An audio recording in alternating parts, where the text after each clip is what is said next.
to collect those Israeli hostages.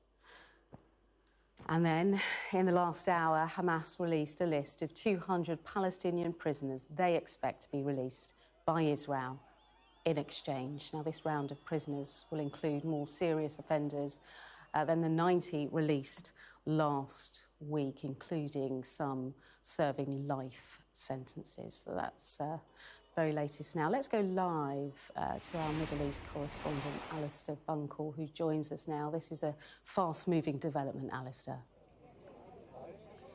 Yeah, it looks as though the process is now underway.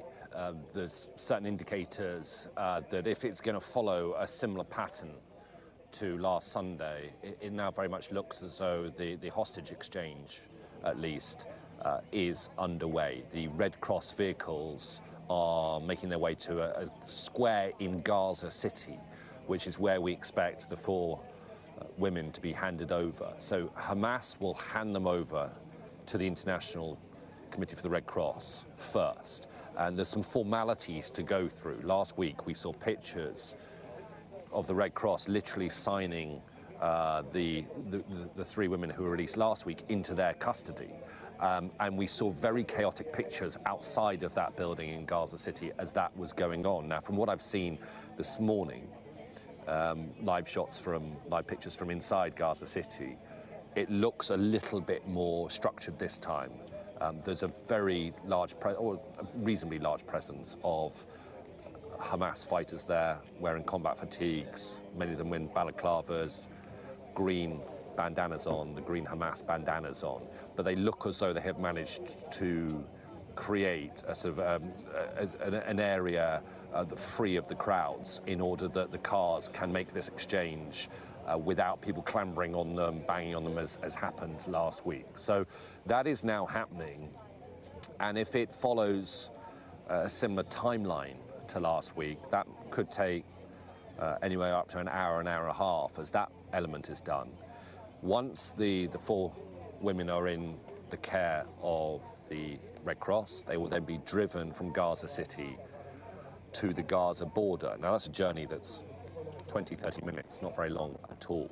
And we expect them to come here, which is the Reunited military base. We're right on the Gaza border. This is the most likely location for them to come. There are 2 other reception centres that the IDF have set up. One on the northern edge of Gaza, the Erez border crossing, and one right down in the very south, the Kerem Shalom border crossing, which is right on the sort of junction between Egypt, Gaza, and Israel. But it looks like they will come here, not least because it is the most logical exit point in terms of distance needed to travel, but also there's been 3 very large, I think, Sea Stallion IDF helicopters, huge transporter helicopters. 2 of them have remained here, actually. One's just taken off in the last half an hour or so. But they are expected to be the helicopters that will transfer the 4 hostages from here. Once they've undergone medical checks here, I think their families are going to be here to greet them at the bases.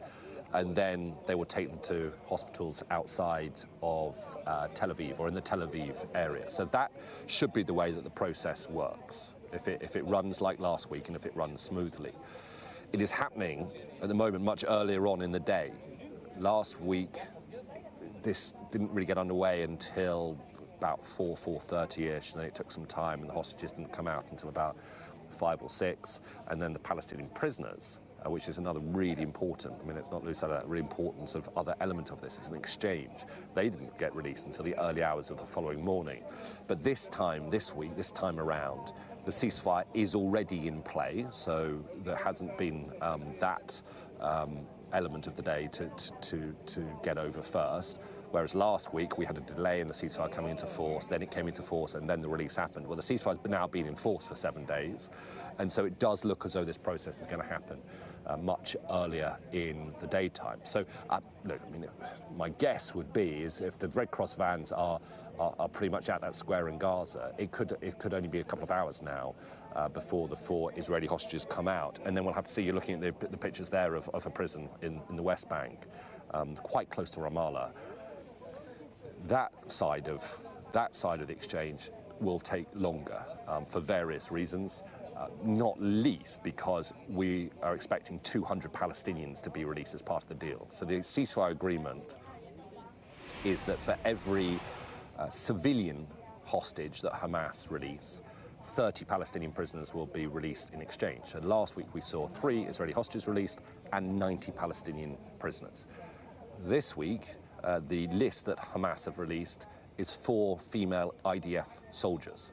And for every IDF soldier, Israel will release 50 Palestinian prisoners. And a lot of them are thought to be serving life sentences for murder. And we expect that some of them will be deported. Some will be deported back into Gaza, some possibly elsewhere to another country. There were rumours about Turkey or Egypt.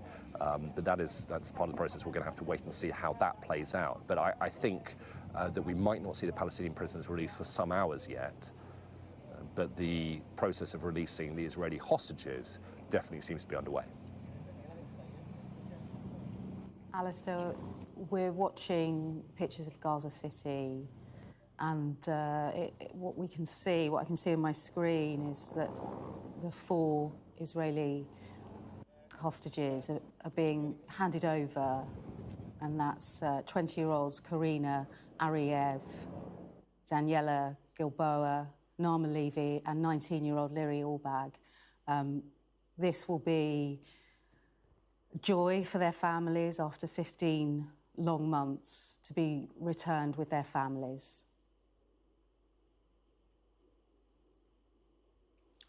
Do we have any more information, Alistair, on what is the whereabouts or information on those remaining hostages due to be released in the coming weeks at all?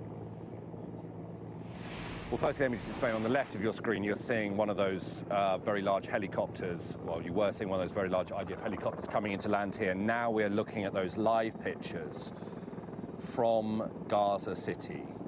And the 4 Israeli female hostages, Daniela Gilboa, Liri Albag, Karina Ariev, and Naama Levy, flanked by Hamas fighters, their faces covered, wearing the green bandanas of Hamas and combat fatigues, in a show of force, a deliberate show of force by Hamas to show Israel, to show the world, but also to show Gazans that they are not defeated. Despite 15.5 months of war, they remain an active force in Gaza. These are pictures that will not please the Israelis. The Israeli government was not happy at the way it was the release was conducted last week. It does look like this week it is being conducted in a slightly more orderly fashion.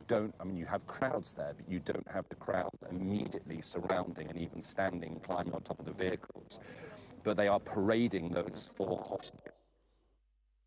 Television cameras, very aware of the image that it sends around the world. But those 4 women have just climbed into the Red Cross vehicles, and so it looks as though the processing part of this handover is complete as the Red Cross, the white Red Cross jeeps do start to move slowly through the crowd. This is in Gaza City, a central square in Gaza City. We think the same location where the handover happened last week. And Hamas has now released to the Red Cross the 4 female Israeli hostages that they announced would happen last night. A reminder, Liri Albag, a 19-year-old, 20-year-old Daniela Gilboa, Karina Ariev, and Naama Levy, also both 19 years old. They were all taken from the same military base, Nahal Oz, close to where I'm standing now. They were surveillance officers, observation officers, working on the Nahal Oz base, right on the Gaza-Israeli border, when they were kidnapped on October the 7th. Liri's mother, Shira, last heard from her at 6:30. Liri texted her to say that she was taking cover from rockets. Her mother heard no more from her. She went to hospital in Beersheba, a town not far from here, to try and find her. She failed to find her, and she only learnt when she got back home from a Hamas video that her daughter had been kidnapped. Those Red Cross vehicles now making their way through pretty large crowds that have gathered in Gaza City, and they will now drive close to where I'm standing now. They'll drive to the border between Israel and Gaza and then hand over the 4 women into the care of the Israeli military. And there's 3 transport helicopters waiting here.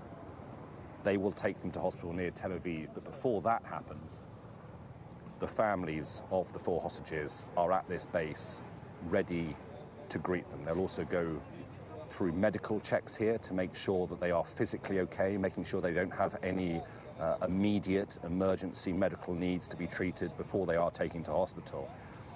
But of course, the process of recovery, the process of being reintroduced to the freedom that they will now be able to enjoy, well, that take a long time. We know from the 3 hostages that were released last week, Romy Gonen, Doron Steinbrecher, and Emily Damari, we know that they are still in hospital, they are still recovering. They're said to be doing well. I was speaking to some of their relatives only this week, and they say they're doing well, but it's taking time, and that will go for all of the hostages who are released from Gaza.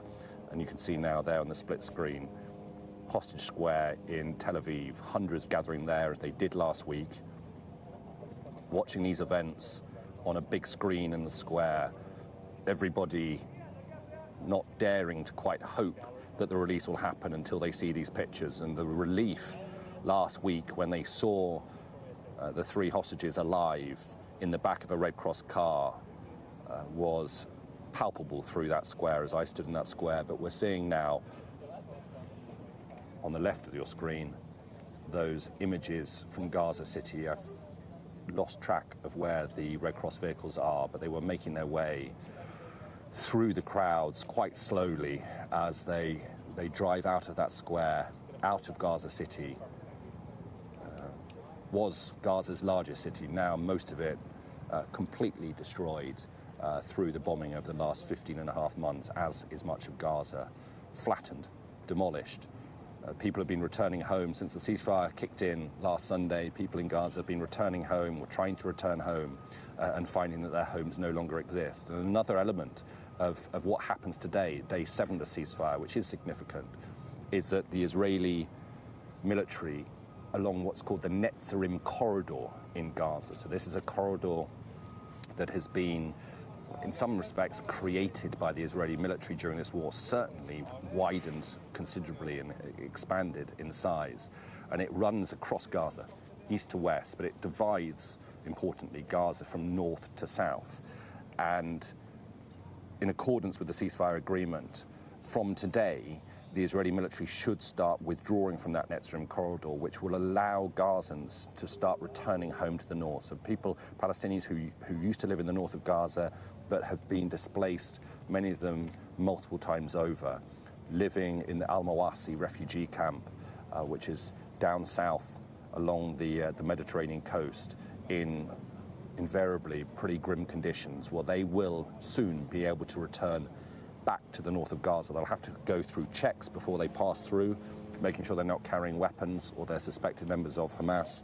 But that is another element of what is due to happen today, as long as the ceasefire process continues to work smoothly. And I have to say that despite the initial hurdles last week when Hamas hadn't handed over the names to the Israeli government by Sunday morning, and then Benjamin Netanyahu ordered that the ceasefire not go into effect, and then things got smoothed out. Well, this time round, it does seem to be running according to plan. It's still early in the day, but this is happening much sooner in the day than it happened last Sunday, and it looks as though Hamas is following a similar process to what it did last week. So as I say, just to repeat, what should happen from now is once the Red Cross vehicles leave the square in Gaza, as they do make their way carefully through the crowds, they will drive to the Israel-Gaza border. And the Red Cross here effectively acting as intermediaries, receiving the hostages from Hamas and other militant groups, and then taking them to hand them over to the Israeli military. And it is a 20-30 minute drive, if that, from the center of Gaza City to where I am in Reunited, which incidentally is close to the site of the Nova Music Festival. The festival where in the early hours of October the 7th, 2023, Hamas gunmen broke into that festival and killed so many people and took hostages away with them. And this is very close to where that music festival was happening on that October morning. And Alistair, crucial to this day is the names of 200 Palestinian prisoners that Hamas wants in return. So this is the other side of the process, the other side of the exchange. Equally as important for the Palestinians to receive. So I'm just going to break off there. It looks as though, if we're looking on the left-hand side of the pictures, if those are live pictures, rather than being in the Red Cross vehicles, it looks as though, oh, sorry, they're not, I'm being told they're not live pictures. So just to explain for people watching, what you're seeing on the left-hand side of the screen are pictures from within the last half an hour or so of the 4 Israeli female hostages being taken by Hamas before they were handed over to the Red Cross. You can see them there wearing their IDF uniforms. Again, I'm sure that's probably a deliberate move by Hamas to show that these were IDF soldiers when they were taken on October the 7th. And then you can see them being taken up onto a stage there, paraded in front of the gathered crowd, probably of a few thousand at least, in the center of Gaza City, surrounded on all sides by Hamas fighters. They are raising their hands in the air, but they will now know that this is the day that they are going to be released. I've spoken to hostages who've come out of Gaza in the past, and they've told me how at times the moment of release was one of their most frightening days being kept hostage, because they didn't know what was happening. They didn't know, some tell me, whether they were being taken away for execution. They weren't aware of what was going on. Now, a lot of the hostages have said that during their time in Gaza, they have managed to pick up snippets of radio or television, and they've become aware, or they've managed to piece together some of the events that happened on October the 7th, and they've become aware of the wider global effort to lobby for their release, and that has been a comfort to them. But it is important to remember that for many of them, they were taken on October the 7th from specific areas. In the case of these 4 women from the Nahal Oz base, and they will not necessarily have known much else about what was going on up and down the length of the Gaza border in the various kibbutzim and various military bases. And so their awareness of what happened on October the 7th and then following that, there are certainly big gaps in their knowledge of what happened, because they've been kept often in tunnels and out of the way of any news information. But some of them have managed to piece together bits and scraps of the news.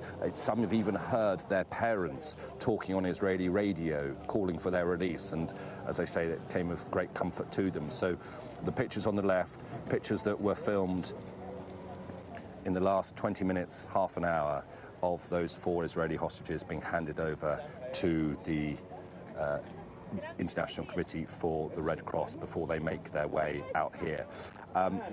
So going back to the Palestinian prisoners, which is the second part of what is supposed to happen today, 200 Palestinian prisoners to be released from Offa prison, which is a prison just off a main road that runs into Jerusalem, but it is officially in the occupied West Bank. We don't know what time they're going to be released. It has happened, it's normally happened some hours after the Israeli hostages have come out. Of those 200, quite a significant number of them are serving life sentences. OK, for now, Alistair, thank you very much. Do stay with us. We're going to head over to Adam Parsons now, who's in Ramallah, because this is where those 200 Palestinian prisoners will be released today. And I imagine, Adam, some of the families of the detainees will be gathering, presumably, to greet their loved ones. Yeah, they will. You just heard Alistair referring to Offa Prison. It's that building just behind me down in that valley. That is technically an Israeli incarceration centre. We can see already vehicles gathering down there, including a bulldozer. So what is expected to happen is that some of these prisoners will be brought to Offa. They'll be processed there. They'll be brought together. It may be that already some of them are there. That, frankly, it isn't clear at all. And then that group will be brought in a convoy from that prison into the centre of Ramallah. It's only a short drive, to be honest. It'll take a few minutes to get up to the heart of this city, and then those people will be released. Now, it isn't all of the 200 Palestinian prisoners. They're not all coming here, because a great number of those, the ones who are serving life sentences, the ones who've been found guilty of murder, are going to be what is called deported from the country. That's quite a complicated process, but it means effectively either going into Gaza or leaving for another country. Those people will be taken to Egypt, and at the moment, again, not clear where they're going to end up. It was expected some would go to Qatar, but we understand that Qatar has said no to that. About a dozen are likely to go to Turkey. At the moment, there are negotiations also going on with Algeria for people to be potentially taken there. And it's thought that maybe around 50 will be going into Gaza itself. So that leaves probably about 80 others who will be coming here to Offa and will end up greeting their families in Ramallah later on today. You heard Alistair there saying that we don't know what time that will happen. A week ago, it didn't happen until late into the evening. And one of the things that we know is that the Israeli authorities are very, very keen to avoid images of big celebrations. So prisoners who are actually being taken not to Ramallah, but being taken to Jerusalem, it's understood they're going to be in Israeli police vehicles and are going to be driven directly to the house where they'll be staying, and taken up to the front door to try to stymie any of these sort of images of celebration. Here in Ramallah, that's going to be very, very difficult, because clearly there will be families gathering, there'll be images, scenes of big jubilation. That's why I think last time round they waited until very late into the evening before releasing the prisoners. This time it is not clear, but what you can see is signs of movement over there. We've seen vehicles coming in and out of the prison, and clearly this is the other half of that swap. 4 Israeli soldiers being released by Hamas, and in return these 200 Palestinian prisoners who are going to be released today as part of this ceasefire agreement. Thanks so much. We'll head back to you in a moment. Just to recap, if you're just joining us here on Sky News, that breaking news that 4 female Israeli hostages held in Gaza have been handed over to the Red Cross. We saw Hamas gunmen and crowds gathering in Palestine Square in Gaza City. This was ahead of that release. All of the 4 hostages, of course, Israeli soldiers. And this is the second group, isn't it? We'll bring in Alistair Bunkle now. This is the second group of hostages freed by Hamas, Alistair Bunkle, since that ceasefire was agreed. Yes, that's right. The first group, 3 hostages released. Romy Gonen, Emily Damari and Doran Steinbrecher released last Sunday. So this is the second group. This time round it's 4 hostages, and this time round it's 4 IDF soldiers. I'm just going to bring in someone from the Israeli military, Major David Baruch. When they arrive here at the military base, Raim, what is the process? What is the Israeli military sort of set up in terms of kind of a reception venue for them? Well, we're going to see this hopefully very soon. I mean, this is a big day for all Israelis. Of course, there's still going to be another 90 that still have to come home. But let's be happy about the 4 souls who have just been saved.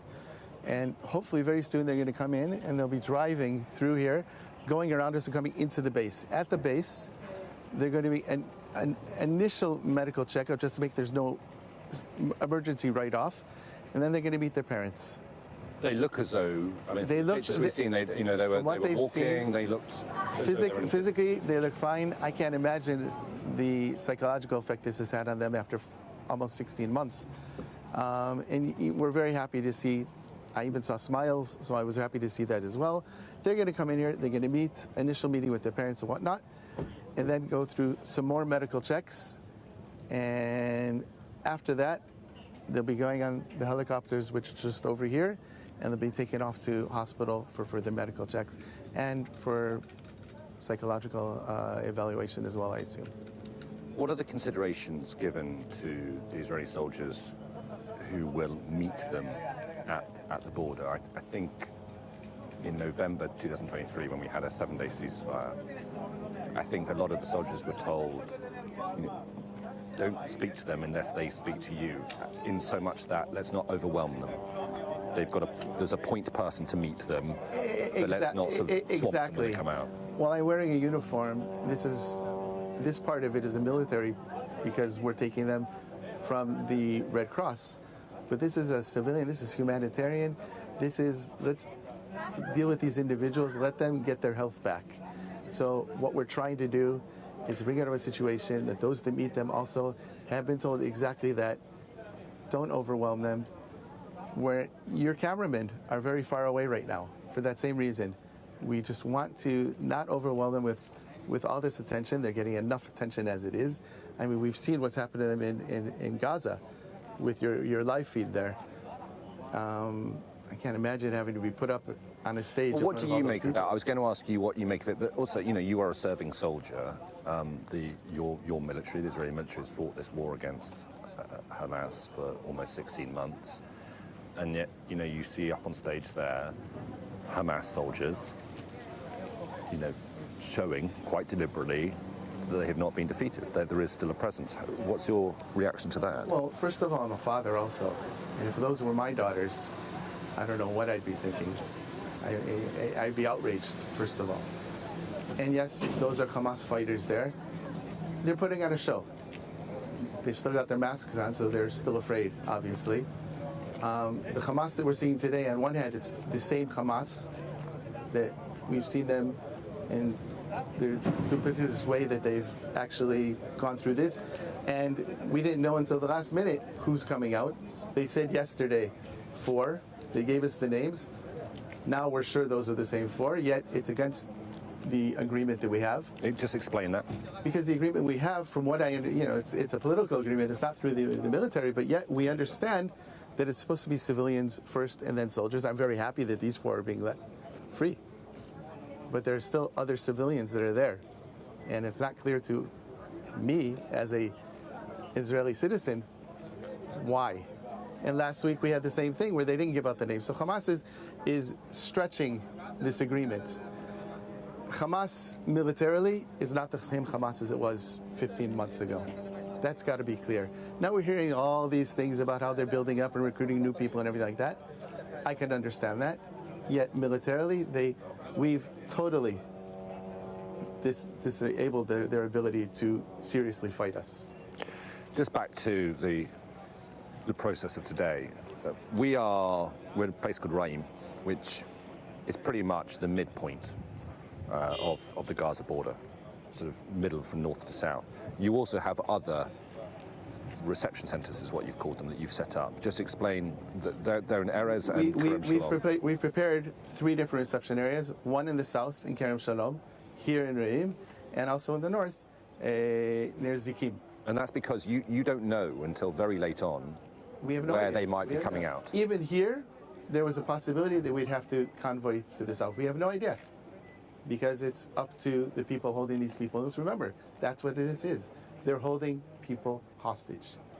And there's still another 90 that are being held hostage. And that's what this is all about today. This is all about bringing out hostages back to freedom. And these are 4 IDF soldiers They were serving at a base very close to here. Does that take on a special resonance for you, given that you are an IDF soldier as well? Of course. But these are also now 19-year-old, they're soldiers. They were taken in their pajamas. They put on fake uniforms on them to show them, these are soldiers being left out. These are 19-year-old young women. Those are fake uniforms, you think, are you? I noticed they were in their uniforms, but... They were in uniforms. I didn't see any emblems on them or anything like that. The color wasn't exactly right. It's not important. They put these people in uniform to make a point. This is all just a big show by Hamas and what they're doing to those. But we heard it from the people last week as well that were released. We heard that the terror that they had when they were given over to the Red Cross and with all the people banging on the Red Cross vehicles and whatnot. And to be put in such a situation, 19-year-old young women, girls, being put through that, it's got to have its psychological effects as well. Yeah, no, look, those are your observations on the pictures we saw last week and what we've been seeing in the last hour or so. I just wonder, therefore, what your observations are on the destruction that you'll have seen in Gaza, which certainly since the ceasefire came into force, people have been putting drones up above Gaza. The first time they've been able to do that, civilians putting drones up to film streets and streets and streets, neighborhoods completely demolished. I mean, do you have a reaction to that? I think it's tragic what Hamas has brought upon the Gazan people. I wouldn't have wanted to be a Gazan prior to the 7th of October, living under Hamas rule, and I certainly wouldn't want to be a Gazan today after what Hamas has brought upon the Gazan people. This didn't have to go on for 15 months. It didn't have to go on even for 3 days. But the destruction in Gaza... The destruction was brought on... is the result of IDF fire, IDF fighting, missiles. IDF and other missiles as well that were shot by Hamas and came down as well. But yes, we fought there, and we were fighting terrorists, and we were fighting even up to a week ago. There is fighting still going on, in theory. We're not fighting right now. There is a ceasefire. But yes, the Hamas continued with what they had left to continue, and yes, they were trying to do things to us. Okay, I'm just hearing that Channel 13, which is a news channel here in Israel, is reporting that the 4 women have been handed over into Israeli military care. We haven't got that confirmed, and you've been talking to me, so you won't have it confirmed either. It seems as though that might be ever so slightly too quick for that to have happened. But, if it hasn't quite yet happened, we would expect it to be happening in the coming 5-10 minutes or so. Just remind us then what happens from that point onwards. They reach the border area, they get handed over to the IDF, and then what? They reach the border area on convoy. They drive. We'll see them coming around here and then going into the base here. Okay, when they go into the base, then, like I said, they'll be getting an initial medical check to make sure there's nothing seriously wrong with them, and hopefully, from what we saw, that's the case. They'll meet their families, and they'll go through some more checks and whatnot, and then they'll get on to the helicopters over here and be flown to hospital for further care. I've just had a text message from one of your colleagues confirming that they have now been handed over to the Israeli military within the Gaza Strip area, and they'll be on their way here shortly. Can I just ask you about another development that is supposed to happen today that does concern the Israeli military? And on day 7 of the ceasefire, which is what we're on, we are expecting to see the redeployment of the Israeli forces around the Netzarim corridor area. Will that, tell us about the significance of that from a sort of an Israeli military sort of strategic perspective, but what it will mean for Gaza?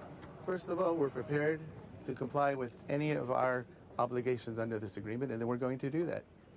Now, leaving that area, obviously, whenever we leave, we redeploy, it comes with its risks. Yet, we've got answers to that internally. We know how to deal with any of these potential risks, and we will commit ourselves to our obligations that we've come by. That does not mean the Israeli military is withdrawing from Gaza, let's be clear. It means you are withdrawing from this corridor that bisects the Strip from north to south, and it will mean that Gazans can return back to the north, but with certain conditions. It's important to make this point, is that we've asked the Gazans, we've told them that anywhere where there are Israeli soldiers, do not come near them. As we redeploy, obviously they'll be able to move to those areas. Don't move any farther from those areas. Please, we do not want them close to IDF soldiers or positions. If that happens, then really bad things can happen, and we don't want that to happen. Well, there have been a number of instances over the last few days of the IDF killing Very few as far as I know. Very few. Few, but some. Right. And we've told them, please don't. Don't come near IDF positions. When we redeploy, then you move in. Okay, Major David Brooke, for now, thank you very much for talking us through that. Leah. Alistair, we do have a statement from the IDF. They're saying the 4 returning hostages have just been transferred to the IDF and the ISA forces in the Gaza Strip. The 4 remaining hostages are currently being accompanied by IDF special forces and ISA forces on their return to Israeli territory, and they'll undergo an initial medical assessment. So that's the very latest there. Let's join and bring in former Israeli negotiator Daniel Levy. Daniel, thank you so much for staying on the line to us. What's your assessment of what we've been seeing on our screens so far? Well, first, Leah, of course, it's emotional. It's relief for those families. It's the fact that hopefully Palestinians will be able to return to parts of northern Gaza starting tomorrow. Huge moment, of course, for those families. Huge week that Palestinians, for the first time in 15 months, are not seeing daily killing of civilians. It also tells us, Leah, when one steps back from that initial emotional reaction, that this is how Israeli hostages are going to be returned alive. And why did it take so long? And why did the Israeli Prime Minister refuse for so long to agree to the terms that he's now accepted? And if one looks at the pictures, and of course, as we were just told, these are staged, these are choreographed, it's a show. Just like later today, Israel will wait until darkness to release the Palestinian prisoners. They're going to prevent crowds gathering at the places of release. So everyone here is trying to manage a domestic politics. But I look at this and I am reminded how intertwined are the fates of Palestinians and Israelis, and how only security for both peoples will come if there's not only an end to war, but an end to decades of occupation, of dispossession of Palestinians not having a day of freedom or rights. Today is an amazing day of freedom for those 4 girls. Never have Palestinians had a day of freedom. And if one day they have that, I believe that we will live in a very different reality. Daniel Levy, stay with us. I just think it's really important to bring a statement now from the hostages' family. This is, of course, Daniela, Leary, Karina and Nama. The families say, after 477 agonising days in captivity, Daniela, Leary, Nama and Karina are finally returning home to their families who worked tirelessly for their release, to friends who prayed for their well-being, to an entire nation that never lost faith that this day would come. There's also calls, Daniel, for them to have their privacy respected, because this is going to be a very, very long journey for them to recovery. Well, absolutely. I mean, today is a good day. There will be days when I think we can fully expect and anticipate that it will be dead bodies rather than smiling, waving people coming out of Gaza. There are going to be many days in the weeks ahead where dead Palestinian children, women, men are going to be pulled out of the rubble. We've seen that already. It's 46,000 plus Palestinians killed, not by Hamas, as the spokesperson rather pathetically tried to claim from the Israeli military earlier, but killed by indiscriminate Israeli bombings, which has led actually to Israel's leaders having arrest warrants at the International Criminal Court because of the war crimes they've committed. So we're going to be seeing much harder days.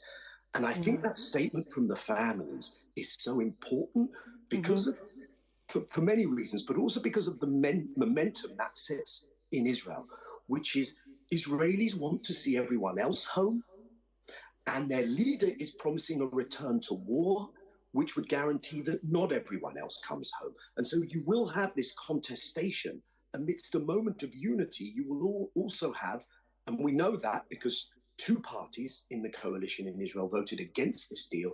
And so there are those who may be happy at the particular site, but are unhappy that the killing has ended, and they're trying to insist and provoke that the war resumes. And so I think that polarization is going to resume inside Israel, because you won't get the rest out if Israel doesn't respect the whole deal. And part of that is this reality that we see in front of our eyes, Leah, which is Hamas is still in control. There will not be total military victory. There is no such thing. It will take a political plan, and that political plan is going to have to, at some stage, address the root causes of this. And what I think should worry everyone is the fragility of this deal, and the fact that right now, as we see these images, there is a major Israeli military operation underway in the West Bank. Thousands are already being displaced there. Huge new closure system in place, mass arrest, and so it's a tinderbox, and we're still far away from that moment where politics is going to replace military action. OK, we'll have to leave it there, Mr Levy. Thank you so much for your time and your thoughts on this truly historic morning in this 15-month conflict. We have a couple of lines dropping that I just want to bring you up to date with. If you're joining us here on Sky News, 4 Israeli hostages have been transferred to the Israeli army. That's the very latest. We have an Israeli Prime Minister office statement too, and it reads, in part, the Israeli government embraces the 4 returning Israel Defence Forces soldiers. Their families have been informed, and they have joined our forces and authorities, so they've been handed over. They're just reflecting that that has happened.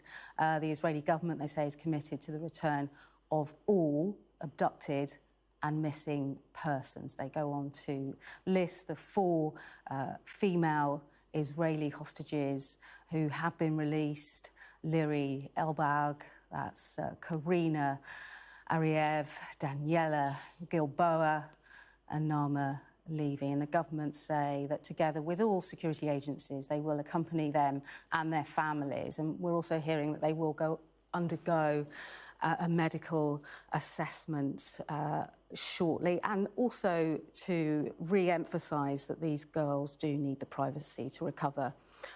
Also today, over 200 named Palestinian prisoners have also been released. They were listed by Hamas earlier today, and 70 of those, we understand, will be deported elsewhere other than Gaza and the West Bank. In Ramallah, we can go now to Adam Parsons with the latest there.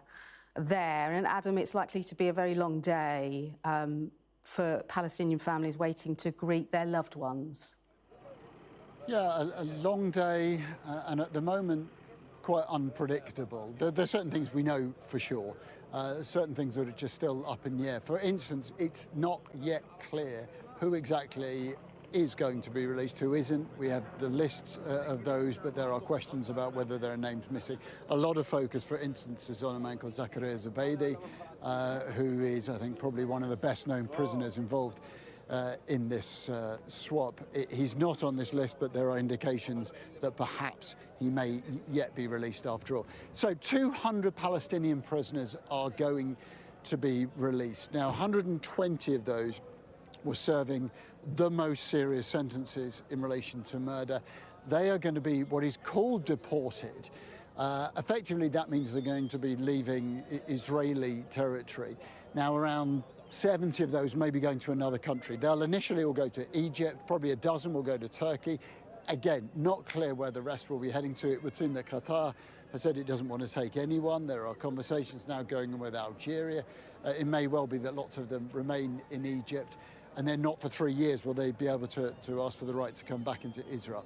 The rest likely to go into Gaza. That leaves 80 who are going to be brought here. Now, this is Offa prison in Ramallah. This is a large, sprawling Israeli prison.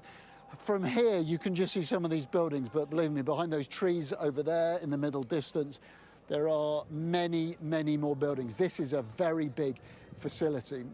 The prisoners, the 80 Palestinian prisoners, will all be brought into that prison over there, and then at some point they'll be put into coaches, and those coaches will come up through this access road and up to these buildings near the front gate, and then they will be taken along this road, but accompanied by Israeli military vehicles, not least a bulldozer, which will go in front of them in order to try to clear any obstacles that have been put in the path of those coaches.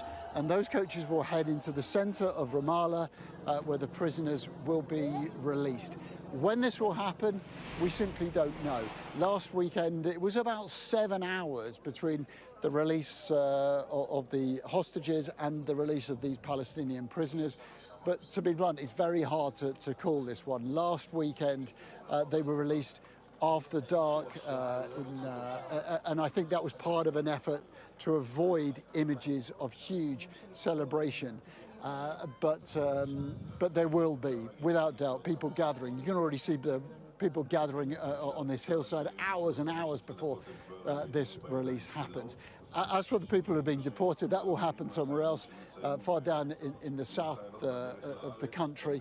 These are the ones who are going to be staying here in the West Bank.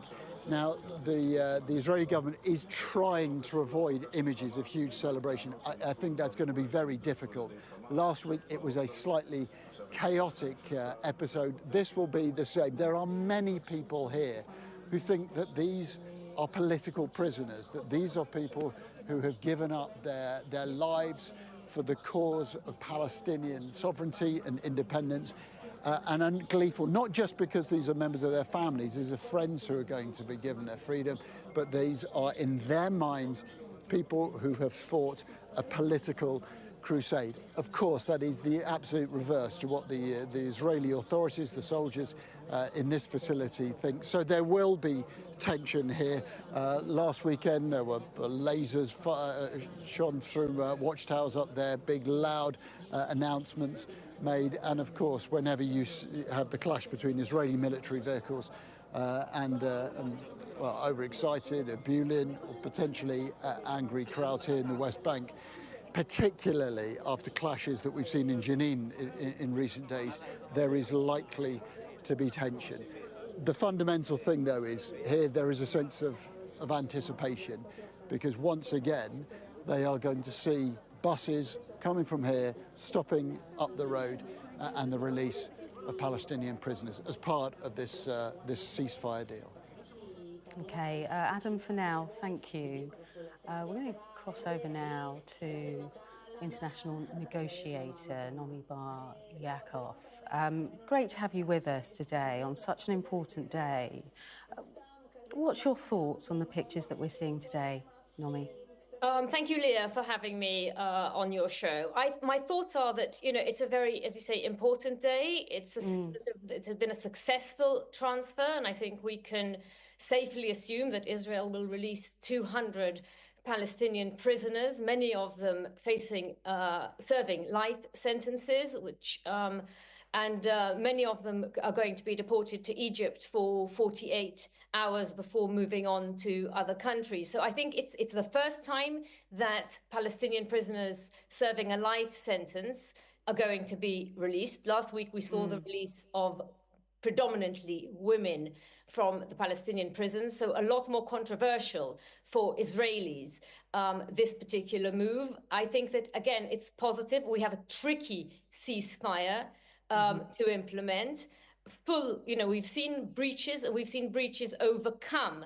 Today, according to the ceasefire agreement, civilian females were supposed to be released, and they were not. And as a result, Israel changed the list of the Palestinian prisoners. So in line with that. So I think, what we're seeing is that the breaches are overcome, and that's very positive, but we have a very, very long road ahead, and much will depend on US President Donald Trump and the leverage that he's willing to exercise over Israel, and on Qatar, Egypt, and the US representative to the monitoring, verification and compliance mechanism that has been set up. that mechanism is set up to deal with the expected breaches on both sides. Nomi, you make such an interesting point there. Can you just explain to viewers how a change in the White House might impact this ceasefire deal? Absolutely. So what we saw is this is a deal that was on the table already in May. It's a deal that President Biden, former President, US President Joe Biden, announced in great detail. 3 stages, 42 days for each stage, same number of hostages to be released. He had said at the time that he announced it that actually it's an Israeli deal. And the history doesn't matter so much, but what does matter is that he was not able to implement it until President Trump was elected. So in the period in which Biden was a lame duck, what actually happened is that President Trump already was very influential, and he sent his special envoy to the Middle East, Steve Witkoff, to persuade Israel or to threaten Israel that if they don't sign on the dotted line, basically they won't get US support and US aid, and Israel cannot survive without US aid. So also noteworthy that in the speech of the Qatari Prime Minister, when he announced the deal, he thanked Steve Witkoff on camera, on the record. So it's very clear that it took President Trump to exercise the necessary leverage over Israel. And it's also coming out into the open publicly, which I've been saying for right from the outset, that it is Prime Minister Netanyahu that's been stalling this deal. It could have happened many, many months ago. Nomi, just give us a bit of an insight then about negotiations and how difficult they are behind the scenes while this is all going on. Well, it's extremely difficult, both on the macro and the micro level. On the macro, it's deciding on the framework of the deal, how long will the deal take, categories of hostages to be released and timetable, categories of Palestinian prisoners to be released, where will they be released to? As I said earlier, some are going to be deported outside Palestine, outside the West Bank and Gaza. Some are serving life sentences. Every single name is, so first one agrees on the numbers and the categories, and that's a very tough negotiation. And also in terms of the hostages. In this, it was agreed that the civilian female hostages will be released first. That didn't happen, as I said. It didn't happen, but that is what the ceasefire stipulates. And we have seen, and then the wounded. Then the female civilians, female soldiers, and then wounded civilians, men. What we are seeing is, I'm giving an example of the difficulties in the negotiation. There is the timetable, and of course, the humanitarian aid, absolutely vital. How many trucks are going to be coming in? How are they going to come in? When can what is the timetable for Israeli withdrawal? Where is the Israeli army going to withdraw from? How is the return of the Palestinian displaced population going to work, going up north? We have seen that as of today, they should be. Okay, we're going to have to leave it there now. We have IDF spokesman now talking. Let's have a listen to what he has to say, giving an update, I believe, on this very latest hostage deal. I've been detailing on Sky News 4 female hostages. IDF soldiers have been handed over. We saw the convoy that was driving through Gaza City. They were then taken to a stage, smiling, raising their hands, and now handed over to IDF forces, where they'll undergo a medical assessment. But this will be an updated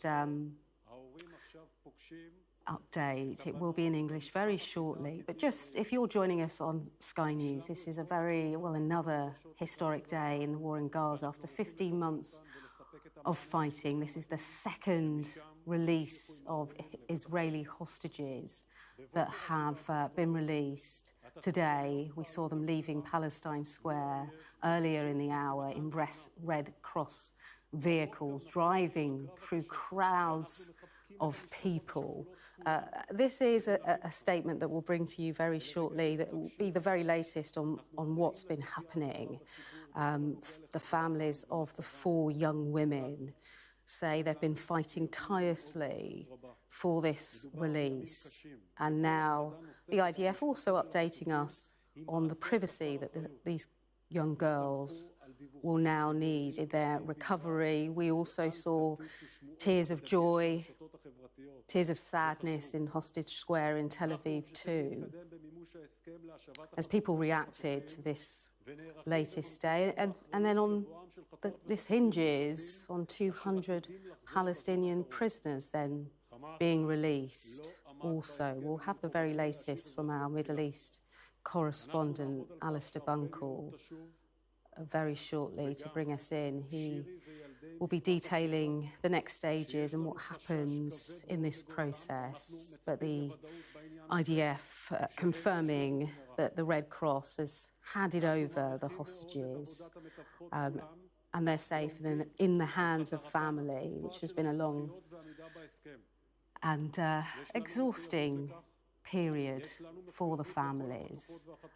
So we're working really hard to get this statement for you in English. But we've had updates from the IDF throughout the morning, and they're just updating that a short while ago, accompanied by the IDF and ISA forces, those 4 hostages we've been talking about all morning, well, they crossed the border into Israeli territory, returning hostages across the border, returning to their family. They will have an initial reception and they'll be in the hands of medical staff. Alistair Bunkle is with us too. It's hard to put into words, really, Alistair, what we've seen today. It's been a fast-moving situation. Alistair.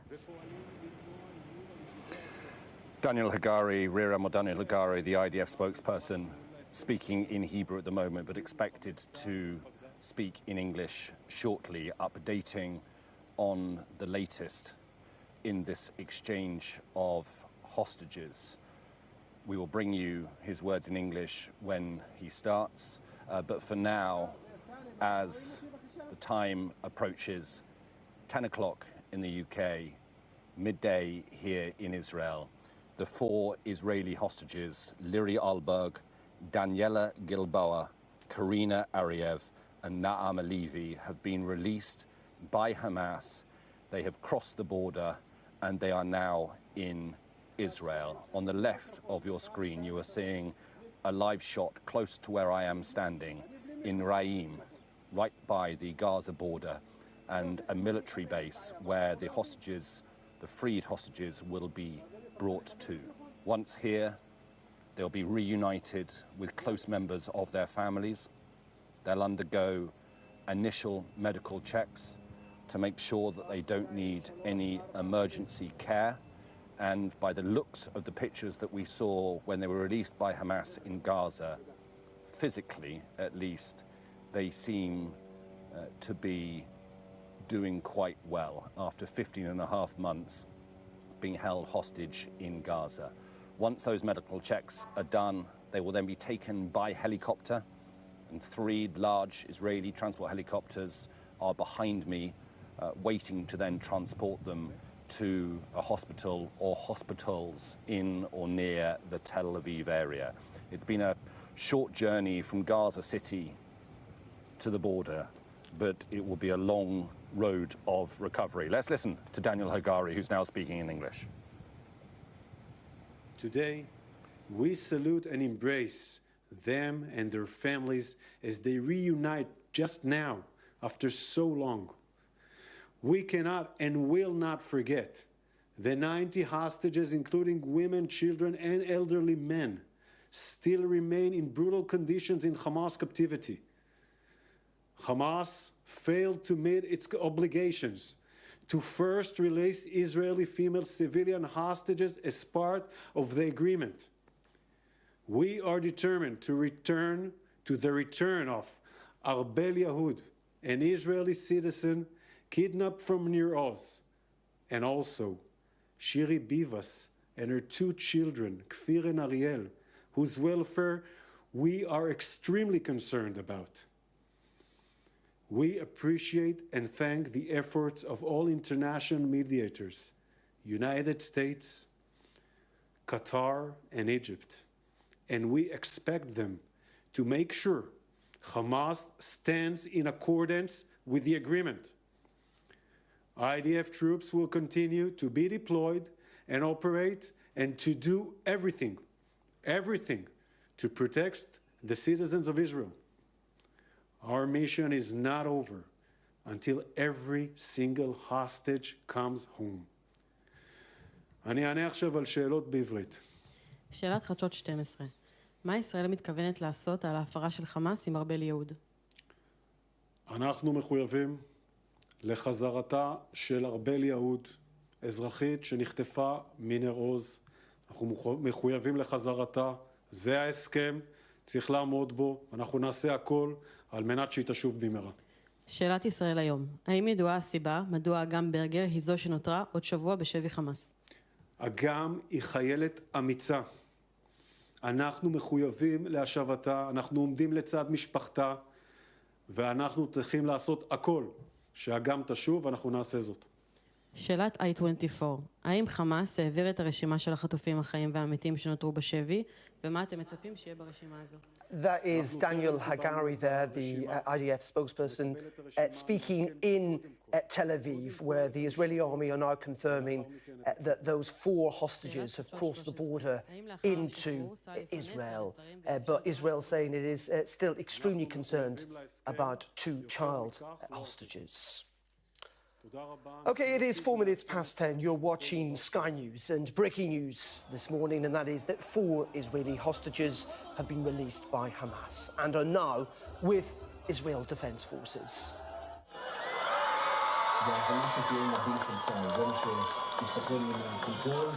Karina Arif, Daniela Kilboa, Nama Levy and Liri Albag were all serving in the Israeli military when they were captured on the 7th of October. Well, this is the live scene from Hostage Square, where families have gathered for the second hostage handover under the terms of this ceasefire deal.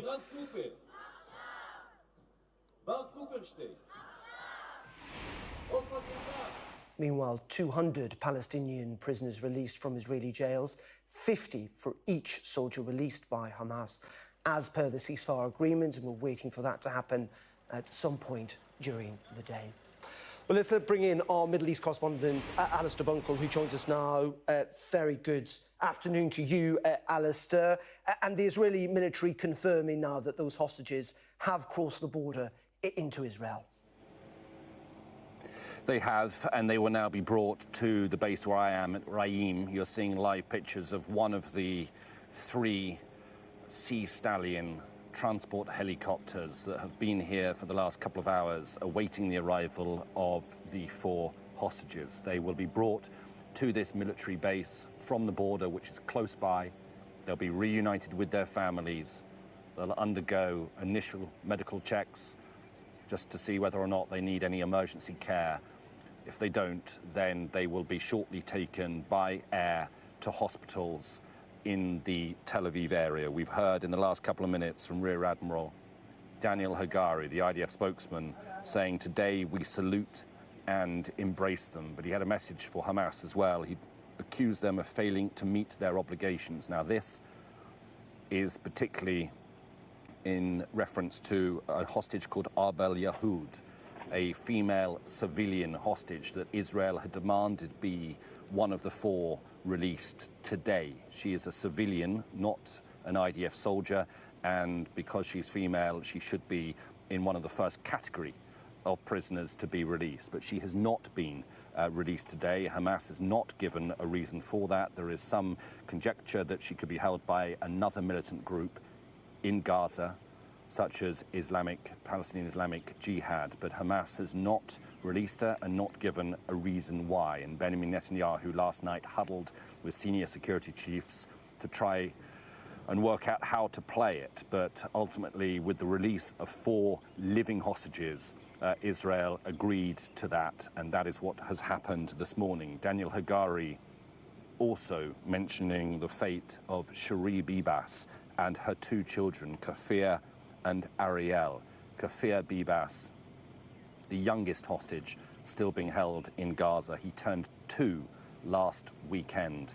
He was only 9 months old when he was taken hostage. Their condition is unknown. Hamas claimed that Shari, Kafir and Ariel were killed in an Israeli airstrike more than a year ago, but have given no evidence of that. And so their fate is something that the people of Israel await anxiously. But today, 4 hostages, Naama Levy, Karina Ariev, Daniela Gilboa and Liri Alberg, all 4 of them IDF surveillance officers serving at a base close to here, the Nahal Oz base, when they were taken on October the 7th. Liri Alberg, 19 years old, wasn't even supposed to be at the base on October the 7th. She was due to begin her orientation week on October the 8th, but she decided to come and spend the weekend at the base beforehand.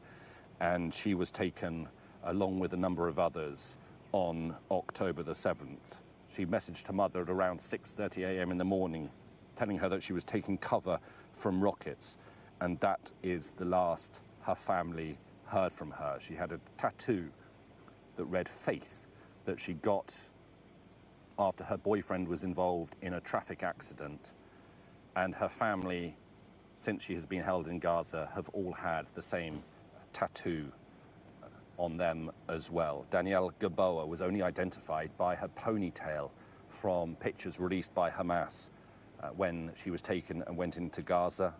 She was seen in those videos hopping and hobbling into a car at gunpoint. She had texted her mother at around 7:30 in the morning saying, "Mum, pray for us." And again, that was the last that her family heard from her. Karina Ariev, originally from Jerusalem, spoke to her parents on the phone a number of times before she was kidnapped and then sent them a final farewell message. And Naama Levy, an athlete, she competed in sporting events, and her family have competed in sporting events in the last 18 months to raise awareness of her captivity. She was dragged by her hair into a jeep at gunpoint. She was barefooted. She had blood covering her trousers. She might have been injured during that process.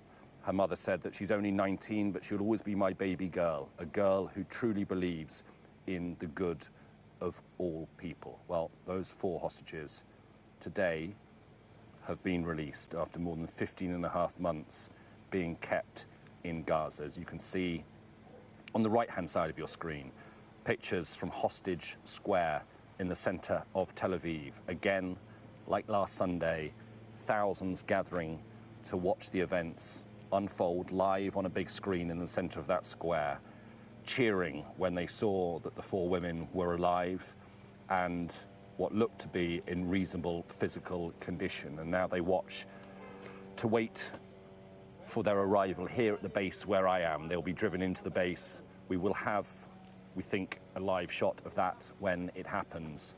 But they are now back in Israel. They're in the custody of the Israeli military who met them close to the border, just inside Gaza, where they were handed over by the International Committee of the Red Cross. The Red Cross had taken them from Hamas around 90 minutes ago from Gaza City, from a square in the center of Gaza City, where Hamas handed them over officially to the Red Cross, and then they were driven to the border, close to where I am standing now, Darren.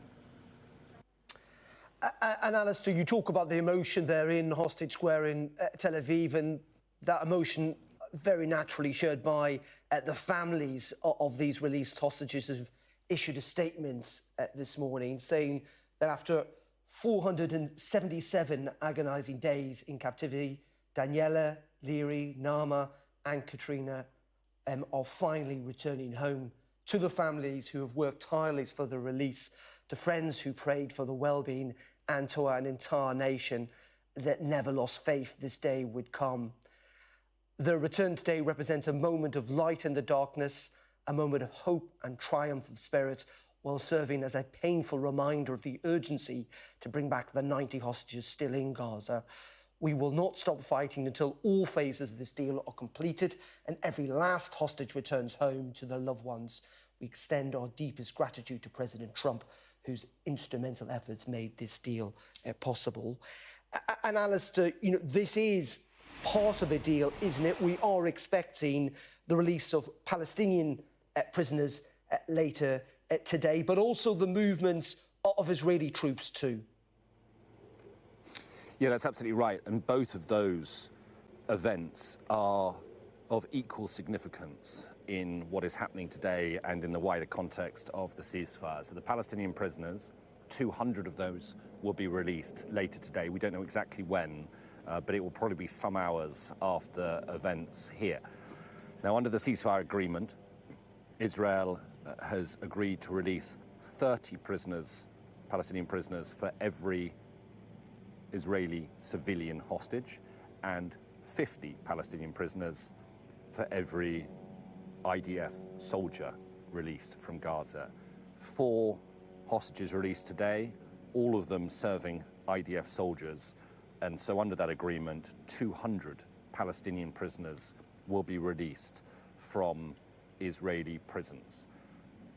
Quite a large number of those have been serving life sentences. They're considered high-category prisoners. Some of them will be deported. Some will be sent back into Gaza. Some, we understand, will be taken to Egypt for at least 48 hours and then maybe on from there. This release of Palestinian prisoners, and you speak to many Palestinians, and they will say that a lot of the prisoners being released were being held without charge. They were being held indefinitely. They had no access to their families. They've had no access to lawyers. And they will describe them as being hostages as well. Hostages being kept by the Israeli state, by the Israeli prison system. But amongst and what could be a couple of thousand, ultimately a couple of thousand prisoners released, if this ceasefire continues, are, as I say, some prisoners who have been convicted of serious crimes, including terrorism and murder. And their release does and will sit very uncomfortably with many in Israel. We're seeing the scenes here on the right from Hostage Square in Tel Aviv, scenes of relief, of celebration, of jubilation. Make no mistake, not everybody in Israel shares that feeling. There are some, and I would say most certainly a minority, but a significant minority, who don't agree with this deal. They think it is a bad deal. They think it represents surrender to Hamas, and they think that Israel is paying too great a price for it by the release of thousands of prisoners. So it is not universally popular here in Israel, but Israel is a country that ever since October the 7th has been unable to really nationally move forward because of the ongoing hostage crisis. And the release of 4 women today, whilst it will be welcomed, there are, as you say, Darren, still 90 hostages in Gaza. Many of them will be dead. We will see in coming weeks, no doubt, the release of bodies as opposed to hostages who are still able to walk. Everywhere you go in Israel, I mean, it really is, it's not an exaggeration. Almost everywhere you go, you see signs of the hostage crisis. If you look on the right, and you'll see those posters being held in the air with images of the various hostages, their names, their ages, and the slogan, "Bring them home now." Those images are on billboards. They are at Ben Gurion Airport when you arrive and when you leave. They are in shopping malls. They are in civic buildings. They're on street corners. Many, many Israelis you meet will wear the yellow ribbon, a symbol of the hostage crisis, or they'll wear a metal dog tag, again, another common symbol of the hostage crisis. It has deeply affected Israelis. It continues. Every time we see a release like this, it is a moment for joy for the Israeli people. It's a moment for celebration. There you go, I was talking about the yellow ribbon. You can see it sort of interwoven amongst the Star of David there on the Israeli flag.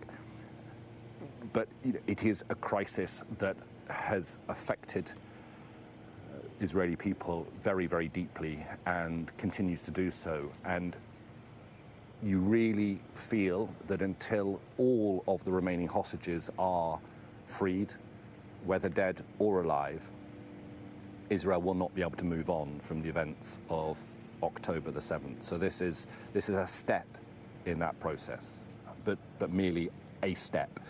And a lot of people are unsure whether this first phase of the ceasefire, and we've only just hit the 1 week mark, the 7-day mark, it should last for 6 weeks. Many people are unsure whether or not it will enter into a second phase. It remains fragile. It got off to a rocky start last week when Hamas hadn't handed over the names of the hostages they were due to release last week, and so Benjamin Netanyahu ordered the Israeli military to continue striking Gaza. That issue was resolved pretty quickly, and the hostage release went ahead last week and has done so again this week, pretty smoothly from what I have seen here, pretty smoothly so far. But the other side of it, you know, both sides have to keep to the agreement, and the other side is that Israel releases the 200 prisoners that they have said they will do today, and that the Israeli military starts to withdraw from the Netzarim corridor, a strip of land that divides Gaza between north and south.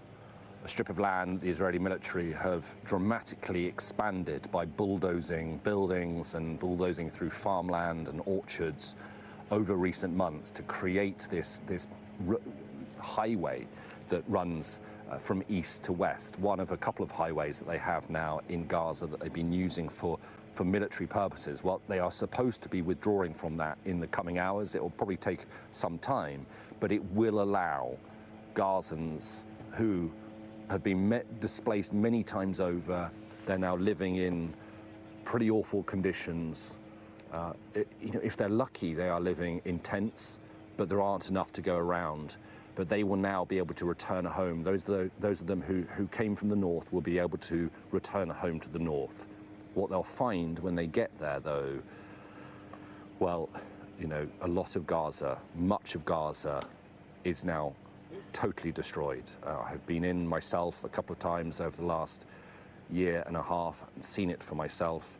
We have seen as well drone pictures this week. First time civilians in Gaza have been able to put drones into the sky since the ceasefire began, and they show miles and miles of complete destruction. The colour has been completely extinguished from parts of Gaza. It is now just a mass grey of rubble and destruction. It will take probably decades to rebuild the strip, and at the moment nobody knows who will do it and who will pay for it, as we don't know who will ultimately govern Gaza. These are all very, very big questions, but questions that have not been answered yet and might not be answered for some time. At the moment, we're in the first phase of this ceasefire deal. Every day that it passes intact gives some cause for hope. Every day that the hostage prisoner exchange happens gives cause for some hope. But the second phase of the deal isn't due to be negotiated until day 16. So for almost a few days now, we're seeing pictures here of the convoy of the hostages. They've come out of Gaza. They are now in the care of the Israeli military in those vans, probably, oh, I can actually see them now with my own eyes, 100 meters from where I am, a long convoy of vehicles, including 2 blue-green people carriers, which I assume contains the 4 hostages, and some Israeli security vehicles escorting them. They are entering the Reunited military base now, and I suspect that in just a matter of minutes, they will be able to meet their families who have been brought here to greet them now that they have left Gaza. The families have released a statement this morning saying how thrilled they are that their 4 loved ones have been released, and it will be just a matter of minutes now before they can see them for themselves and hug them and really probably realize for the first time that they have them home. And then it shouldn't be too long before they are taken by one of that helicopter there and a couple of others to hospitals. I don't think we know exactly which hospital this time. There's 6 hospitals that have been put on standby for this process. And last week it was to the Sheba Medical Center, which is just east of Tel Aviv, just on the outskirts of Tel Aviv. But the 4 hostages this time, the released hostages, will be taken to a hospital in the Tel Aviv area, and then from there transferred by the IDF into professional medical care. They will stay in rooms that have been specifically designed not to look like hospitals.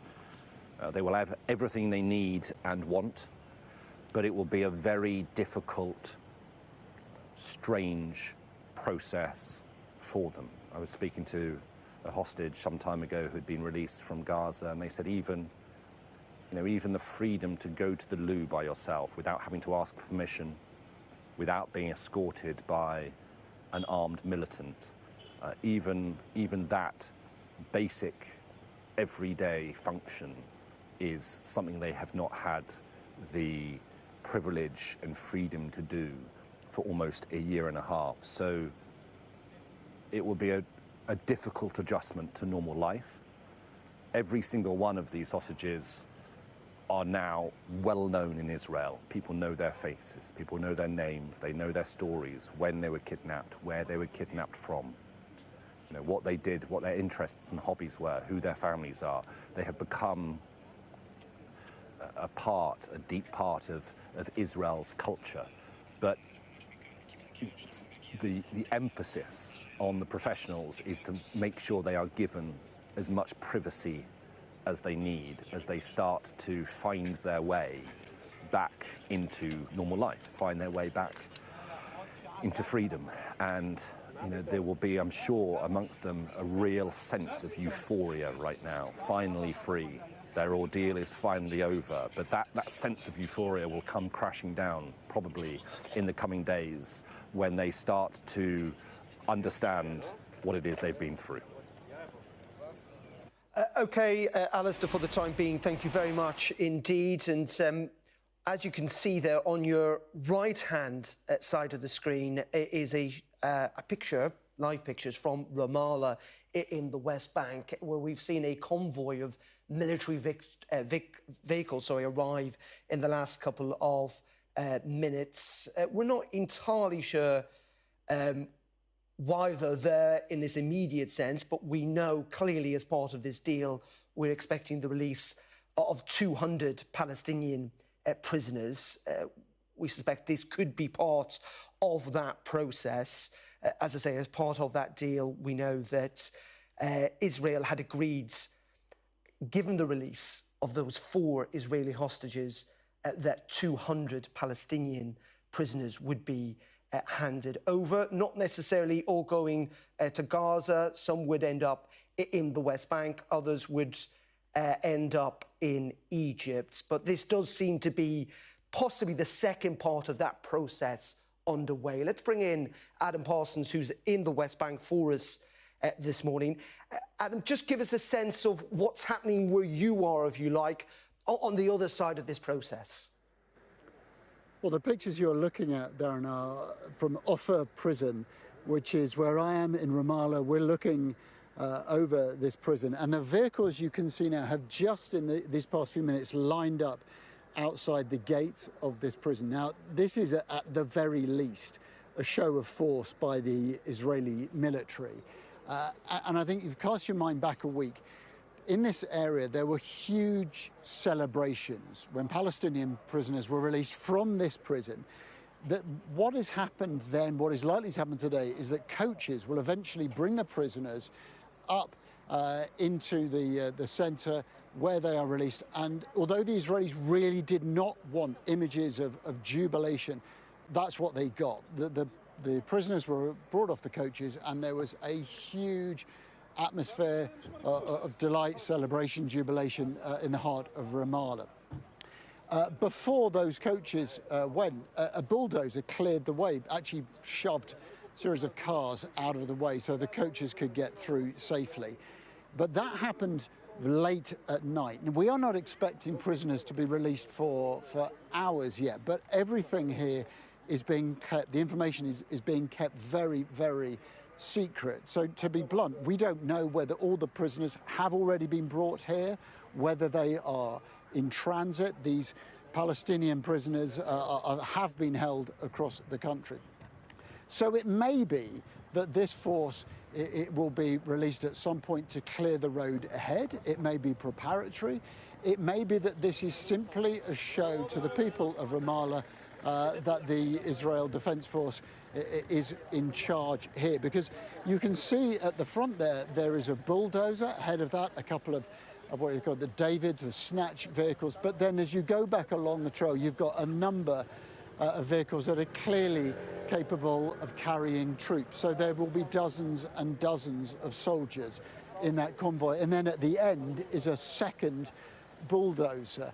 These bulldozers are simply used to clear the path for these military vehicles. So what are we expecting? Well, 200 Palestinians will be released today, but they'll be going into 3 different directions.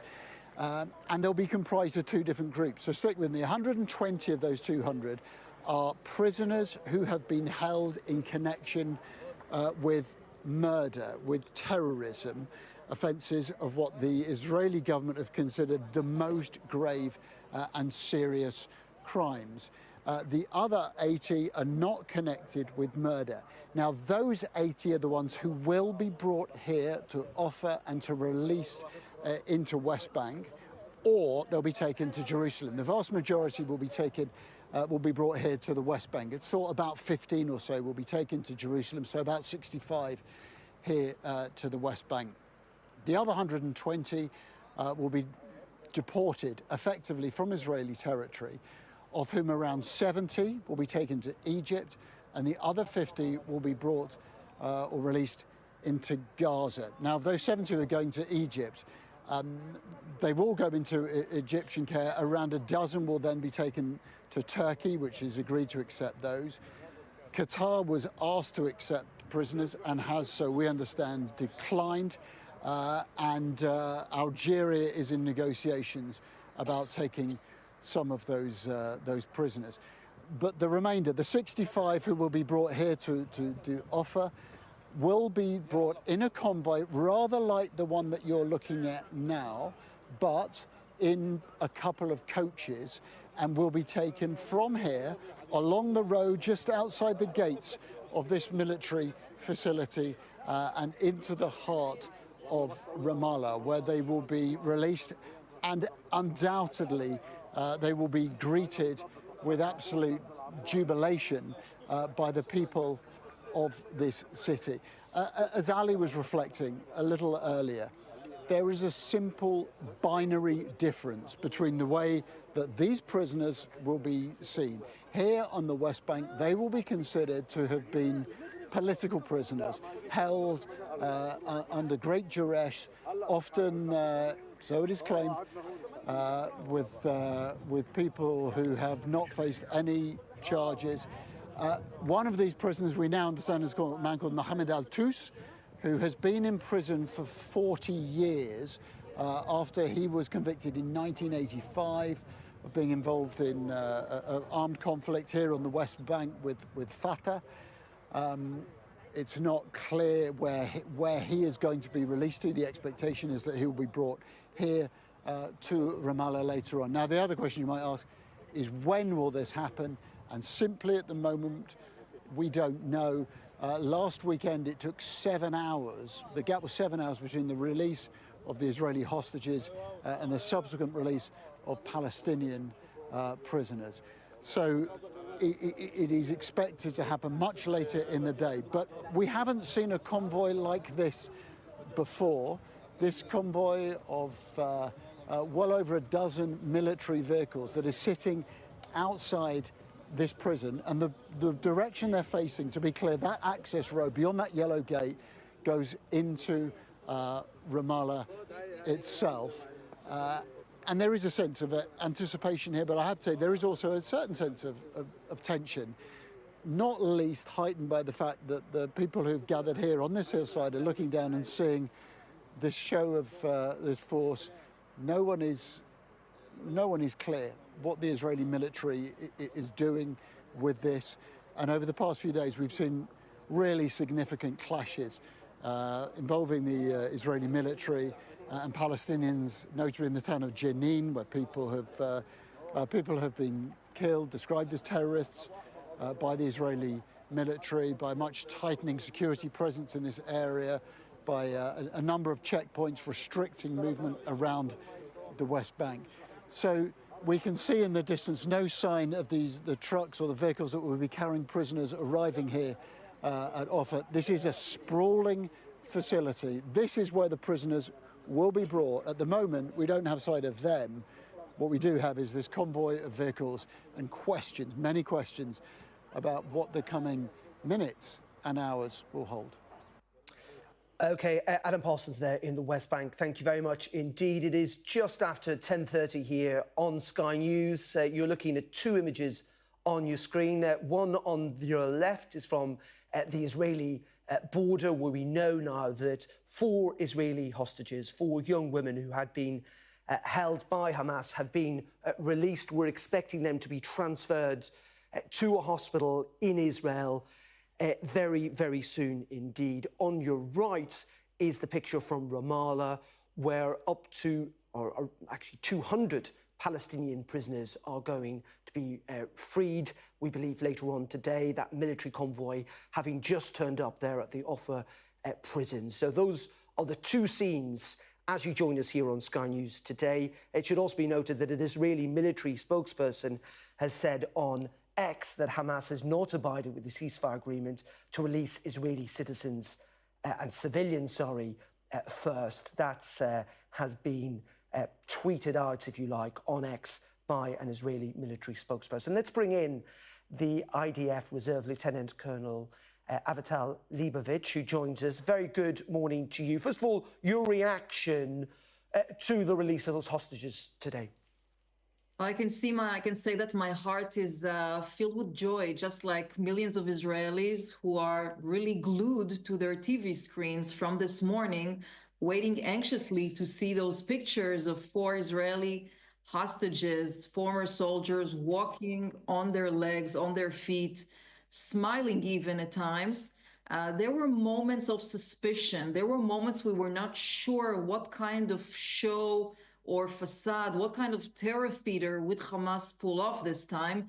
I'm sure you've seen the images of the stages, the stage that was prepared with flags of Hamas and numerous people who are armed, terrorists who are armed on the stage and surrounding the stage, and a lot of audience around it. So there were moments of tension, but I think everyone here in Israel is very, very joyful to see that the hostages are back home. Back home, indeed, but there is disquiet, it seems, from the Israeli government that civilians have not been released this weekend. Yeah, so actually it's very interesting. In the last minute, the Prime Minister's office just released a statement saying that since this agreement has been violated, by the way, it's not the first time. Last time, which was the first week, there was also a violation. The names were given of the hostages were given instead of 24 hours in advance, only 5 hours in advance. And this time around, the violation was that in the agreement, it specifically states that the first to be released are female hostages, civilian female hostages. And one of those civilians is a woman, young woman by the name of Arbel Yahud. And she was not released today. So the Prime Minister's Office of Israel just announced that the people of Gaza would not be able to return to the northern part of Gaza until Arbel Yahud will be free. This was just minutes ago. Yeah, I'm just seeing that as well. It must be said that Israel has said it won't allow Palestinians to cross into northern Gaza because of the very fact that female civilian hostages have not been resolved. There was a sense, or there is, I think, at least still a sense today, that this agreement, despite how fragile it is, has kind of bedded into a degree that this process is underway. Are you still optimistic that this agreement will hold today? Well, you know, we're just summarizing 1 week out of 6 out of 42 days to this agreement. And we are talking about a brutal terror organization, which is unexpected at times. And we see this unexpectedness. For example, today, suddenly, we've seen those 4 girls who were kidnapped when they were 18 and 19, dressed up in something that looked like, resembled uniform. and that was also a surprise, and the stage and the whole theater around it. So this is an unexpected organization, and we are expecting to see a lot of additional surprises in the time being. Having said that, Hamas needs the ceasefire desperately. Most of their military power is gone. They lost their senior commanders. They lost a lot of their weapons, their launchers, their missiles. So they are anxious to show the people in Gaza they're still controlling the Gaza Strip. So from their perspective, they're interested in that. So we will have to see how the next couple of days play out. The next phase will be on February 1st, where additional hostages should be released then. But your expectation is that the agreement, the 200 Palestinian prisoners, will go ahead. They will be released at some point later on today. Yes, this is the understanding here in Israel. And by the way, we are paying a very, very high price by releasing those 200 prisoners. 121 of them actually were sentenced due to different murders. And these are terrorists who sent, for example, suicide bombers to explode themselves in shopping malls or coffee shops and so on. So one of the, I would say, concerns in Israel is that these terrorists returning to the West Bank could return to terror tomorrow morning and continue to target Israelis. Indeed, but as part of the agreement, as we know, that they're not all returning to the West Bank, but indeed to different countries around the Middle East. But for the time being, Avital Leibovich, thank you very much indeed for joining us here on Sky News this morning. Let's bring back in our Middle East correspondent, Alistair Bunkle. And Alistair, just give us some context around these lines we're hearing from the Israeli military and the government in the last half an hour or so about their concerns that Israeli civilians are not being released.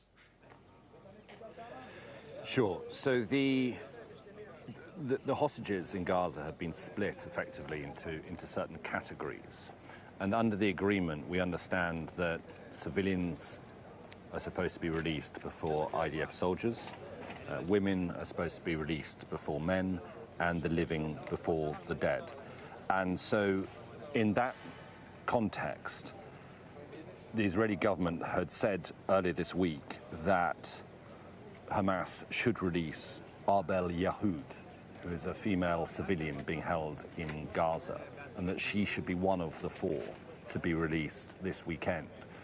Hamas last night issued the names of the 4 people they intended to release, and those 4 women have now come out of Gaza. But Arbel Yahud was not one of them. Now, last night, Benjamin Netanyahu met with some of his senior security officials to work out, how to play this situation. Now, ultimately, the Israelis were in a corner. They couldn't sort of do anything that would prevent the release of these 4 women today, given that they're all alive. So they've had to kind of go along with it. But it now seems as though they are making their position clear, and the consequence for Hamas not releasing Arbel Yahud is that Israel's Prime Minister's office, Benjamin Netanyahu's office, has said that Gazans will not be allowed to return to the north of the Strip until that issue is resolved. So just to expand on that, one of the things that we are expecting to happen today, as well as the hostage release, as well as the prisoners being released, was that Israeli forces in Gaza, along what's known as the Netzarim corridor, were going to start withdrawing from that Netzarim corridor, and that process would then allow Gazans to move from the south back to the north. That's not going to happen now, according to the Israeli Prime Minister's office, or at least Gazans will not be allowed to return to the north, which I suspect means the Israeli military won't withdraw from the Netzarim corridor today, or at least until, as they say, the issue of civilian female hostages in Gaza is resolved. And that might not be resolved until the next hostages are released, which could be another week from now. So that is Israel's way of responding to what they believe is a violation of this ceasefire by Hamas. That aside, everything else today so far has gone pretty smoothly. The 4 Israeli hostages have been released. as Hamas said they would be. They've been released earlier than they were last weekend, and now, as you see on your screen, on the right of your screen, we await the release of the 200 Palestinians from a prison in the West Bank close to Ramallah. But we do have yet another sticking point in this very fragile ceasefire agreement, and that particularly centres around the condition and the release of Arbel Yahoud, but not just her, Cherie Bibas as well, and her two children, Kafir and Ariel Bibas. Kafir is the youngest hostage being held in Gaza, but I think the working assumption is that they are not alive. Hamas had said that they had been killed in an Israeli airstrike more than a year ago. No proof of life, but also no proof of their death has been released, but I think the working assumption is that they are not alive. In this first phase of the ceasefire agreement that's due to last 6 weeks, 33 Israeli hostages will be released. The IDF believes the majority of them are alive. 25, 26 of them are alive. And so far we've seen 7 come out who are alive. Not all of them will be, though. We do know that some of them will not be alive when they come out, and bodies will be transferred to the IDF rather than living hostages. But today, and we await to see, you see on the left of your screen, one of the 3 helicopters, huge IDF transport helicopters. They are waiting now to take the 4 released hostages to hospital in Tel Aviv. I'm guessing because their rotor blades are not turning yet, that we are not quite at that stage. But what is happening now, close to where I'm standing in Reunited military base, is that the 4 hostages, and just to remind you, that's Liri Olberg, Daniela Gilboa, Karina Ariev, and Naam Levy. They have arrived here. They are seeing their families now, and they are undergoing initial medical checks. Yeah, and Alistair, just to re-emphasise what you were just saying there, we've had a statement from the Israeli Prime Minister's office saying that Israel today received 4 female soldiers kidnapped from the Hamas terrorist organisation, and in exchange we will release security prisoners according to the agreed upon key. In accordance with the agreement, Israel will not allow Gazans to cross into the northern Gaza Strip until the release of Arbel Yahoud, who was supposed to be released today, is arranged. And that's a reminder, isn't it, that this is an incredibly fragile deal, but also that exchange with those prisoners will still happen. Yeah, and we'll just keep an eye as there seems to be some movement close to Ramallah now of Israeli military and Israeli security vehicles. We'll keep an eye on those pictures. But to your question, Darren, yes, it is a reminder of how fragile this ceasefire is. We saw how fragile it was before it even started last week. It was due to come into force at 8:30 a.m.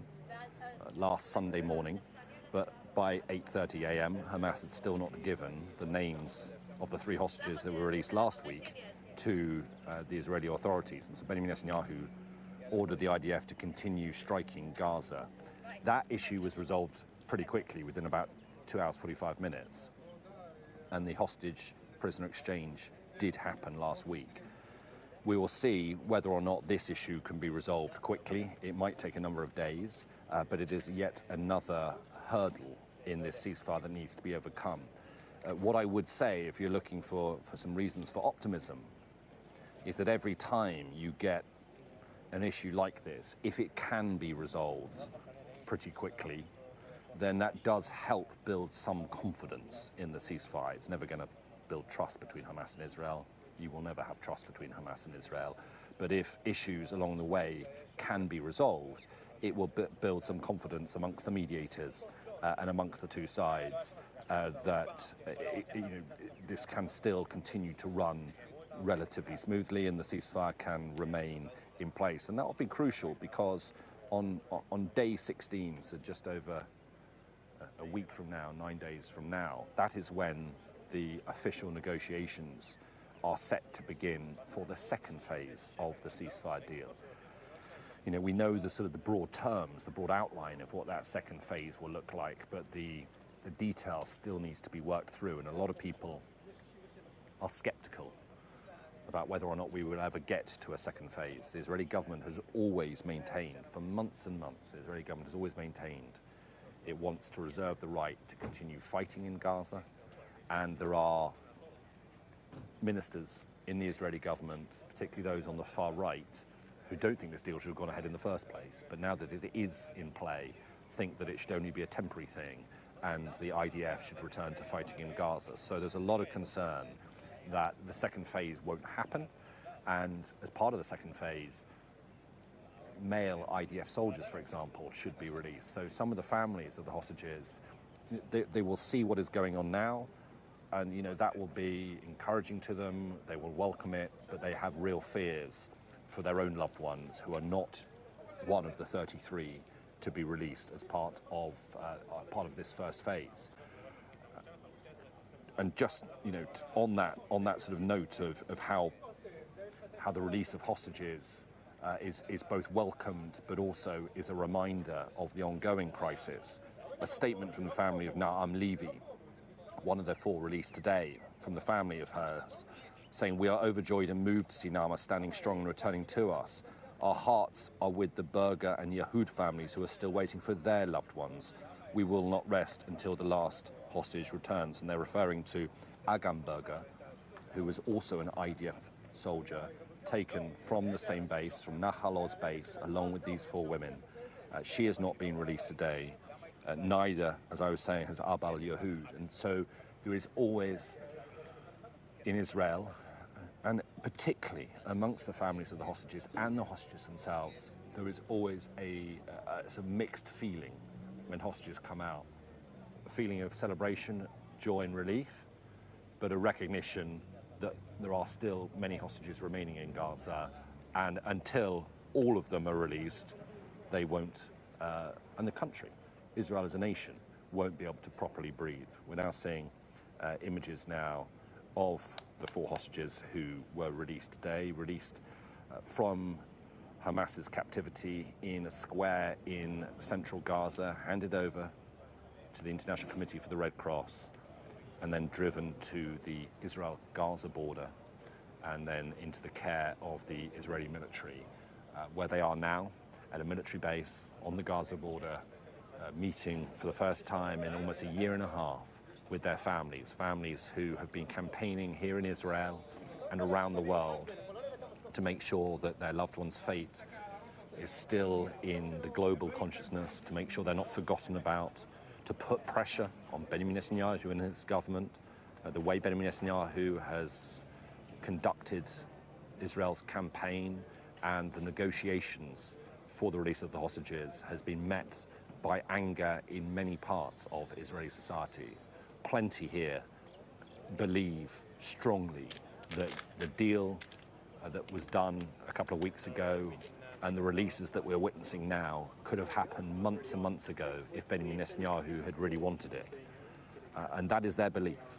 And that is backed up by statements that we've heard from some of the mediators. Qatar's Prime Minister speaking to Sky News about a week ago, saying that the deal that is now in place is a deal that's been on the table for more than a year. But it is a complex deal. It is a deal struck by mediators between 2 sides who have been bitter enemies for many decades. They remain bitter enemies. But it is a deal that for now is holding, and a deal that is seeing the release of both hostages and prisoners, Darren. Alistair, for the time being, thank you very much indeed. Let's get more now from an international negotiator, Nomi Bar Yaakov. Thank you very much indeed for joining us. And I suppose my big question is, looking at those images we've seen this morning, you've been involved in negotiations. What's your impression of how, thus far, this deal has played out today with those release of those 4 Israeli hostages? Well, thus far, it's certainly a success. The 4 hostages were released today. 3 hostages were released last week on Sunday. What is problematic is that the hostages don't match the agreement, and in the sense that civilian hostages, female hostages, were to be released first.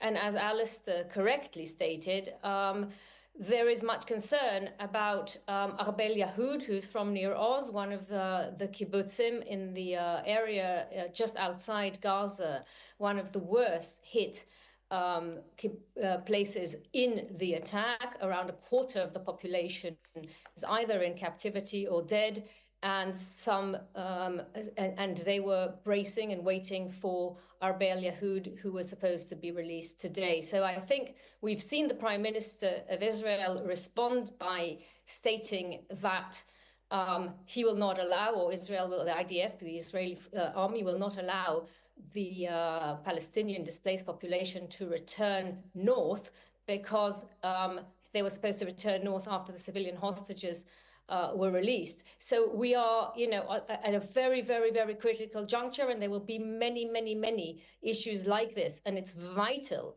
that Qatar and Egypt and the US ensure that this hitch is overcome quickly. A hitch is an understatement, because the Palestinians have already unpacked. They're ready to move back north. This was what they've been waiting for 15 months.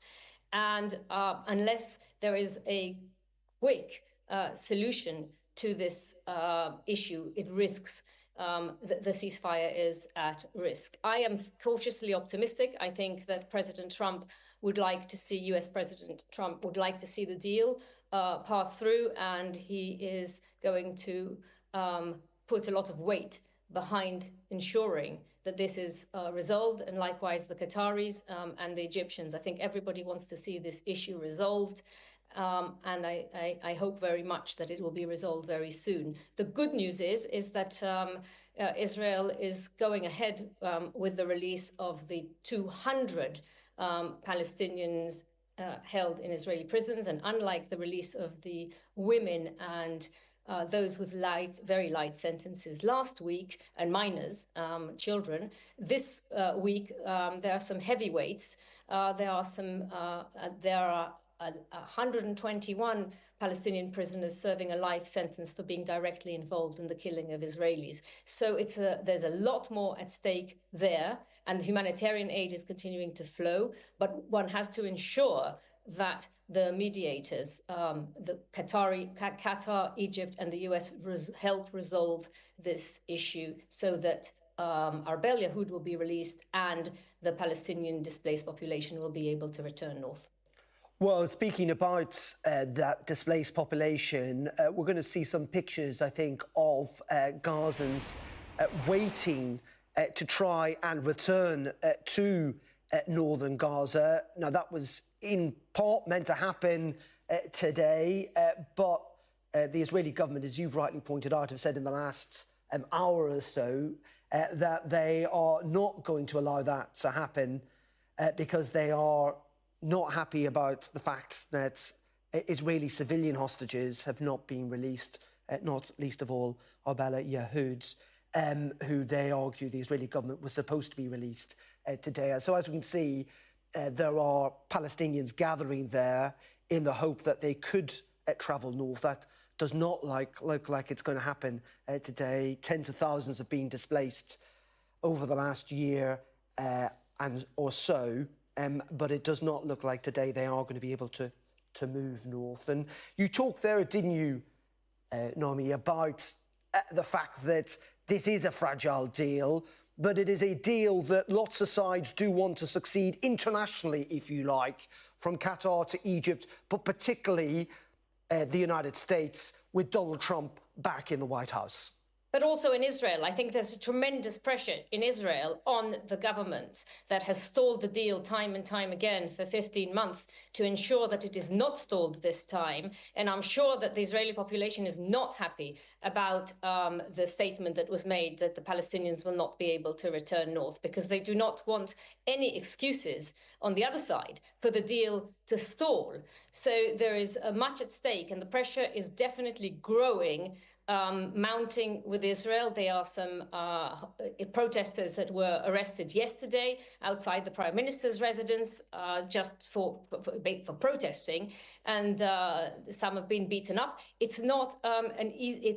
The pressure is mounting everywhere, and of course, it's actually closer to 2 million Palestinians, not dozens of thousands. You know, we're talking about millions of Palestinians that have been displaced and living in tents or in open air and in dire conditions without running water and electricity, and without food or hardly any food. So the good news is that the humanitarian aid is continuing according to the ceasefire, at least 600 trucks a day. We're seeing more than 600 trucks a day. At least there's no blockage of that.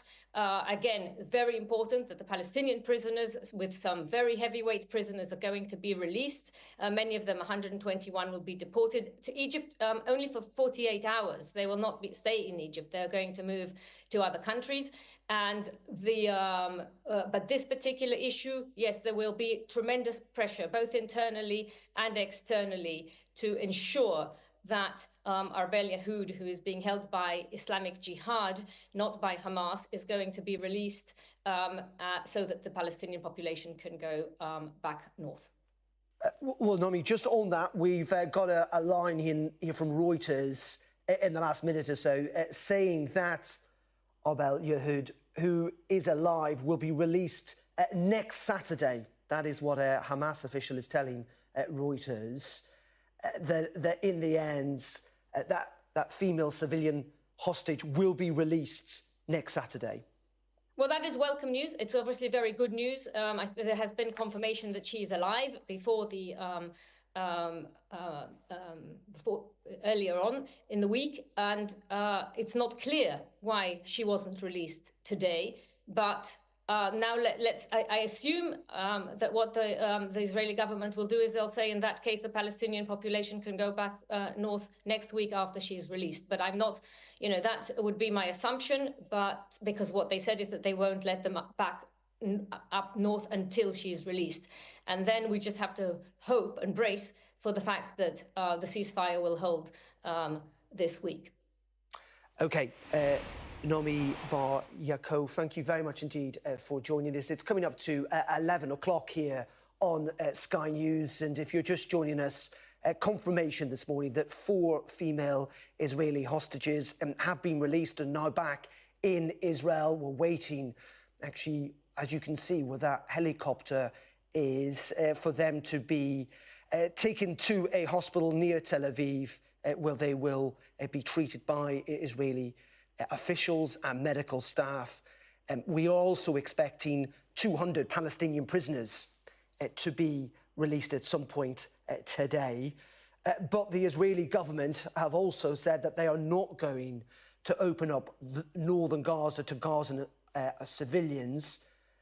Given their concerns, they argue that Israeli civilians have not been released today, that they argue was part of the deal. So we've seen significant progress today, but a bit of a stall, if you like, as well. Let's bring back in Alistair Bunkle.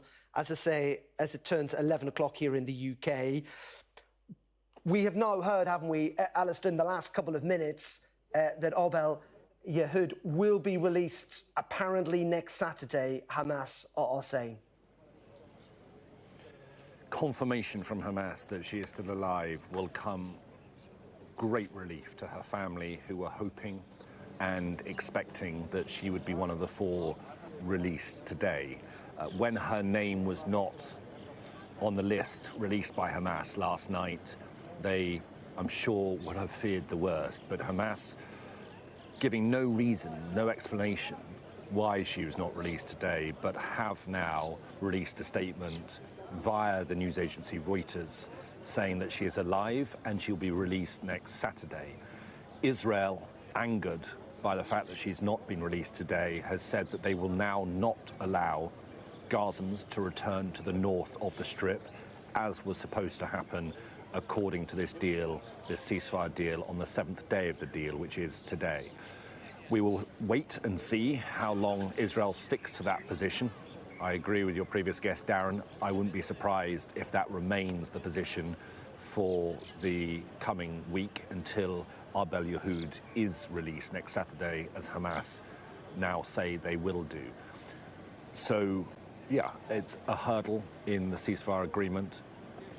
We've seen hurdles before. They have been resolved. Hamas has quickly come out with a statement, I guess, in the hope that this will be resolved quickly as well. I think that the position taken by Benjamin Netanyahu and his government to prevent the return of Gazans from the south to the north is both a message to Hamas that they must stick to the deal, but will also be designed to put pressure, domestic pressure within Gaza on Hamas when, and this will be the thinking, I'm sure, of Benjamin Netanyahu, when Gazans understand that they're not now allowed to return home to the north, it'll be a measure designed to say, well, Hamas is to blame for that, not the Israeli government. But that statement from Hamas that next week Arbel Yahoud will be released and she is still alive will come as great relief to her family. We've had a statement as well on Twitter from Yoav Gallant, Israel's defense minister for much of this war, but he was sacked by Benjamin Netanyahu a number of months ago. He, like Benjamin Netanyahu, has an arrest warrant for war crimes issued against him by the International Criminal Court. But he has tweeted today to say, Naama, Liri, Karina and Daniela, welcome home. How good it is to see you together, strong and upright. The cynical display of hatred by Hamas terrorists has proven your humanity in the face of evil. From the first day of the war, I insisted that the female observers be defined first as women and only then as soldiers, and that they be placed at the top of the list of those liberated, along with all the women and children who were kidnapped. He goes on to describe this as an exciting and joyful time, but a time which they will also remember the other 90 abductees, as he describes them, who remain in captivity. 90 hostages still in Gaza who will be released as part of this ceasefire deal, assuming it still holds. And we are waiting for movement on the left of your screen here at Reunited in southern Israel as we watch pictures of one of 3 big Israeli military transport helicopters, their rotor blades not yet moving.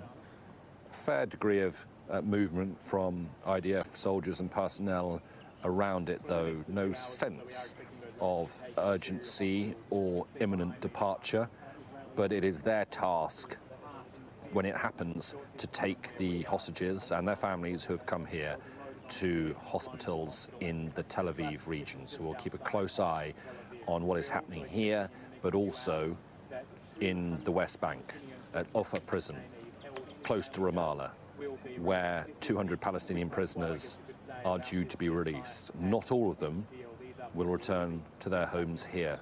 Many of them, because of the sentences that they are serving, because of the crimes that Israel has found them guilty of, will be deported, we believe, to Egypt, and then perhaps on from there.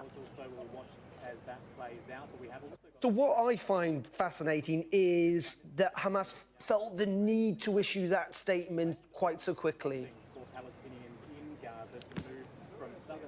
Sorry, Darren, do you mind repeating that? So I would say what was fascinating to me is that Hamas felt the need to issue that statement about Arbel Yahoud being released next Saturday in quick response, if you like, to the Israeli government statement we saw within the last hour. Yes, I think so. And you know, Hamas has not explained or given any reasons why Arbel Yahoud was not released today. But you're right, they have released that statement pretty shortly after Benjamin Netanyahu released his own statement saying that Gazans, as a result, would not be allowed to return north. We saw last week when Israel did not receive the names of the 3 hostages who were released last week, when those names were not forthcoming at the stroke of 8:30 a.m. when the ceasefire was due to go into force. Benjamin Netanyahu released a statement and said that the Israeli military would therefore continue attacking Gaza. And actually it only took a couple of hours for Hamas to then release those names. Again, no explanation for the delay. but it did take them only a couple of hours to release those names. The ceasefire was back on, and then a few hours after that, the hostages were released. So Hamas, and there is no trust between the two sides whatsoever, but Hamas have released a number of statements over recent days saying that they are committed to this ceasefire deal. And so I think the fact that they have released this statement about Arbel Yahoud, the fact she's alive and the fact she will be released next week is, as you say, a sign that they don't want this to be a reason for the deal to collapse. Whether or not Arbel Yahoud's continued captivity in Gaza is Hamas playing games, whether or not she's being held by another militant group such as Palestinian Islamic Jihad, is very possible, and therefore Hamas don't necessarily have full control of Islamic Jihad. That could be another reason as well. But it will, by many Israelis, most Israelis, be looked upon as a cynical ploy by Hamas, another tactic of sort of psychological torture for the families. But if it can be resolved quickly, then again, nobody wants there to be issues in the ceasefire. But every time there is an issue, if it is resolved, then it can build confidence that the ceasefire might have some strength in it. But I have to say it remains fragile, and this is another example of that fragility. And because there are some in Israel, including in the Israeli coalition, who would like to see a return to fighting, many are worried that it will only need a small excuse for them to be given that reason and for the ceasefire to collapse. OK, Alistair, thank you very much indeed. Well, we've just had pictures arrive here at Sky News of those 4 female hostages who've been released this morning. They are, of course, Karina Arif, Daniela Kilbawa, Nama Levy and Leary Albag, who have, as you can see, smiling, cheerful, thumbs in the air, making heart signs as they have arrived back in Israel, having been held hostage for 477 days by Hamas. Clearly, they are absolutely delighted, emotional scenes as they're welcomed by the IDF there in Israel. Utter joy that we've also seen in Hostage Square in Israel. We had that statement from the family talking about the relief that they will be reunited. In the end, this has been a long and very difficult process, fundamentally for clearly the families involved in all of this, but utter relief today. Just to talk about what we're seeing, though, and it's not relief for those tens of thousands of Palestinians who would hoped and were hoping today to return to northern Gaza, have been displaced over the last 18 months or so. And that is because they are not going to be allowed, it seems, to return to northern Gaza because the Israeli government are very annoyed by the fact, they would say, that civilian hostages have not been released today. And so that strip of land, if you like, that those Gazans who are gathered there today on the left-hand side of your screen wanted to return is simply not going to happen. Well, let's bring in the British-Palestinian political analyst, Youssef Al-Hilu, who joins us. Very good afternoon to you, Youssef, or very good morning, I should say. First of all, what do you think when you see those images this morning of those 4 female hostages released, now back in Israel? Well, first of all, thanks to the mediators, we have a ceasefire. This ceasefire is fragile indeed, but it is still holding. We and the millions around the world are relieved to see that the world's most documented genocide comes to an end. Of course, it's moments of joy. It's good news to see Israeli captives are released. And it's also good news that Palestinian political prisoners and captives will be released. It is, of course, it's a very bad deal for Israel, as you may agree, because Netanyahu failed to achieve his political goals. At the end of the day, everybody wants to see an end to this cycle of violence. Everybody wants to see all captives released. Of course, there are some obstacles along the way, but again, thanks to Trump's pressure, who made this deal materialize. I think Israel is annoyed from the fact that Hamas is regrouping. It is in full uniform, armed, and they are, handing over those Israeli captives in public squares, despite the last 15 months of destruction, airstrikes. Yet Hamas came even stronger. The fact is that the Israeli society are monitoring and watching this process, slow process of implementation of this ceasefire. Of course, there is a psychological warfare that Hamas is, doing. It wants to prove its point that Israel has to accept Hamas's conditions. That's why we might see some delays in the Israeli captive whose fate is unknown. But at the end of the day, I think the pressure will continue to mount on Hamas, on Israel, to make sure this ceasefire holds. People have had enough from both sides. And also the political solution, everybody realizes that military pressure will not lead to release Israeli captives. Everybody agrees, including yourself at Sky News, that Israel killed many of its hostages. And why we have to wait 15 months until this moment? Netanyahu could have released and secured and freed a number of Israeli hostages before we reach to this point. It's good moments. Let's hope that more captives will be released, and let's hope that the political solution will be implemented. The reconstruction of Gaza will take ease, and we are hopeful that we hope, we pray that this will be the end of wars and hostilities between the two sides. Okay. Yosef, for the time being, thank you very much indeed for joining us. We're just hearing from Egyptian state-run TV that Israel has released 70 Palestinian prisoners into Egypt as part of this Gaza ceasefire deal. That is 70 Palestinian prisoners have been released to Egypt as part of this deal by Israel, we're told, in the last couple of minutes. Let's bring in Alan Parsons as those bosses at that prison in the West Bank move. What is happening where you are, Adam? Yeah, Dan, first of all, very interesting, 70 prisoners released into Egypt. That means, by my calculation, there's probably 50 who have gone into Gaza, and there are 80 expected here in Ramallah. Example of how rapidly things can change in what is a tense situation.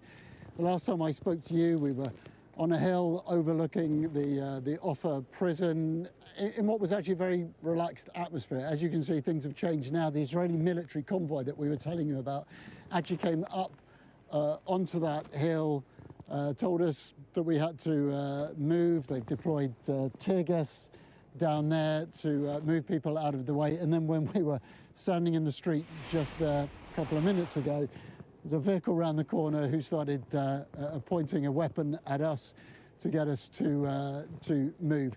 So this area now is the focus of a lot of attention for the Palestinian end of this prisoner swap, because of the 200 who are being released, as we said, 70 have gone to Egypt. By my calculations, 50 have gone to Gaza. Those 120 have been convicted of what is the Israeli court's estimation the most serious offences, largely, I think, connected with murder and with killing. Then you have 80 others who are also convicted of serious offences, and in some cases have been in prison for a long time. Now, the figures that have been suggested would, according to my calculations, mean that these 200 prisoners have, on average, been incarcerated for over 14 years each. And some of the stories around them, there's a man called Mohammed Al-Tous, who is from this area, who's been in prison since 1985 because of his affiliation with Fatah. There are a group of 3 brothers from Ramallah who are due to be released today, who have all served long sentences. And for people round here, these are effectively political prisoners or people who have been in prison because of their support for what would be described here as Palestinian resistance. Of course, the Israelis would consider them to be terrorists, and there are many in Israel who are very uneasy at the idea of people being released who have been convicted of serious crimes and who have spent a long time in prison. So what is going to happen over the course of today is that, well, the Offa prison facility is actually more, it's over in that direction. And the prisoners who have been in various locations will be brought to Offa. That's I think tear gas that you're hearing being deployed again there, will be brought in coaches towards the centre of Ramallah, and there will be family and friends meeting them.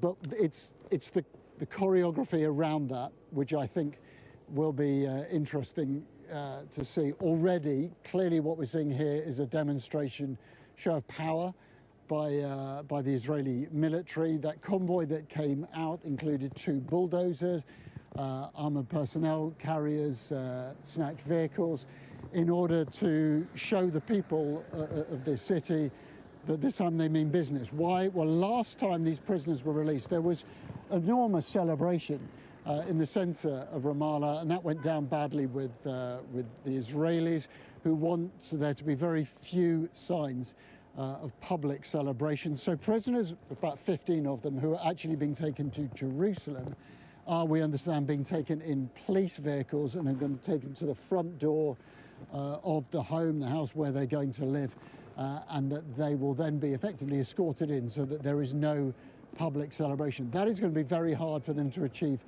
here in Ramallah. And in fact, as I speak to you now, I can see, let's move out here. There's coaches. The 2 coaches, I think, are on their way. We can see them through that fence there.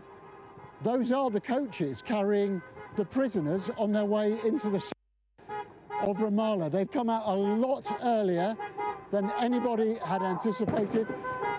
That is tear gas being fired, but there you can see the coaches carrying the Palestinian prisoners. We assume it is in those coaches towards Ramallah. This is a lot earlier than anybody had anticipated. You can see one of those Israeli military vehicles is now turning around. There is a 3rd coach going through, and then behind it, those are Red Crescent, Red Cross vehicles. You can hear around me the hooting of cars, that sense of celebration.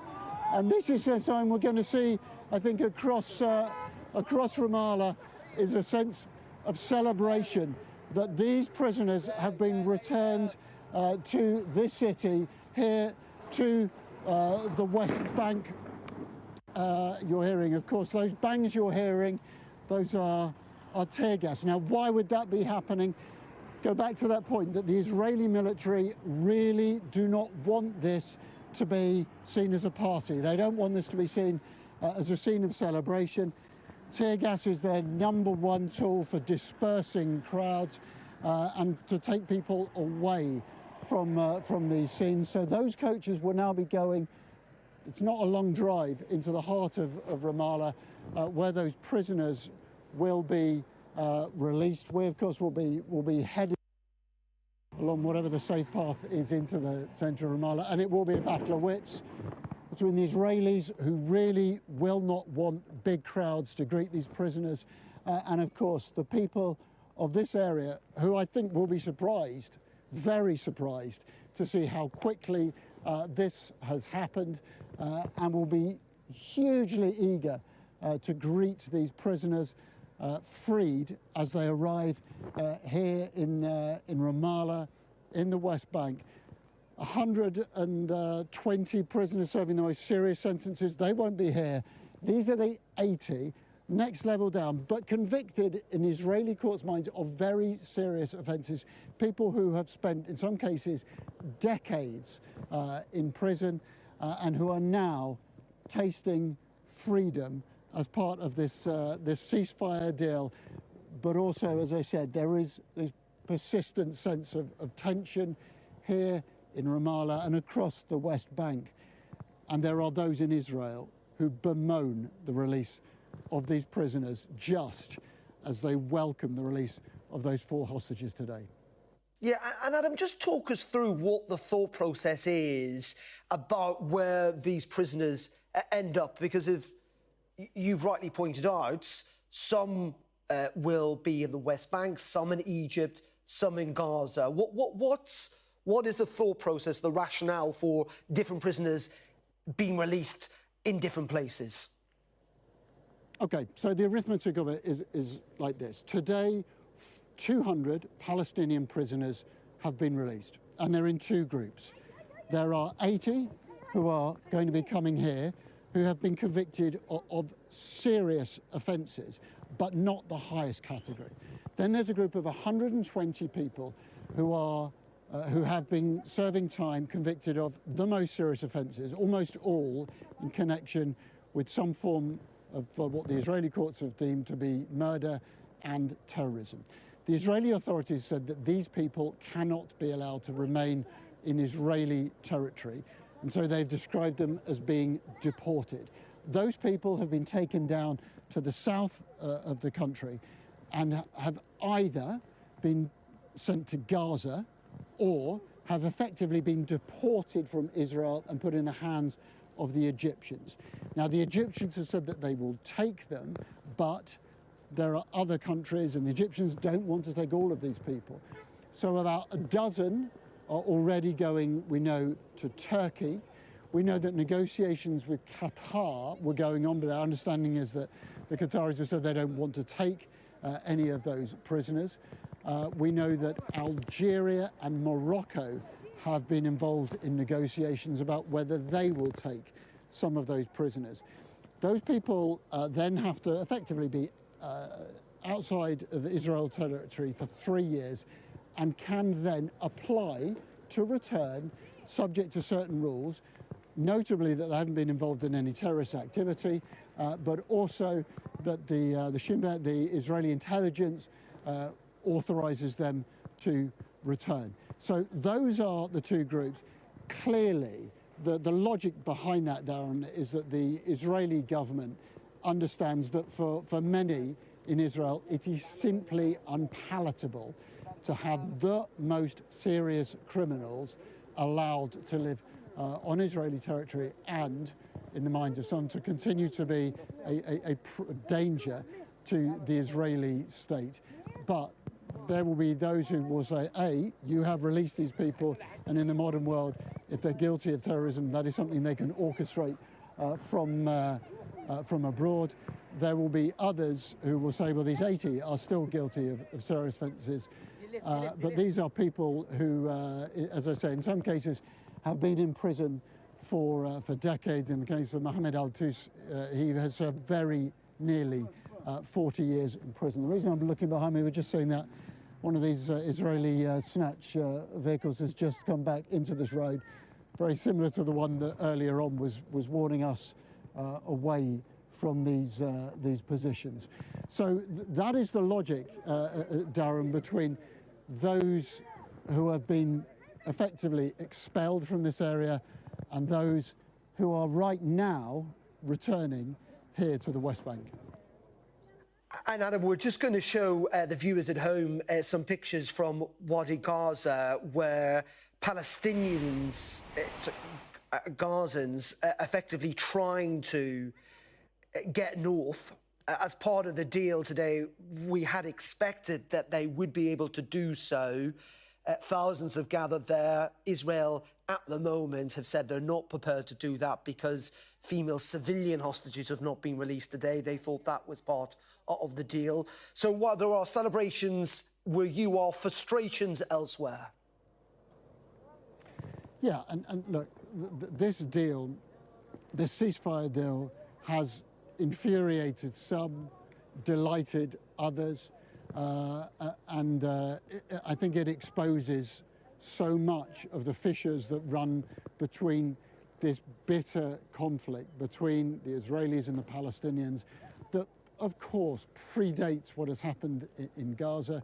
You know, this is, was mentioned, Mohammed al-Tous was in prison since 1985. You know, there are people who have been released who have been involved in the first and the second intifadas. This is not about prisoners connected with what's happening in Gaza.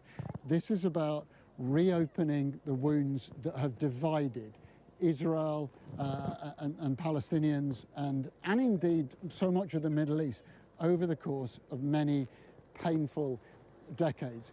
And it exposes some of those frustrations and many of those tensions. And I don't think anybody would pretend that this deal is perfect for either side.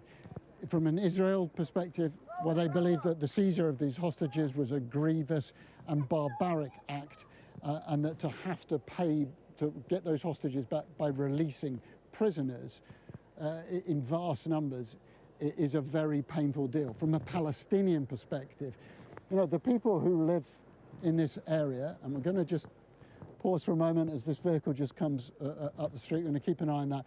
The people who live here.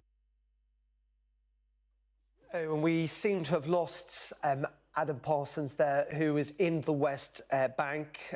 He, of course, reporting on the fact that 70 of those prisoners, part of the 200, seem to have been released by Israel in the last couple of minutes. We saw those coaches moving, didn't we, as they were taking those Palestinian prisoners. Meanwhile, this is the scene on the Israeli border. That military helicopter were expecting the 4 Israeli hostages that have been released to be taken in one of those 3 helicopters to a hospital near Tel Aviv where they will be treated. Meanwhile, Will had a statement from Leary Albag, a family statement, where they talk about a wave of relief and joy that envelops us after 477 long, unbearable days of nerve-wracking waiting.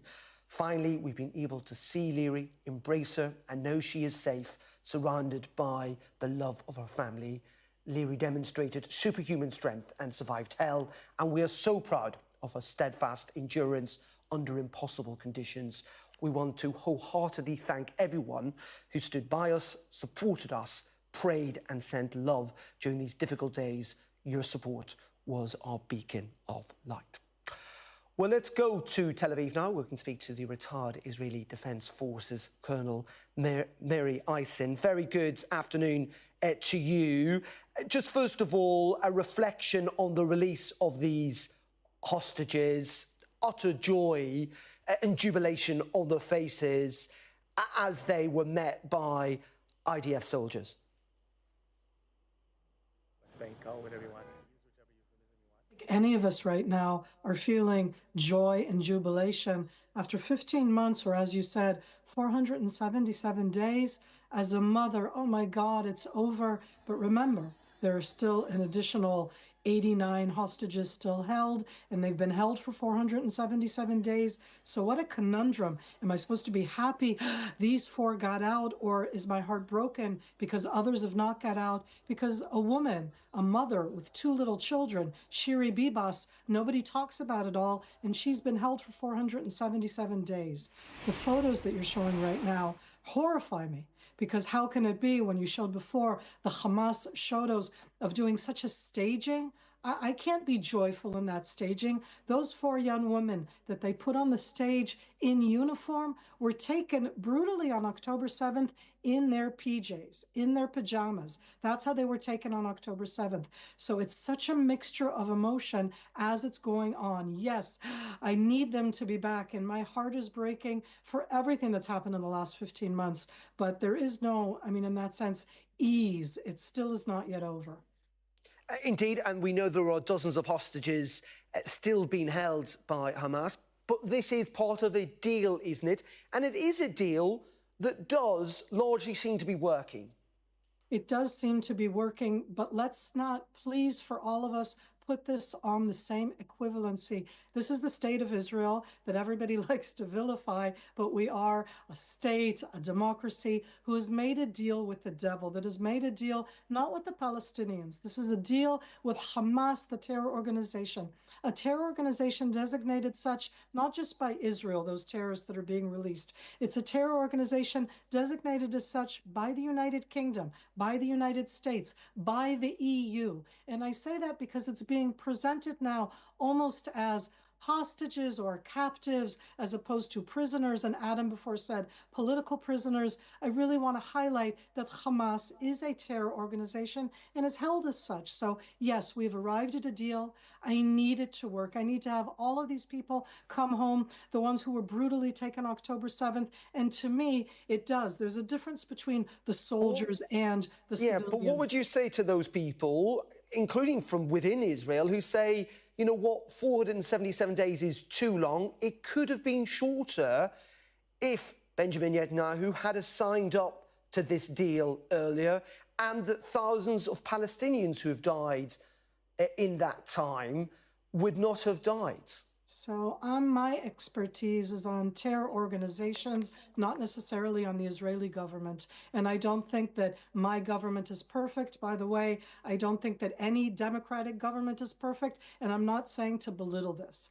In May of last year, it was before Mohammed Def was killed. That's number 2 in Hamas. It was before Yahya Sinwar was killed. That was number 1 in Hamas. That made a difference. It was before Israel launched its ground attack against Hizbollah. And because of that, Hizbollah was also fighting against Israel. And I say that because in May, the conditions were different. Certainly, Israel could have agreed to it then. But when I say that in that sense, it isn't that it's the exact same conditions. The deal may look the same to you, but the conditions, the fact that Hamas agreed to it as it agreed to it now in January, doesn't mean they agreed to the same conditions in May. Even the United States, I shouldn't say even, under the Biden administration, at the time, Secretary of State then Blinken, they both said, Biden and Blinken, that Hamas was the problem. I know I don't like to highlight my government. I don't necessarily support this government in Israel, but please let's separate between the terror organization that today paraded 4 young women who were taken in PJs, in pajamas, on October 7th from their beds, dressed them in uniform. They weren't taken in uniform. They weren't fighting on October 7th, paraded them on a stage, made them wave at the stage. And to put that together with the prisoners that are being released, and they are absolutely prisoners, and the large portion of them, not all of them, are people that, as described before, are murderers with blood on their hands. Can you imagine what that's like for an Israeli now, when today they're releasing terrorists that murdered, Israelis, and they're being released today? It's very But what also of the frustration, maybe the anger too, of those innocent Gazans who just want to return home, and the expectation, the hope today is that they would be able to do so. And at the moment, Israel's saying that is not going to go ahead. My heart is with every single Palestinian in the Gaza Strip. My heart is with them, and I have felt for many, many years that I support their desire for a Palestinian state way more than Hamas, because Hamas calls for my destruction. And I have never called for the destruction of the Palestinian entity. And to do so right now, Hamas did not do the deal as it said it would do. So now everybody, again, it's like easy to pressure Israel. Who's going to pressure Hamas? And I say again, Hamas is a terror organization. So my heart goes out to those Gazans. And I wish that they had a different leadership. I wish that they didn't support a leadership that calls for my destruction, or that did that October 7th attack in the mean place. You keep asking me about it could have ended earlier. Sir, can we at least say it of course could have ended earlier? They could have given back what was 250 hostages and now 100 hostages or 93 hostages months ago, and nobody says that. It's as if a given that what they did on October 7th and taking the hostages is legitimate in any way. It is not. It should be vilified by everybody. That pressure should be on Hamas. Is Israel perfect? No. But please, let's not put them on the same plateau. No, indeed. And there is pressure clearly on Hamas. They wanted to show today that they are still in existence. As you say, those images that we saw of those masked men with guns next to those hostages. But it is a reminder that Israel, Benjamin Netanyahu said this war will not end until Hamas is gone, if you like, has been destroyed. That clearly isn't the case, is it? And that's what this demonstration was all about. So the visuals themselves are all about Hamas as a terror army. They're not a sovereign country. They're not a decent, responsible government, although they've ruled over the Gaza Strip themselves since 2007. That's before some, people were born in that sense. It's almost 18 years ago. And I say that because what they're trying to show is that they lasted. That's exactly what a terror army gets to do. We don't have that privilege. We're a sovereign country. We're a democracy. We have lots of different voices. We were horrifically attacked, and we failed both in defending ourselves right now, and now we're being blamed for everything in the aftermath. We're being blamed for the hostages. We're being blamed for the release of Palestinian prisoners. We're being blamed in every way. And again, I don't support the Israeli government, but that doesn't mean that we can blame everything on that. What Prime Minister Netanyahu said, I did not agree with. You cannot destroy and eliminate a terrorist organization. However, sir, you can destroy the capability of that terror organization to do an October 7th attack. And that we did. I didn't want to be sitting around in Israel waiting for them to do it again. Put on afterwards when you have time the Hamas voices, not the Israeli voices, who in the last week, let alone in the last 475 days, have said time and time again that they want to do on October 7th again, that that's what they will do again, that their aspiration is to get to Jerusalem. I need to be able to defend myself against that terror military. And you're right, I did not destroy me, Israel, the ideology. Okay. And I call out again, I want to say I am all for Palestinians, for the Gazans. I want them to have a better future. I do not include my destruction in that future. Okay. Thank you very much indeed for your time. That's Mary Eisen there. Thank you. Just to say that we've had a statement through from Karina Arif, who from her family have issued a statement saying, our hearts are filled with immense gratitude and joy after 477 tumultuous days of pain, worry and endless anxiety. We finally got to embrace our beloved Karina, hear her voice and see her smile that once again fills us with light. Our Karina is a symbol of courage, heart and determination, and we're proud of her beyond her words. We want to deeply thank everyone who stood by us along the way, everyone who sent prayers, support and love. Your support was our anchor of strength in the darkest times. That is a statement there from the family of Karina Arif. Okay, well, let's speak to a former Pentagon Middle East official, Jasmine Al-Gamala. Very good afternoon to you, Jasmine. As it is where you are, morning where we are. First of all, your reaction to the scenes that we've seen in Gaza today, in the West Bank, and in Israel. Well, thank you so much for having me. And there are three different situations in those three areas that you mentioned. So maybe we can go through them one by one. I mean, I'd obviously like to start out by saying that anytime someone who has been kidnapped or imprisoned is back home with their families, it's a good thing.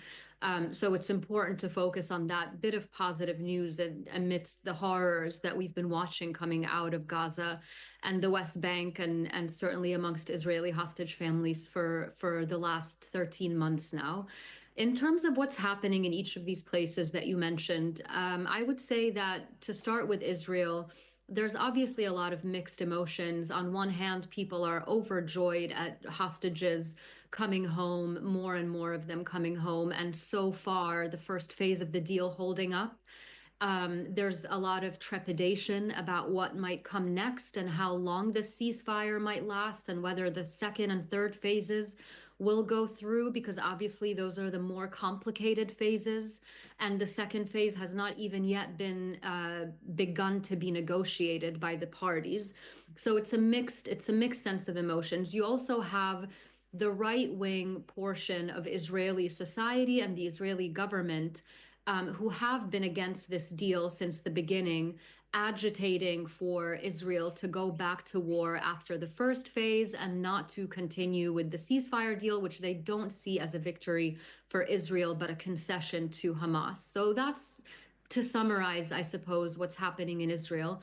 In Gaza, you've seen images of people trying to go back to their homes, trying to begin picking up what's left of their lives. Obviously, the images show as what we've all known, which is that the Gaza Strip has been almost nearly 100% destroyed. I mean, probably about 90% of it has been decimated. People have been displaced from their homes, and as they start to go back to what used to be their homes, are doing things that, you know, you and I and viewers can't really imagine, like trying to find family members that might be still under the rubble and so on.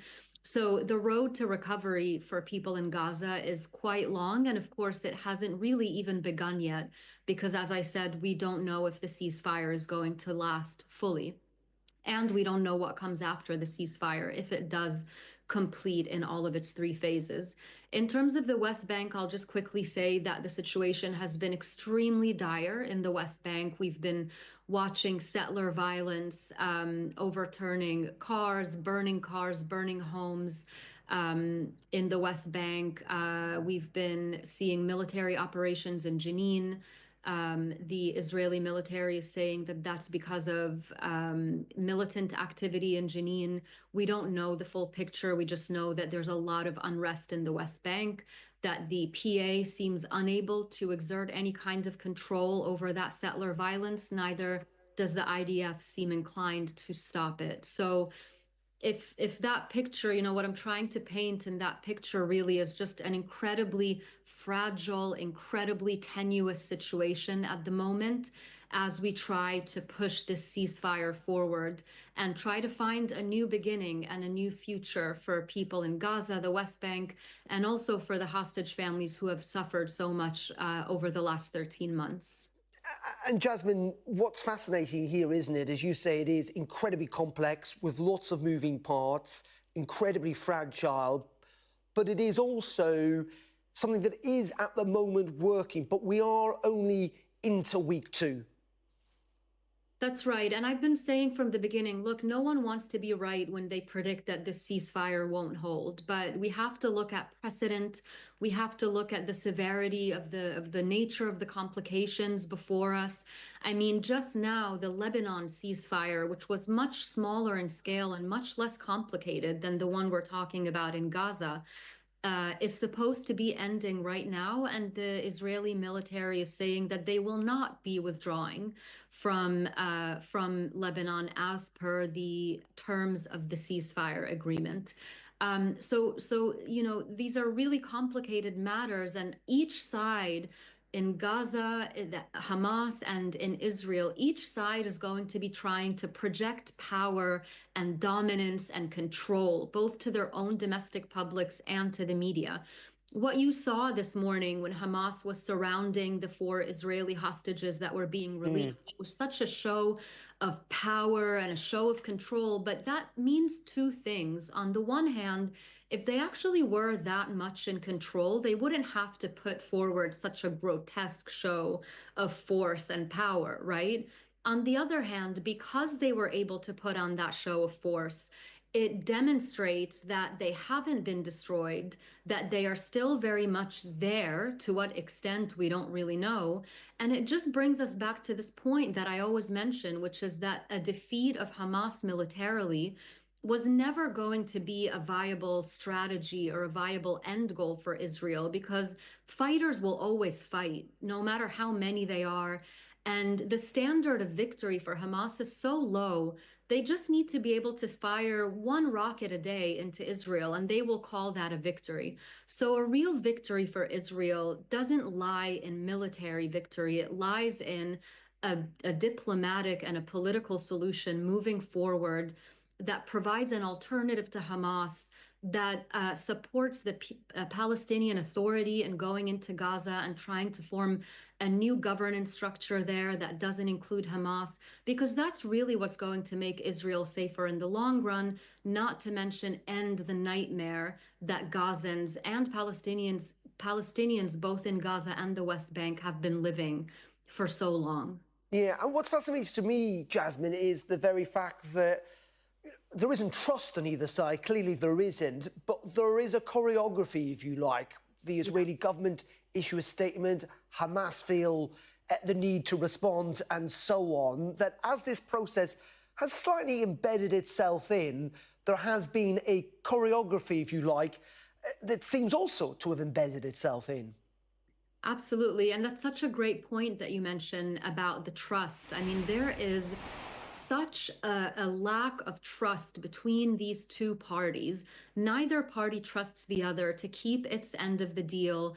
Each one of them sees the other as always looking for an excuse to get out. Just now you're seeing Netanyahu saying that the list that Hamas provided was not the list that was supposed to be provided. They were supposed to, in this first phase, release all the civilian females before releasing the military female hostages. And what we saw today was a release of 4 military hostages. There are still 2 civilians that were on that initial list of 33 that were supposed to be released first. And so each party is going to be trying to find that wiggle room to try to make it seem that we are not to blame, but we're not going to go forward with this because the other party is not operating in good faith. Now, this is to be expected with two parties who have such a lack of trust and such a long history of conflict with each other. That's precisely when the role of the mediators and the guarantors becomes so critical. We're talking now about the new U.S. administration, President Trump and his special envoy to the Middle East, Steve Witkoff, and we're talking about the Qataris and Egypt as guarantors for the Hamas obligations. And so the role of those mediators is really going to be important in these next few days to hold to account those two parties and say, no, this is what you agreed to, and this is what you're going to do, because we cannot slide further back into this endless war. We need to move forward. Okay, and just finally, Jasmine, I don't know whether you can see this, but our viewers at home certainly can, that in Wadi, in Gaza, we saw people effectively gathering at the kind of border, if you like, or the barrier where Israel had suggested as part of this deal that people could move, Gazans could move back to their displaced homes. There was no movement until a short while ago. People do seem to be moving in the picture. We're not entirely sure what that means, whether things have changed on the ground in the last couple of minutes. But for ordinary civilian Gazans, you know, this has been an incredibly difficult and horrific time, and many of them so desperate to return to their homes. Yes, absolutely. I mean, you know, out of every, you know, the people of Gaza, Palestinians in Gaza, I think it's important to remind viewers that they've been caught between two parties that have been doing them severe harm, both the Israeli military throughout the operations of the last 13 months and Hamas themselves, because Hamas has been even just since the ceasefire was announced. I mean, it's not just that Hamas attacked on October 7th and invited the wrath of the Israeli military onto the people of Gaza, who never asked for this, but also just since the ceasefire has been announced, they've been going around and they've been attacking Palestinians in Gaza, people they're accusing of theft or treason. And so they are an enemy force of the Palestinian people themselves. And I don't think that, you know, many people, it's unfortunate in the world that we live in, and especially with how polemic social media is, that people feel like they have to choose a side. You're either with Hamas, you're either with Israel, the resistance, the occupation, all these words are being thrown around. Sometimes people lose sight of the fact that these civilians, these ordinary Gazans who have been living this nightmare for the last 13 months are actually getting it from all sides. And they're scared right now, even though the ceasefire has been agreed on, the first phase is underway. They're told that they're able to go home, but we're hearing reports of them hearing gunfire. They don't know, you know, if they're safe. They don't know if it's safe to move. It's an incredibly, incredibly terrifying time for them. And I just think it's important to highlight that human factor in everything that's going on right now. Okay, Jasmine, we really appreciate your time this morning. Thank you very much indeed for joining us. That was and is the picture in Gaza on your right-hand side. On your left, a little earlier, we had a pretty clear picture of that helicopter. You can just see the rotor blades above those trucks. Those trucks moved into place in the last couple of minutes. On the right-hand side, you might just be able to make out a convoy of cars with flashing lights. Let's bring in Alistair Bunkle, because this is part of a process in which the Israeli hostages have been returned to Israel but are going to be transferred to a hospital, we believe, near Tel Aviv. Alistair. Yeah, Darren, the trucks, you see 3 of the trucks, there are some more just out of shot that have now parked up, shielding the view of the cameras from the helicopter. They have gone there at the request of the families, I'm told, obviously to give them some privacy. The families of the 4 hostages and the 4 hostages themselves are now in the base just off to the left-hand side. They've been reunited. They've been receiving any initial medical attention that they might need. And I think shortly they will be leaving for Tel Aviv. The rotor blades of the helicopter, you can now see quite clearly just behind the gap between 2 of those lorries. Well, the rotor blades aren't turning. There's 3 large helicopters, but I think the fact that the lorries are parked up and there is a number of Israeli police vehicles as well with their lights flashing, also providing a barricade, I think that is a suggestion that their departure could be coming quite soon. But they are being kept some distance for obvious and understandable reasons, some distance away from the cameras, the television cameras here, and they now have that sort of extra layer of protection in the form of those trucks that have been positioned in front of the helicopters to allow them to board those helicopters with some privacy. I'm just looking now, and it's hard to make out from this shot, but it does look as though there is some movement going on there. It looks possibly as though some people are exiting a minibus, a black minibus that's now just started to move and is going behind that truck. So possibly that could be the hostages being moved from one part of the military base towards the apron where the helicopters are currently stationed. But as I say, no movement just yet from the rotor blades of the helicopters to suggest that they might be ready to take off in the next couple of minutes. But a lot of Israeli military personnel still milling around that area. They have been around there for the last couple of hours. Another minibus, I'm not sure whether it's the same one, but another minibus pulling up, its door opening. And let's just watch to see who comes out of the main compartment of that minibus. Trying to see whether, now we know that the 4 female hostages came out in military fatigues. Those weren't official IDF uniforms.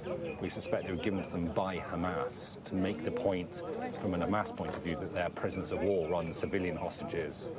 But we are seeing there some people exiting that van wearing civilian clothing, one lady waving to someone inside it, and it does look as though there is some movement going on now, and perhaps the hostages, the freed hostages, are starting to make their way to those helicopters, to board those helicopters. They're huge inside. I think they can fit about 40 or 50 people in, and they will be taken from here to a hospital in the Tel Aviv area. And there's a screen being put up now as well. Or there was a screen, actually maybe that's been removed, but there was a screen there to give extra privacy to them. They'll be taken to hospitals in the Tel Aviv region, which by helicopter, by road is an hour and 20 minutes, by helicopter is a very short flight away indeed. But the next stage in their process of freedom will be to go to the hospitals in Tel Aviv, to go into the medical care of the professional doctors and nurses there, and they'll probably remain there for some time. I think the 3 hostages that were released last week, Doron Steinbrecher, Romy Gonen and Emily Damari, are still in hospital. They'll be allowed to stay, all of the hostages will be allowed to stay for as long as they feel they want and need to. They'll be encouraged to stay there for some days initially in order to recover from the ordeal they've been through, but to receive the medical attention they need, both physical and mental care. And Alistair, we saw the sheer emotion, the joy, if you like, on the faces within the last hour or so when they arrived in Israel. But what was notable is the handover, if you like, involving the Red Cross, where those 4 released female hostages were surrounded by Hamas figures who were hooded and very heavily armed. And also, they were being filmed by Hamas. A reminder, I think, from Hamas's point of view, what they would like to portray, that they still do exist, that they can still put on a show of force. Totally. It is deliberate. It is a show of force, a show of defiance. Both to Israelis, of course, primarily to show Israel that they have failed to eliminate Hamas as they had vowed to do after October the 7th. It's also a show of force internally within Gaza, that Hamas remains the most powerful force within Gaza itself. And I think that is where Hamas is most significant at the moment. There's no doubt that Hamas has been degraded to such an extent that they couldn't launch an attack on Israel like they did on October the 7th. They could fire some rockets into Israel still, but we're talking about very few, short-range, inaccurate. They are no longer a military force that can threaten Israel in the way they once could.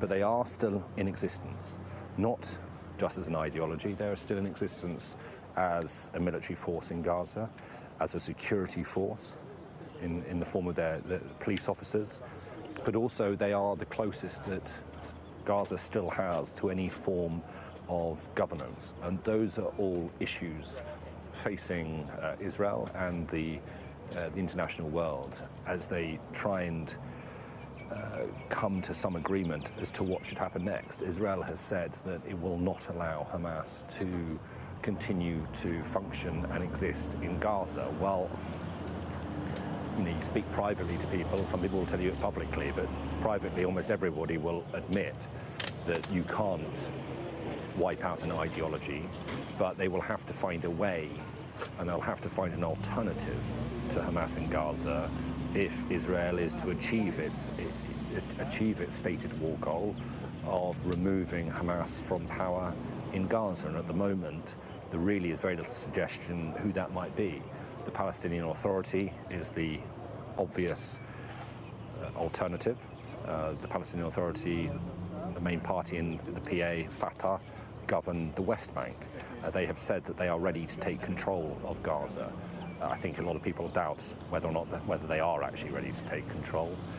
Their control within the West Bank is also pretty tenuous in parts of the West Bank, let alone expanding that to Gaza. But also, the Israeli government have said that they would not be an acceptable alternative to Hamas. So if not Hamas, if not the Palestinian Authority, then who?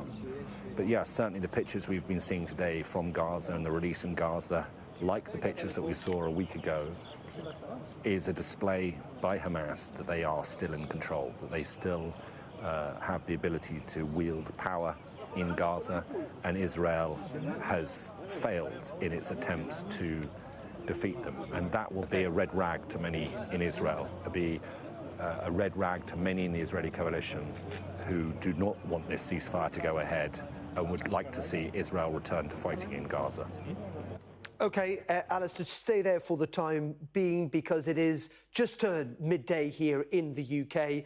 And as you can see, breaking news this Saturday afternoon, where 4 female hostages who were being held by Hamas in Gaza have now been returned to Israel. In fact, we believe they are aboard that helicopter that you can just about make out on the left-hand side of your screen. They are likely to be transferred to a hospital near Tel Aviv where they will be treated, having been held hostage for 477 days. On the right-hand side of your screen just then was Hostage Square, where Israelis have gathered to watch, as I say, those 4 female hostages be released this morning. Gunmen and crowds are gathered in Palestine Square in Gaza City as the hostages were released to the Red Cross in what was a highly choreographed handover.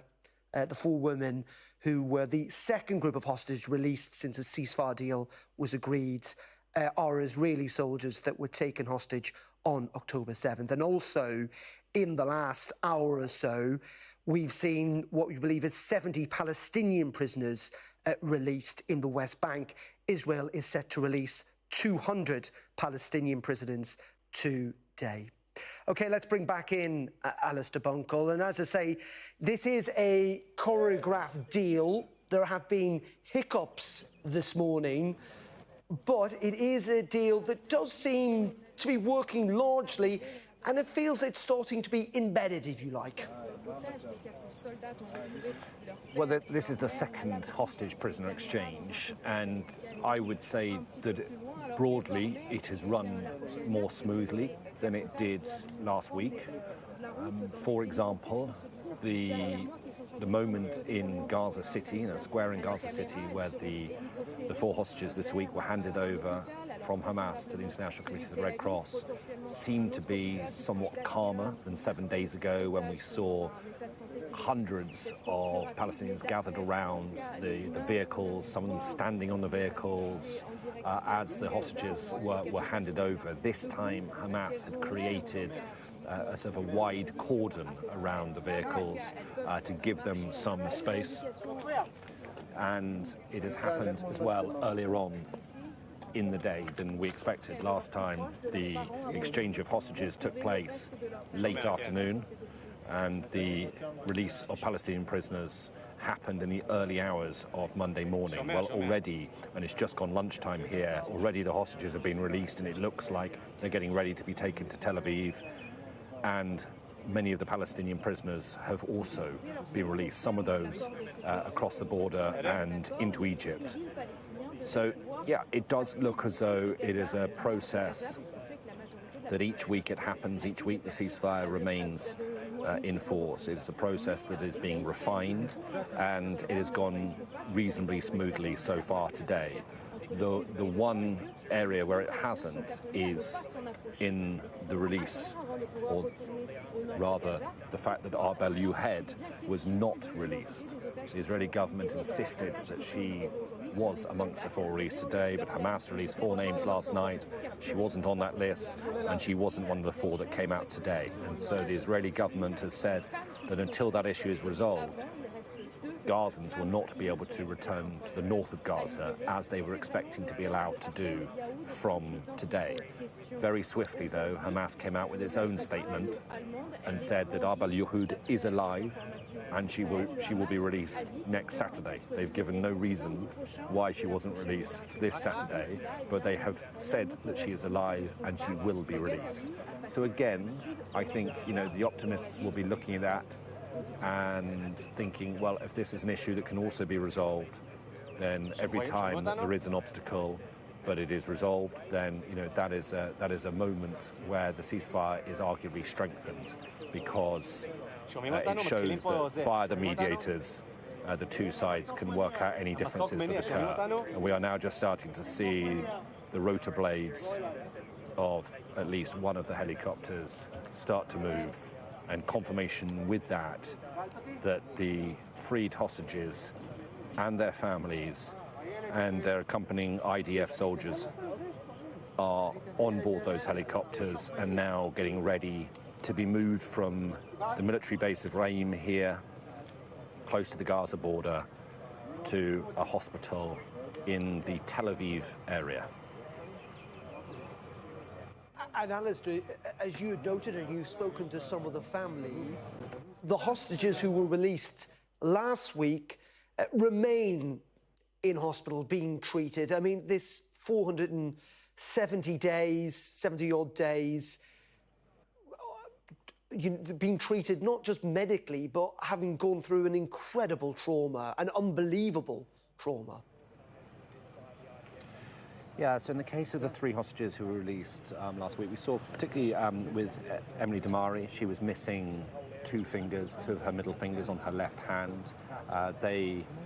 She was shot in that hand by Hamas on October the 7th. She actually received, because she was held in Gaza with Romy Gonen. Romy Gonen, I understand, is a paramedic. She was able to treat her a little bit, but her wounds, I'm told by family members, are quite severe and will need some proper professional medical care, perhaps an operation on them. So she did have those physical wounds from October the 7th, but otherwise the 3 who were released last week and the 4 from what we've seen, and it's we haven't seen a lot of their condition, but from what we saw, the 4 released today, again alive, able to walk themselves, positive signs at least that physically they're doing okay. I mean, it's not brilliantly, but okay. But it is the mental impact on the last 15 and a half months of captivity that probably will be the most enduring, and that is what the medical staff want to make sure that they get the absolute best and right care for that, and they've refined it. There was a 7-day ceasefire back in November 2023 when quite a number of hostages were released as part of that, and subsequent to that the medical staff and the Israeli government have refined their processes to make sure that they learn from what's gone before and they improve it every single time. So the hospitals are being carefully chosen because they are some of the most advanced hospitals in Israel, but they have the specialist medical care. But the spaces that the freed hostages will be kept in, and the spaces they'll be living in over the coming days, weeks perhaps, are also specially designed so that they are not too clinical. They don't look like hospital wards. They are more informal in their design. And once there, they will have access to all sorts of services, to anything they want. The onus will be to try. Medical staff will try and persuade them. Don't hope to leave hospital too soon. Whilst you're here, take your time. A lot of them, let's not forget, a lot of them were taken from kibbutzim, close to where I am now, and those kibbutzim are largely destroyed. So a lot of them don't have family homes or their old homes to go back to necessarily. So that will be an adjustment for them. And when they left, when they were kidnapped, they might not have known what happened and what they might be leaving behind. And then they'll have, of course, they'll have physical medical care, they'll have mental care as well, that will probably go on for many, many years. But they have the staff who have been planning this moment and this rehabilitation process have tried to think of everything. One doctor was telling me, excuse me, how in November 2023, when the hostages then were coming out, some of the female hostages wanted manicures just to feel human again. They wanted to have their nails painted, and so that was provided.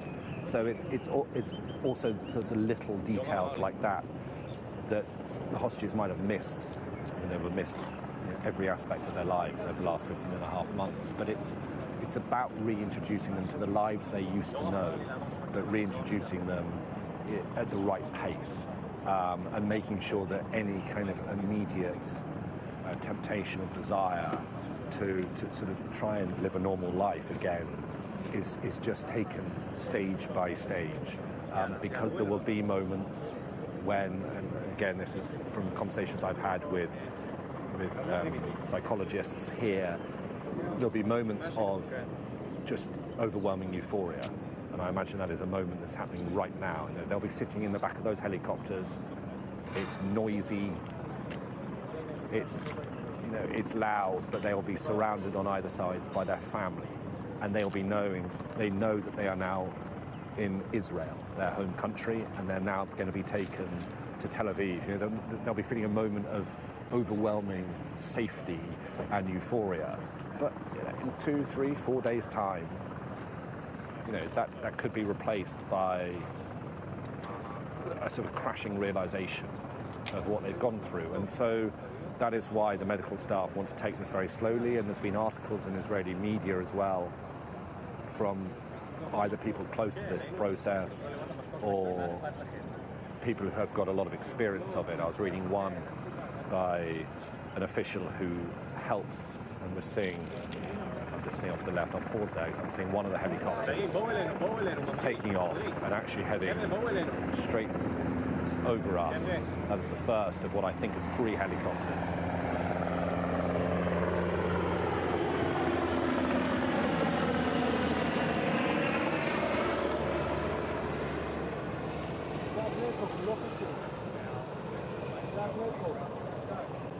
The first of, I think, 3 helicopters to...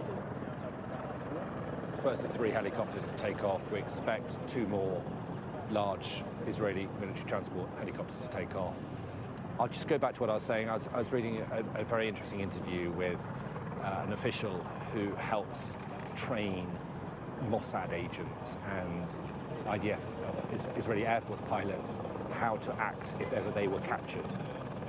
And he was saying, in the relation to the hostages, you know, he's saying that the Israeli country, the Israeli nation will feel like, in some respects, they know the hostages so intimately because these people have become such well-known figures in Israel. Their faces are known by everybody, their stories, their names, you know, their hobbies, their interests, their education. You know, they've become such a part of Israeli society.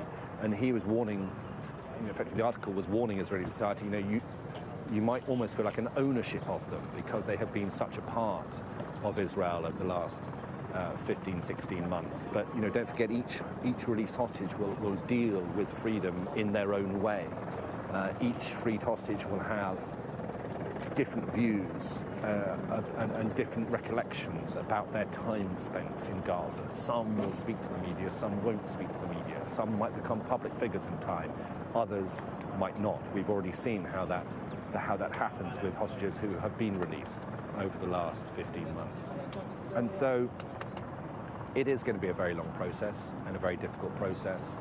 And, you know, I think it is also, you know, apt to reflect on that in relation to the Israeli hostages coming out, but also, you know, the trauma that has been felt in Gaza for a year and a half, and what 2 million Palestinian people will be going through right now as we watch the second helicopter take off.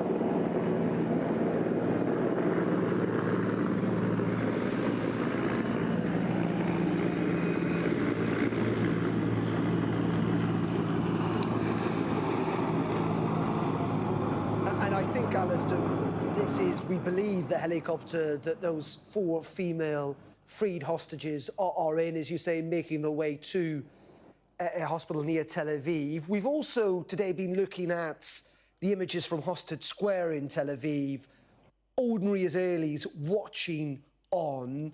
You live there. Just give us a sense of what ordinary Israelis think of this process. An element clearly of massive relief, a desire to want to see this deal work, but a frustration too that this has not happened earlier. Yeah, firstly, actually, I noticed when the helicopters sort of circled around and went past us, I think the back was open. And so I'm sure that the 4 freed hostages will be looking out the back, firstly, as they circled around our position here and looking at the world's media gathered to witness this release. And then as they head across the Israeli countryside and up towards Tel Aviv, they'll be looking down, finally realizing that they are back in their home country as they make what's a pretty short helicopter ride north towards Tel Aviv. Yeah, Darren,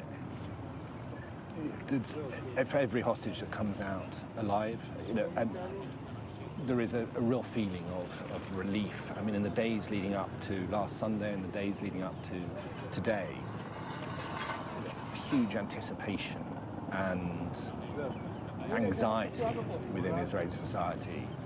We've been speaking about how fragile the ceasefire is. I mean, everybody knows that. Everybody knows how fragile it is. Everybody's aware that elements of the Israeli government didn't want this ceasefire to happen in the first place. Elements of the Israeli government would like to see fighting resume in Gaza.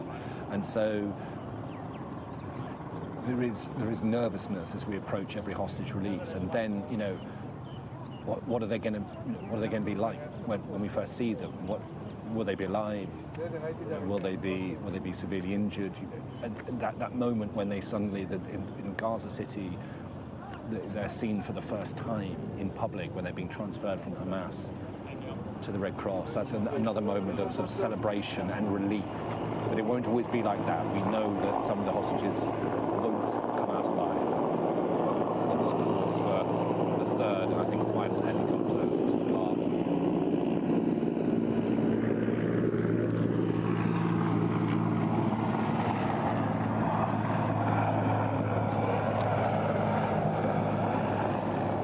So as I was saying, we know that not every hostage will come out alive, and when we do get to the phase in the ceasefire when it is bodies coming out rather than hostages walking out or walking on their own 2 feet, then that will be another very, very difficult moment for the people of Israel. But it's not a ceasefire that is universally supported. We have seen protests in the streets on both sides. We've seen massive protests every single week, sometimes multiple times a week for 15 and a half months, normally on a Saturday night after the end of Shabbat. At times close to 500,000 people on the streets up and down Israel calling for a hostage deal to happen. But there are some in Israeli society who think this is a bad deal, either because they think the war should continue.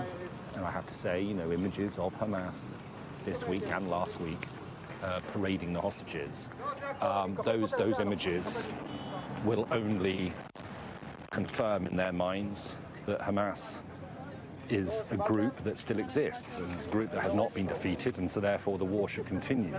There are others whose loved ones are being held hostage in Gaza, but they oppose the deal as well. Why? Well, because it's only the first phase that has been agreed at the moment. And until a second phase and a third phase are agreed, there can be no guarantee that all of the hostages will come out. And so they feel that what should have been negotiated and agreed upon was a deal that accounted for every single hostage, rather than this phased deal that has been signed by the two sides. And so, you have a multitude of opinions and feelings, but I would say the images that you're seeing from Tel Aviv here, I would say that those are the dominant images in Israel. Every single hostage that comes out, and it's now 7 in the last week, is greeted with huge relief and quiet hope that every week that goes by is a week closer to all of the hostages finally returning home. OK, Alistair, for the time being, thank you very much indeed, Alistair Bunkle there on the scene there in Israel as those helicopters transfer those freed Israeli hostages to a hospital near Tel Aviv. Well, if you're just joining us, that breaking news on this Saturday afternoon that 4 female Israeli soldiers have been released as part of the Gaza ceasefire deal. Surrounded by armed Hamas fighters inside Gaza, this was the moment the world caught a glimpse of the 4 as they were guided to Red Cross vehicles, waiting to take them to the border to be handed to the Israeli military. Shortly after, the IDF released these pictures of Karina Arif, Daniela Kilbau, Nama Levy and Leary Albag. And as you can see, they've been seen hugging, cheering, joy, relief etched on their face. The Israeli hostages and missing families forum have released a statement saying that after 477 agonizing days in captivity, Daniela, Leary, Nama and Karina are finally returning home to the families who worked tirelessly for the release, to friends who prayed for the well-being, and to an entire nation that never lost faith in that this day would come. Their return today represents a moment of light in the darkness, a moment of hope and triumph of spirit, while serving as a painful reminder of the urgency to bring back the 90 hostages still in Gaza. We will not stop fighting until all phases of this deal are completed and every last hostage returns home to their loved ones. We extend our deepest gratitude to President Trump, whose instrumental efforts made this possible. And as we've just seen, these are the latest pictures from that military base in Israel where the Israeli hostages were taken to before they are being transferred, as we speak, by helicopter to Tel Aviv for medical checks. Meanwhile, 200 Palestinian prisoners have been released from Israeli prisons as part of that deal, 50 for each of the Israeli soldiers freed. Some of those prisoners, we believe, up to 70 of them were seen on these buses just a short time ago. Meanwhile, a fifth Israeli hostage, that of Arbel Yehudz, has not been freed today, though Hamas have suggested she will be freed next Saturday. Her delay has prompted Israel to postpone plans to allow Palestinians to enter into northern Gaza. The IDF says that Hamas has failed to meet its obligations under the terms of the ceasefire. Since the October 7th massacre, our mission has been clear. Bring home all the hostages held by Hamas in Gaza. Today, as part of these ongoing efforts, we welcomed home 4 more Israeli hostages after 477 days in Hamas captivity. Liri Elbag, age 19, Naama Levi, age 20, Karina Arayev, age 20, Daniela Gilboa, age 20, 4 IDF soldiers who were all abducted by Hamas from Nahal Oz on October 7th, 2023. Today, we salute and embrace them and their families as they reunite just now after so long. We cannot and will not forget the 90 hostages, including women, children, and elderly men, still remain in brutal conditions in Hamas captivity. Hamas failed to meet its obligations to first release Israeli female civilian hostages as part of the agreement. We are determined to return to the return of Arbel Yehud, an Israeli citizen kidnapped from Nir Oz, and also Shiri Bivas and her 2 children, Kfir and Ariel, whose welfare we are extremely concerned about. We appreciate and thank the efforts of all international mediators, United States, Qatar, and Egypt, and we expect them to make sure Hamas stands in accordance with the agreement. IDF troops will continue to be deployed and operate and to do everything to protect the citizens of Israel. Our mission is not over until every single hostage comes home.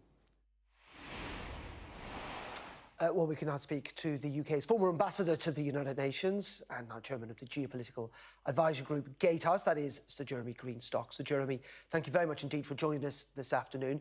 Just first of all, your reaction to those images that we've seen in Israel, in the West Bank too, and also in Gaza.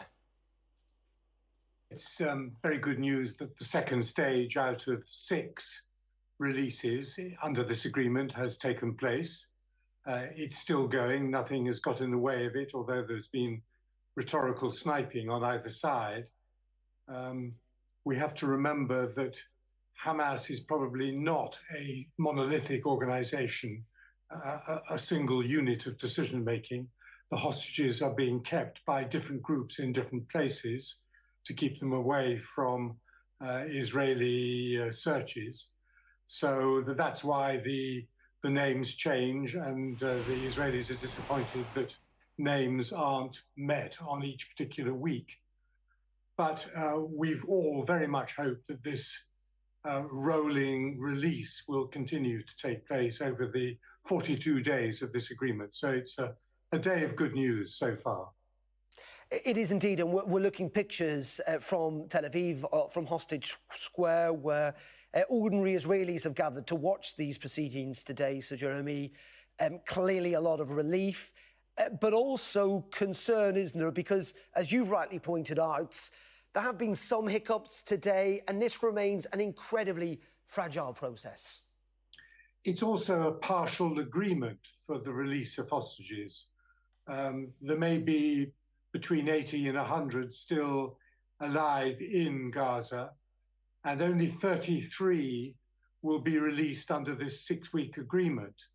So what's going to happen to the other 60 or so?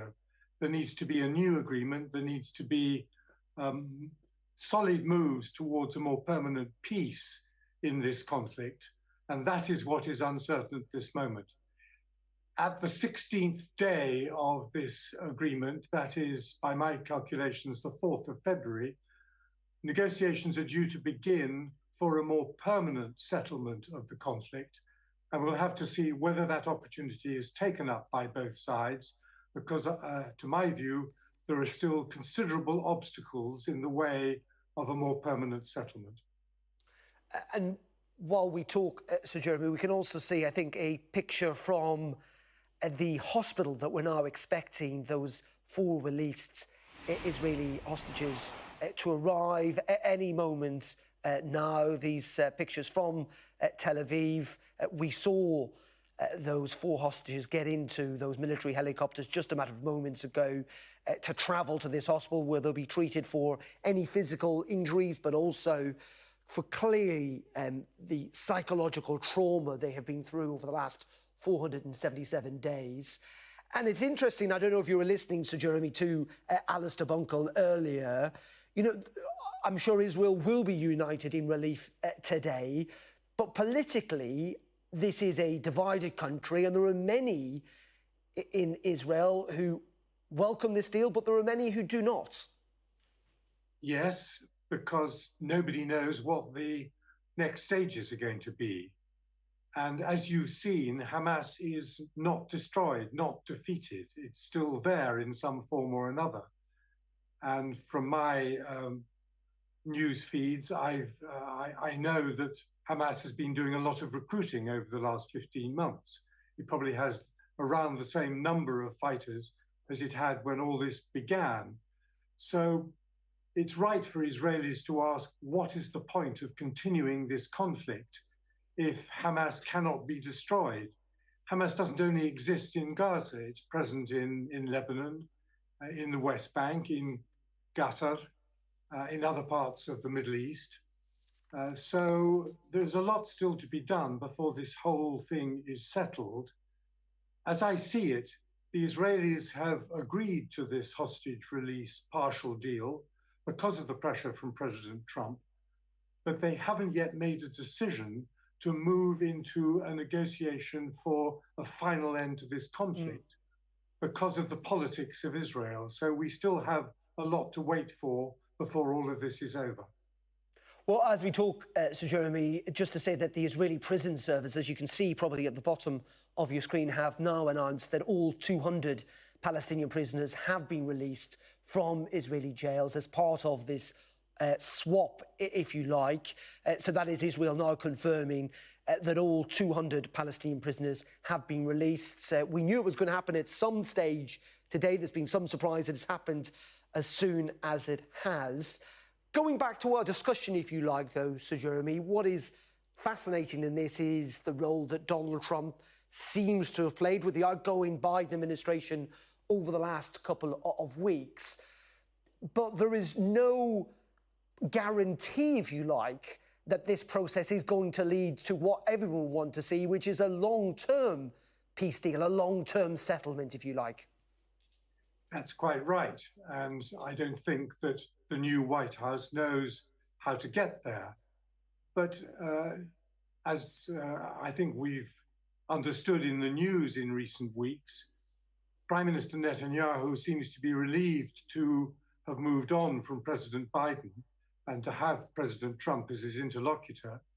But he needs to be quite careful about what President Trump might bring to this, because clearly the new president is determined to find peace in the Middle East, across the region, perhaps even also with Iran, over Syria, which is not yet settled, with Yemen, which is still shooting at ships in the Red Sea.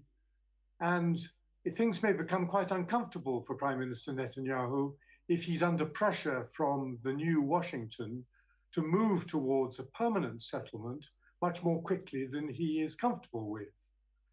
And what is, I think, traumatizing Israel at the moment still is, of course, the vivid memories of the abusive treatment of their people from 7 October onwards, but also the fact that there is no visible political route to a settlement being followed by the current Israeli cabinet. They're relying totally on military power, on military dominance to secure Israel's stability and security into the future. That is a very doubtful proposition to me.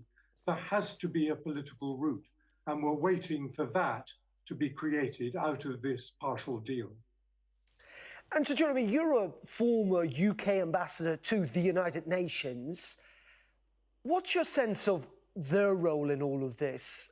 Essentially, are the United Kingdom and is the United Nations merely spectators in this process? A process that clearly involves countries like Qatar and Egypt and the United States, but are we merely spectators?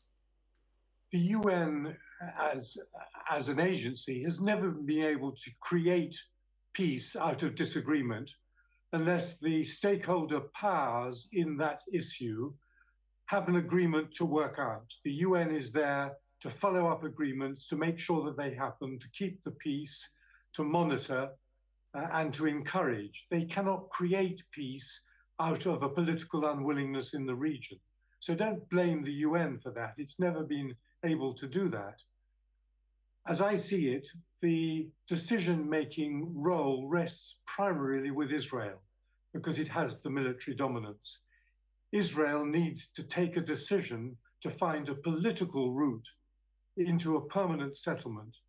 And that is the only way in which all these hostages are going to be released, because Hamas will retain enough hostages until there is a route to a permanent settlement and a peace in Gaza. So that point has not yet been reached. The negotiations for it have not yet been started. So we're only a small way along the route to a possible new settlement. And so, Jeremy, as we talk to you, just to remind viewers that if you're looking at the left-hand side of your screen, that is the helicopter pad, if you like, where we're expecting those military helicopters carrying those freed Israeli hostages to land in Tel Aviv at any time now as they seek medical treatment. I suppose my final question to you is, are you optimistic? You know, this has been one of the worst wars in the Middle East for many, many decades. We now do have a fragile deal. Do you feel that we should be optimistic about how things could pan out, or are you nervous that they could simply break down at any stage? Well, I think we should be very pleased that there is a partial deal and that there are hostages and prisoners on both sides being exchanged. That is very good news. And you can see the mood of encouragement inside Israel itself. And the same is happening in Palestine with the return of their long-term prisoners.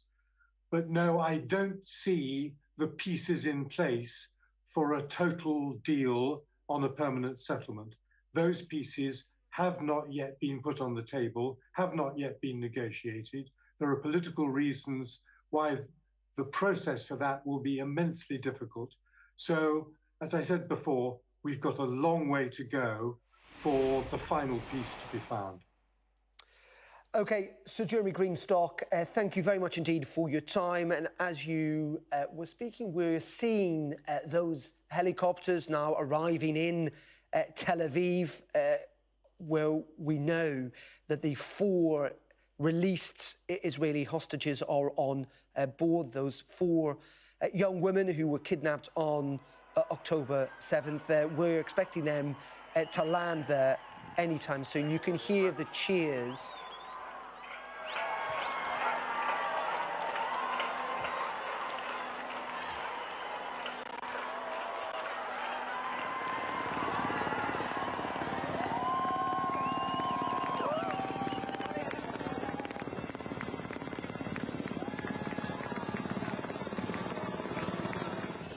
the sheer joy, jubilation amongst ordinary Israelis who've gathered there, extended family, waving to that helicopter, knowing that those 4 Israeli hostages are and have returned home.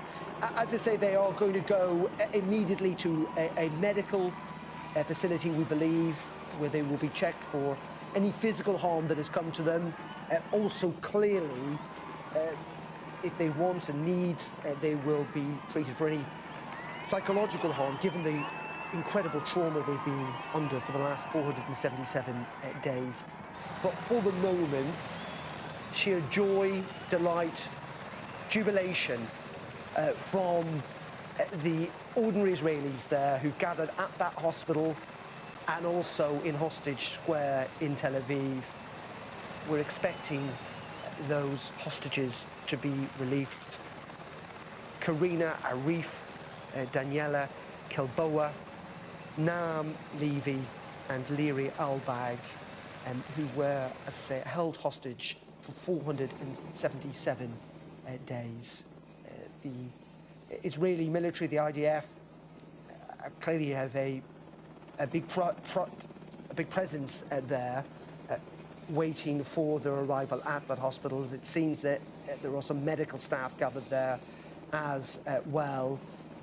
Those released hostages going to be met on the ground by those medical staff and indeed, as I say, by a relieved Israeli public who have waited a long time for the release. As I was suggesting and talking there with Sir Jeremy Greenstock, this is a country that is divided. There's not everyone who's in favour of this deal. Many vehemently disagree with it. But it is a country united in wanting to see those hostages released. Up to 90, though, still remain held captive by Hamas. And this comes, of course, also as part of the deal that we've seen 200 Palestinian prisoners released by the Israeli government from Israeli jails. I'm not entirely sure who we saw leave that helicopter. There were 3, of course, that took off from the Israeli border to go to Tel Aviv. But we will keep across who may have been released from that one helicopter. But as I say, there were 3 that did take off. We're not entirely sure of which helicopter, which specific helicopter the hostages were transported in. But a large crowd has gathered there, and you could hear the cheers, couldn't you, from the ordinary Israelis who've gathered to watch this, the second week in which you've seen those hostages released. And these are the pictures coming in, as I say, from these helicopters that have landed.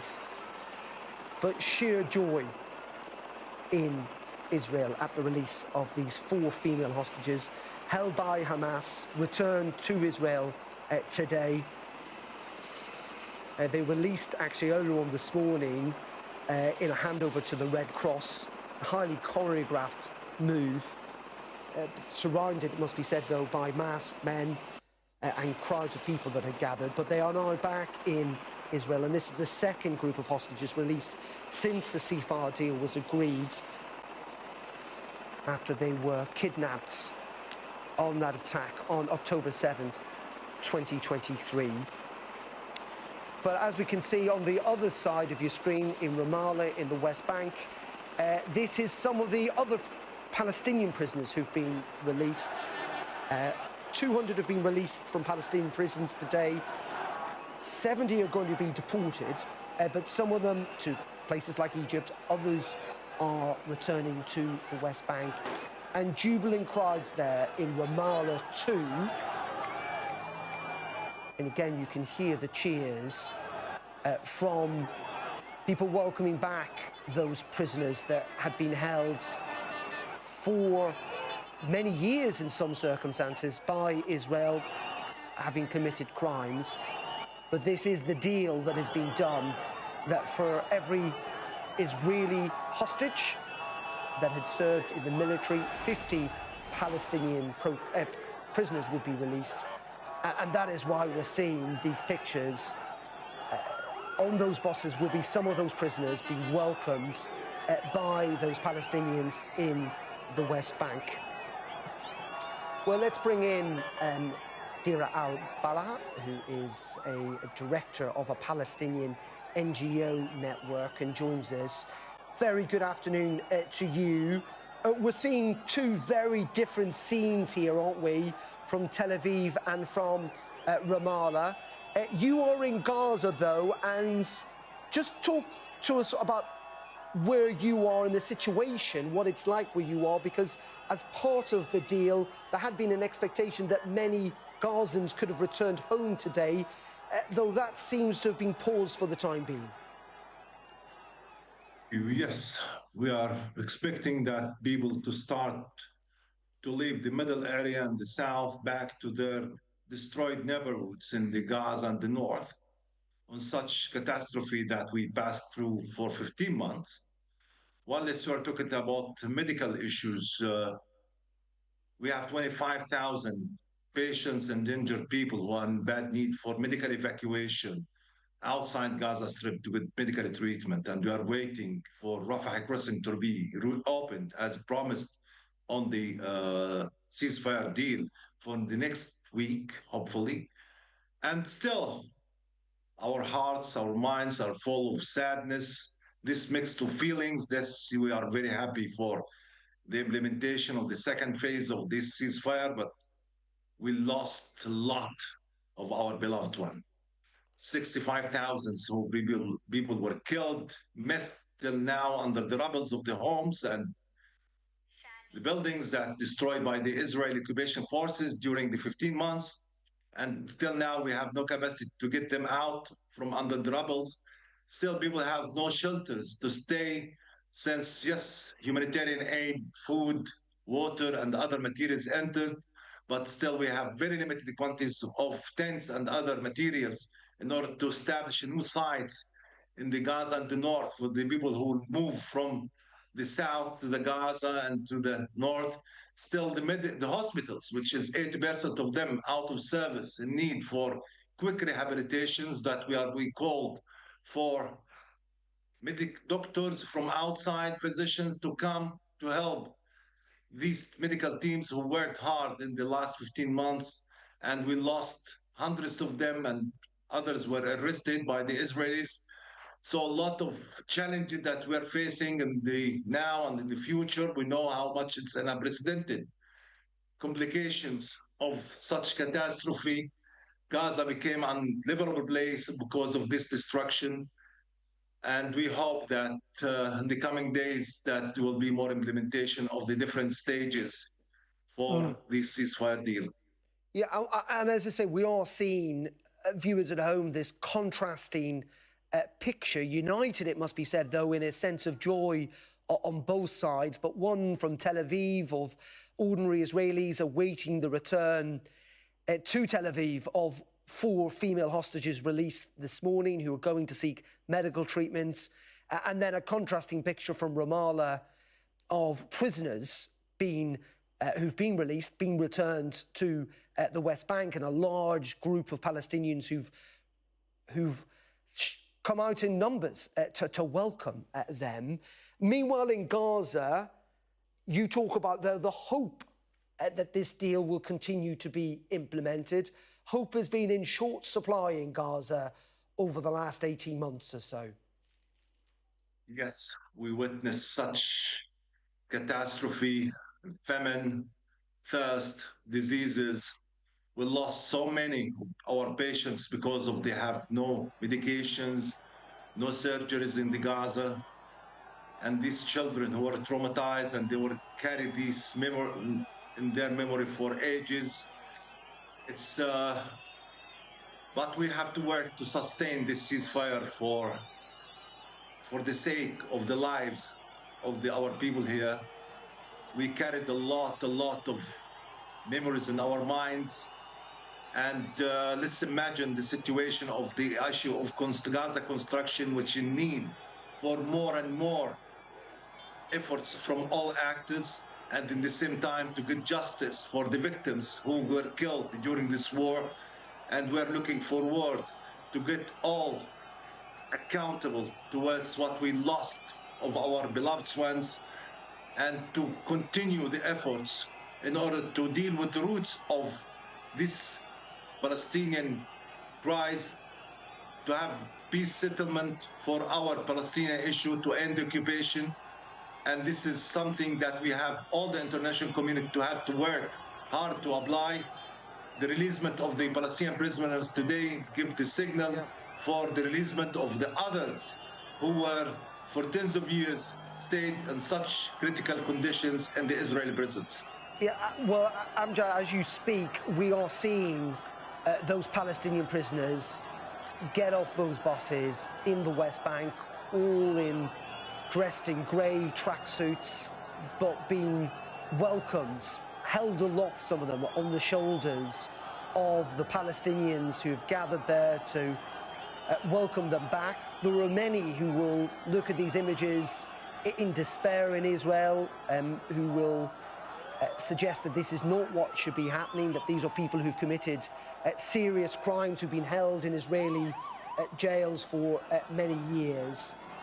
But this is the deal that has been struck, and you can see the jubilation, the cheers, the support in Ramallah. Meanwhile, in Tel Aviv, those screens have been erected at that helicopter where, for rights around privacy, the desire to protect, that the Israeli hostages who've been freed, who've been transported by helicopter to that hospital in Tel Aviv, are going to be moved into that hospital, but clearly out of the sight of the public, even though large numbers of Israelis have gathered there. But in the West Bank, we are seeing hundreds and hundreds of Palestinians welcoming the up to 200 Palestinian prisoners who've been released. Now, it must be noted that not all these prisoners, not all of the 200 are going to the West Bank. In fact, 70 of them are being deported to Egypt. Some will be allowed to return to Gaza, but some have been released from those coaches, from Israeli jails today in Ramallah. And for a lot of Palestinians, they are relieved. There will be family members there that want to welcome their brothers, their fathers, their sons at home. But as I say, for many Israelis, for others watching on, these are prisoners that have been released as part of a deal, but these are also criminals who have committed crimes. Meanwhile, as I say, if you look at the left-hand side of your screen, you can see those screens that have been put up so that those 4 female prisoners who've been released today are able to get into that black van, to be taken to hospital where they will have medical treatment, but that they have some form of privacy. We have seen them today being handed over to the Red Cross in Gaza by Hamas, surrounded by armed gunmen and crowds earlier. We also saw them with the IDF, with utter joy etched on their faces, with their thumbs up after their release. But now it's been decided that they should have some form of privacy. But quite incredible images on the right-hand side of your screen too, where those prisoners are being welcomed by hundreds of Palestinians who have turned out. Let's bring Amjad back in again. These are 2 very, very different circumstances, 2 very different scenes. What do you think ordinary Palestinians in the West Bank will be feeling today with the release of those prisoners? We are also very happy to see this family reunion again and to have their sons and daughters back. And we are looking forward also the releasement of the Gazans prisoners during the 15 months, and between them, the medical staff who were arrested, Dr. Hussam Abu Safiya, the doctor of the director of Kamal Adwan Hospital, who is now in Sadin Aman, the bad prison and detention prison inside Israel. And at the same time, we have Dr. Ahmed Mohanna, the director of Al-Auda Hospital, and so many others of the medical teams and other civilians who are supposed to be released and to push forward the releasement. Happy to see this, and we hope that this will continue in order to have an aim for the file of these prisoners that ought to be released. But just to remember that Israel, who delayed this agreement, and through this delay by Israel, so many were killed. Thousands and tens of thousands paid the price of their lives. Yep. Children, women, elders. 70% of the people who were killed were children and women. Okay. So I have to remind the world that they have responsibility towards what happened, not to pressure Israel to reach such agreement earlier to avoid the killing of these innocent people and this pain on these families. So we hope that more pressure to continue the implementation of the ceasefire agreement till the reach of sustained peace for the sake of everyone and to get justice to everyone. Okay, Amjad, thank you very much indeed for your time this afternoon here on Sky News. Let's bring in Dr. Shani Moore, the former director of foreign policy at the Israeli National Security Council. We are seeing two very different pictures on our screens right now, but there is utter relief, delight and jubilation in Tel Aviv this afternoon. Yeah, I should think so. We're very happy to have back these 4 female soldiers who were abducted and held in unconscionable conditions for the last 477 days, and eager to get back everybody else who was abducted on that horrible Saturday morning.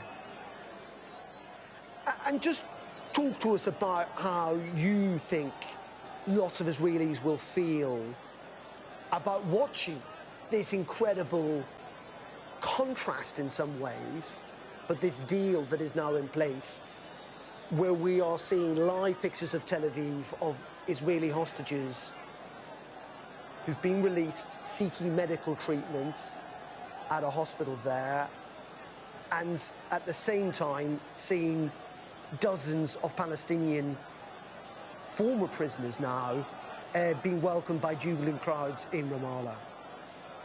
I don't think the images in Ramallah will resonate very much with the Israeli public one way or another. I do think that the rather grotesque spectacle of the hostage release in Gaza, both today and a week ago, will leave a bigger impact. But in both cases, the final toll of either of those is pretty minor in comparison to the very strong emotions that are provoked by seeing that these hostages released, and the anticipation and trepidation even regarding the fate of those that are still left behind. And isn't that the point, is that the concern in many ways, that you're right to point out those images of masked men with guns as that handover took place this morning? American intelligence suggesting that Hamas has been able to recruit 15,000 fighters in the last 15 months. You know, Hamas are clearly there, clearly trying to demonstrate that they've not gone away, that they've not been destroyed. I think they're trying to create a couple things. One is a spectacle of ritual humiliations geared towards an Israeli audience. Another is for their local audience to show that they haven't lost a war, which they clearly have lost. Recruiting another 10,000 fighters, I don't know how that's measured or what it means, but they certainly have not recruited and trained 24 battalions of men who can carry out another October 7th. They're not where they were a year and a half ago. And I don't think there's any possible spin for them that this war has been a successful one for them. Talk us then about this deal. You know, we're into the second week now. It is working largely, isn't it? What we're seeing on our television screens right now is a deal that is working. Partially, it is working. There's a bit of a hiccup today regarding the civilian female hostage that wasn't released.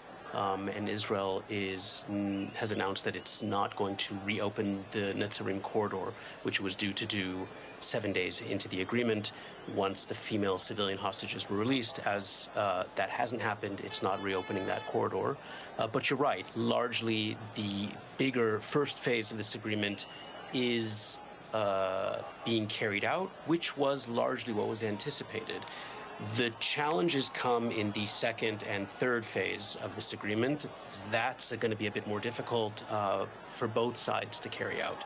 In both cases, there are things that the other side is supposed to do that each side wants, but the price that each side is supposed to pay for the second stage is much higher symbolically and practically.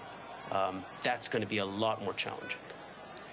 There's clearly not trust on either side. I think we can probably agree on that. But do you think there is now a choreography, if you like, that's in place that may well make that second phase more likely? There is a choreography in place that should, assuming we get today's disagreement ironed out, that should make carrying out the rest of the first phase likely.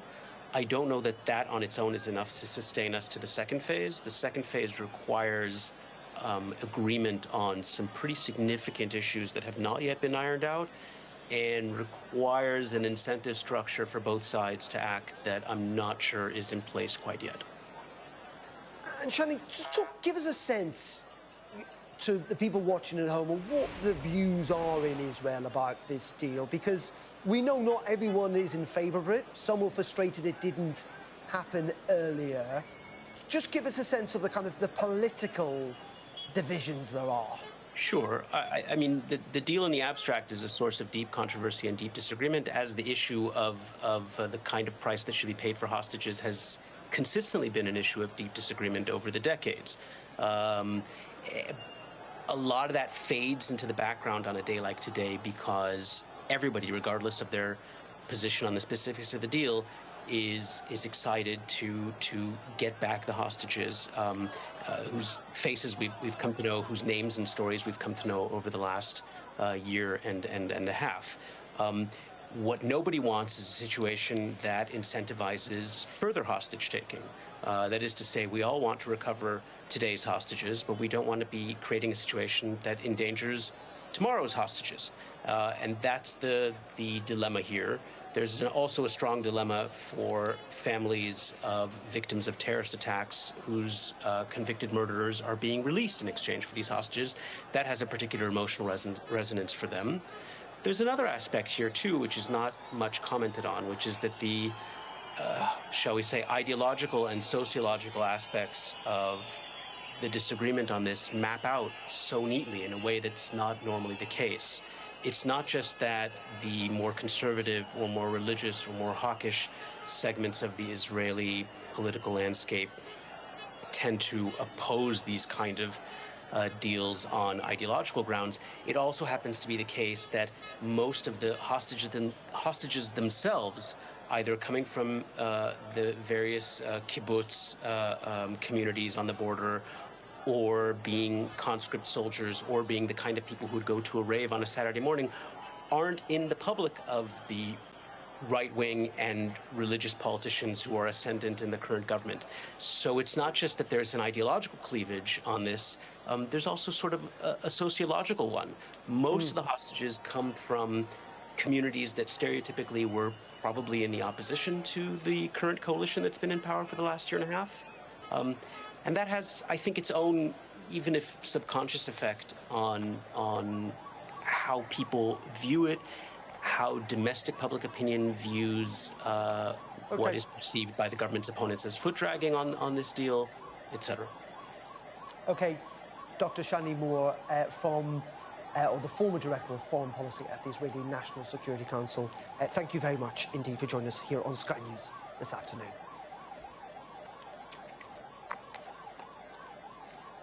A very good afternoon. It is 1 p.m.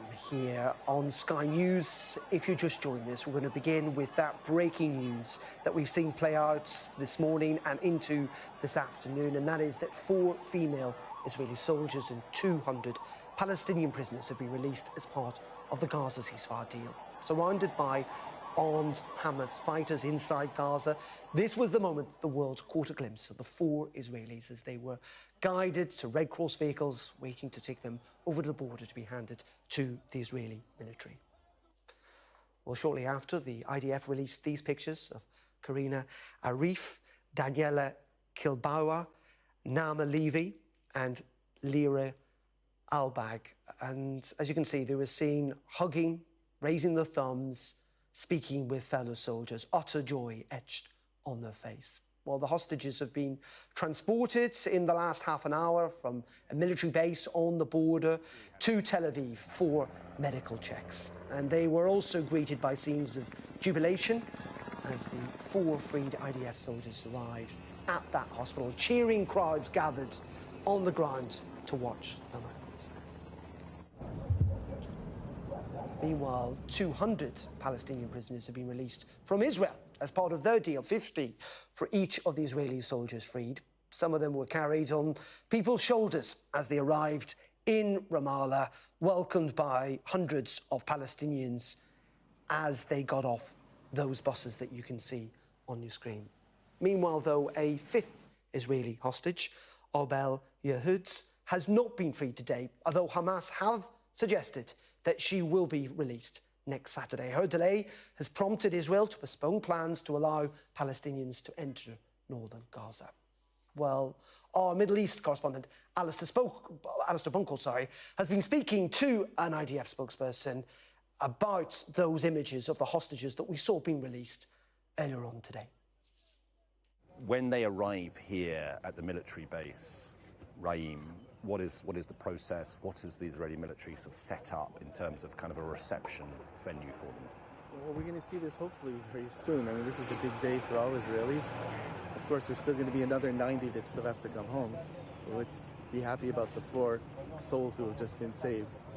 And hopefully very soon they're going to come in and they'll be driving through here, going around us and coming into the base. At the base, they're going to be an initial medical checkup just to make there's no emergency right off, and then they're going to meet their parents.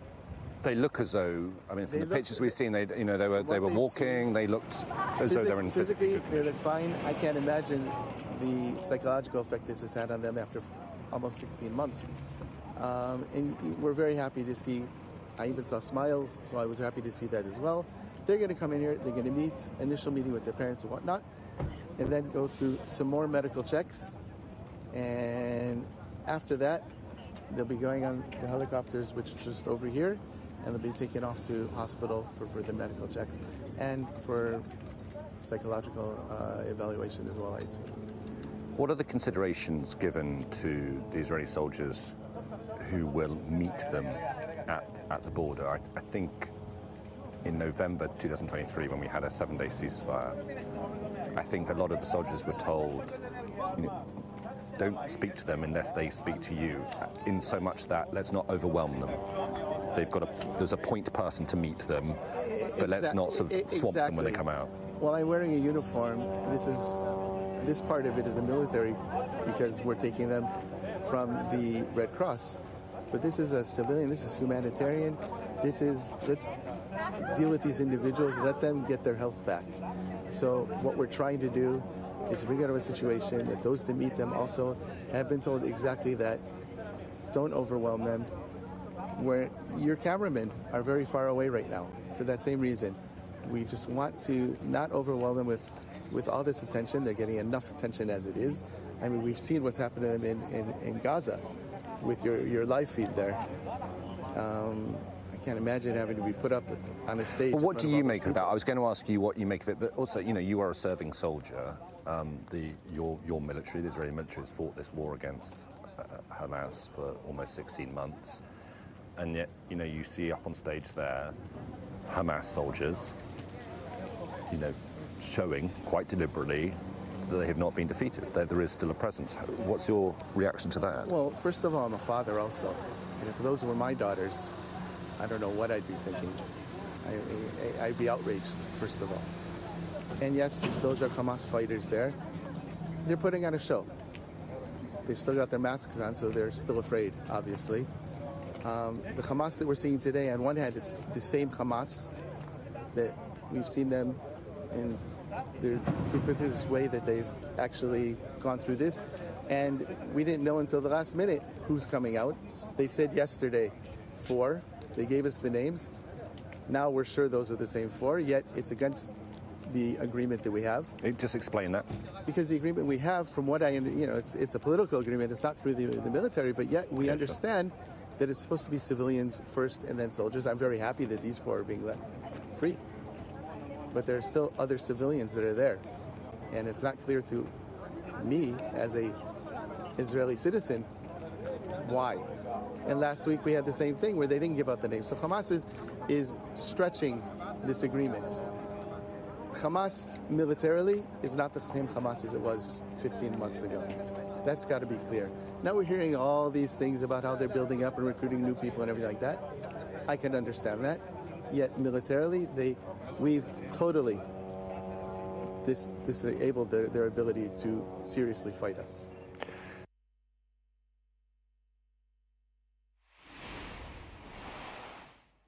And that was an Israeli IDF spokesperson speaking to Alistair Bunkle a little earlier. And this is the live shot in Ramallah in the West Bank, as a large number of people, hundreds of people, have gathered to welcome some of the 200 Palestinian prisoners who've been released on those white coaches back to the West Bank. And you can see a large number of people have gathered. They've been cheering, scenes of jubilation. People even on the roof of that building, desperate to catch a sight of these prisoners who have been released. Let's speak to Professor Fawaz Gerges, who is a Middle East expert from the London School of Economics, who joined us. Very good afternoon to you. I don't know if you can see these images from Ramallah like our viewers at home can, but those prisoners are being welcomed like heroes. They are heroes to millions of Palestinians. They have been in Israeli jails for probably many years, many months. You have more than 10,000 Palestinian prisoners and captives in Israeli prisons. So for the Palestinians, for their families, for their beloved one, it's a moment of joy. It's a moment of freedom. In the same way that the release of 4 Israeli hostages, it was a moment of joy and hope for their families and their beloved one. So we should not really lose sight of the human aspect of this story, that the human aspect is really the most important aspect. For the Palestinians who have suffered tremendously for many years, particularly for the 15 months, and for the Israeli hostages and their families who have suffered in the past 15 months. We definitely must focus and remember the human aspect of this story on all sides, of course. This is a divided screen that we're seeing, but it is also a divided narrative, if you like. There will be many Israelis who will not be terribly happy seeing these Palestinian prisoners being welcomed back, given the crimes they will have committed. And there are many in Tel Aviv, while they are delighted and jubilant at the return of their hostages, who do not like this deal. Many Palestinians basically tell you a different story, that many of the Israeli prisoners were basically imprisoned for their political views, including women and children. And you're absolutely correct. It's a divided narrative. But the big story is the following. If it was not for Hamas, the Israeli prisoners, the Palestinian prisoners, would not have been released. This is the big story for the Palestinians and for their supporters in the neighborhood and in the world. In fact, the Israeli narrative was and is that Hamas was defeated, that Hamas was battered, that Israel has succeeded in basically destroying Hamas. What we have seen in the past 2 weeks, Hamas still standing, Hamas is alive. Hamas, we've seen Hamas professionalism, discipline, the way they projected images of control, and as the American intelligence shows, that Hamas has been able to recruit at least 15,000 fighters in the past 15 months. According to the American intelligence, that many Israelis, you're absolutely correct, are not really asking questions about why did we release Palestinian prisoners, what has happened to the destruction of Hamas. Why the Israeli army, after a relentless war, has failed to destroy Hamas, has failed to release the Israeli prisoners by force. So, in fact, I did put this to my previous guest. His response was that actually Hamas has been defeated, that they have lost this war, and that in the end they would, even if the numbers that you're quoting are correct from American intelligence, that they haven't got the ability to mount anything like the attack that we saw on October 7th, 2023. What do you expect an Israeli military to say? Are you surprised by his answers? Israel's major ally, the United States, the Secretary of State, Antony Blinken, the former Secretary of State, said that Hamas has been able to replace all its fighters who were killed and injured. In fact, Hamas has been fighting in every part of Gaza that's supposedly well cleansed by the Israeli army. And the big question is, many Israelis are asking the question, what has this war achieved? I mean, if you ask me from an outside perspective, the Israeli relentless war, all it has achieved is to destroy Gaza and to kill tens of thousands of Palestinians and injured more than 1,000 Palestinians and displaced 2 million Palestinians basically multiple times.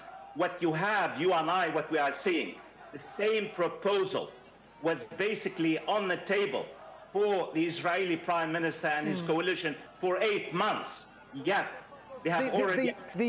The government of Israel made it clear that, yes, they wanted the destruction of Hamas, but they also wanted the return of the hostages, and that is happening.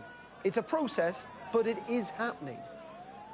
100%. All I am saying to you and to your viewers, this same proposal was basically put on the table by the Biden administration for the Israeli government 8 months ago. Why didn't the Israeli government continue the war? Why the killing? Why the destruction? Why the slaughter? At the end of the day, only a political deal with Hamas delivered the Israeli hostages, and I believe the Israeli hostages should not have been taken in the first place. That's not the question. All I am saying that every single overarching aim of the Israeli war has not been achieved, and that's why the message now in Israel and in the neighborhood, Hamas still standing. There is no political vacuum or military vacuum in Gaza, and the morning after, who else is going to fill the vacuum except Hamas? This is the big message in Palestine, in the occupied West Bank, in Jerusalem, and the neighborhood. Do you then think going forwards, are you then suggesting that this deal is not likely to succeed? Are you concerned that it's going to fall apart, effectively? Absolutely correct. Because what the Israeli Foreign Minister said a few days ago, this is a temporary ceasefire. We have to achieve our strategic objectives. And the strategic objectives is to have absolute victory, total victory over Hamas. The Americans have been telling their Israeli friends for 15 months, you cannot have absolute victory. The Brits have been telling their Israeli allies, absolute victory is almost an impossible mission. So what we're going to have, sadly and tragically, and I hope I am wrong, Israel is going to resume the war after the end of 6 weeks, and this will be an insurgency war, a war that will really go on for probably 10 years. And the only way for Israel to win is to really militarily reoccupy Gaza. That's the only way Israel can have a victory, but even then, this insurgency will go on for many years, sadly and tragically for the civilian Palestinian population and for everyone else. Okay, Dr. Fawaz Gerges, thank you very much indeed for joining us this afternoon here on Sky News. Well, so 4 female Israeli hostages and 200 Palestinian prisoners have now been released today as part of that Gaza ceasefire deal that we've been reflecting on. But a 5th Israeli hostage, that of Arbel Yehud's, has not been freed, although Hamas have now suggested that will happen next Saturday. But her delay has prompted Israel to postpone plans to allow Palestinians to enter northern Gaza. Well, the IDF says that Hamas has failed to meet its obligations under the terms of the ceasefire. Since the October 7th massacre, Our mission has been clear. Bring home all the hostages held by Hamas in Gaza. Today, as part of these ongoing efforts, we welcomed home 4 more Israeli hostages after 477 days in Hamas captivity.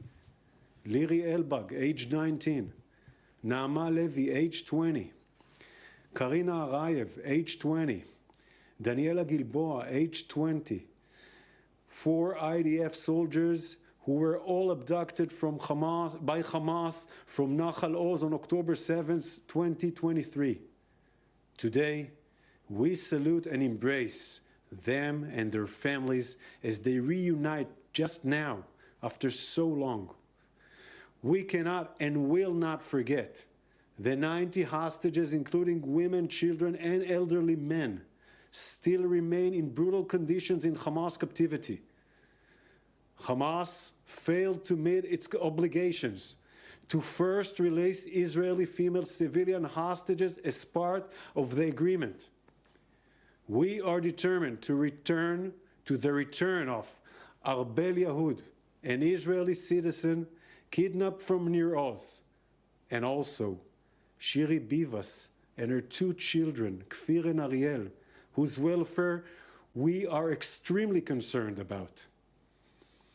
We appreciate and thank the efforts of all international mediators, United States, Qatar, and Egypt, and we expect them to make sure Hamas stands in accordance with the agreement. IDF troops will continue to be deployed and operate and to do everything to protect the citizens of Israel. Our mission is not over until every single hostage comes home. That was a statement from the IDF, and these are pictures from the West Bank. Jubilant scenes for the hundreds, thousands of Palestinians who have turned out. There's some on the roof of that facility to welcome back the dozens of Palestinian prisoners who've been released back into the West Bank today as part of that deal, part of the 200 Palestinian prisoners who've been released from Israeli prisons. Some of them have been reported, I think 70, to Israel. But unlike last week's release, which mainly involved people who'd been released or been in prison for relatively minor sentences, lots of the prisoners being released today have been serving life sentences, including those convicted of multiple murder, including the killing of Israeli civilians. A wide range of ages. The youngest Palestinian prisoner expected to be released today is just 16 years old, the oldest 69. One prisoner had spent 39 years in Israeli jail, having first been arrested back in 1986. Those that had the most serious offences, those convicted of the gravest crimes, they have been deported, mainly to Egypt, but also to Qatar and Turkey. But this is the scene in Ramallah, in the West Bank. The cheers, the jubilation, the crowd that has gathered there, the gunfire as people have gathered, some on the roof of that facility, to welcome back those Palestinian prisoners. Clearly there is delight in the West Bank. Many in Israel will not be happy at these scenes of jubilation. Many in Israel don't agree with this deal, but it is a deal that has seen 200 Palestinian prisoners released today from Israeli jails, but also the release of 4 female Israeli soldiers who are now getting medical treatment in Tel Aviv. You're watching Sky News. We'll have continuing coverage from the Middle East after this commercial break.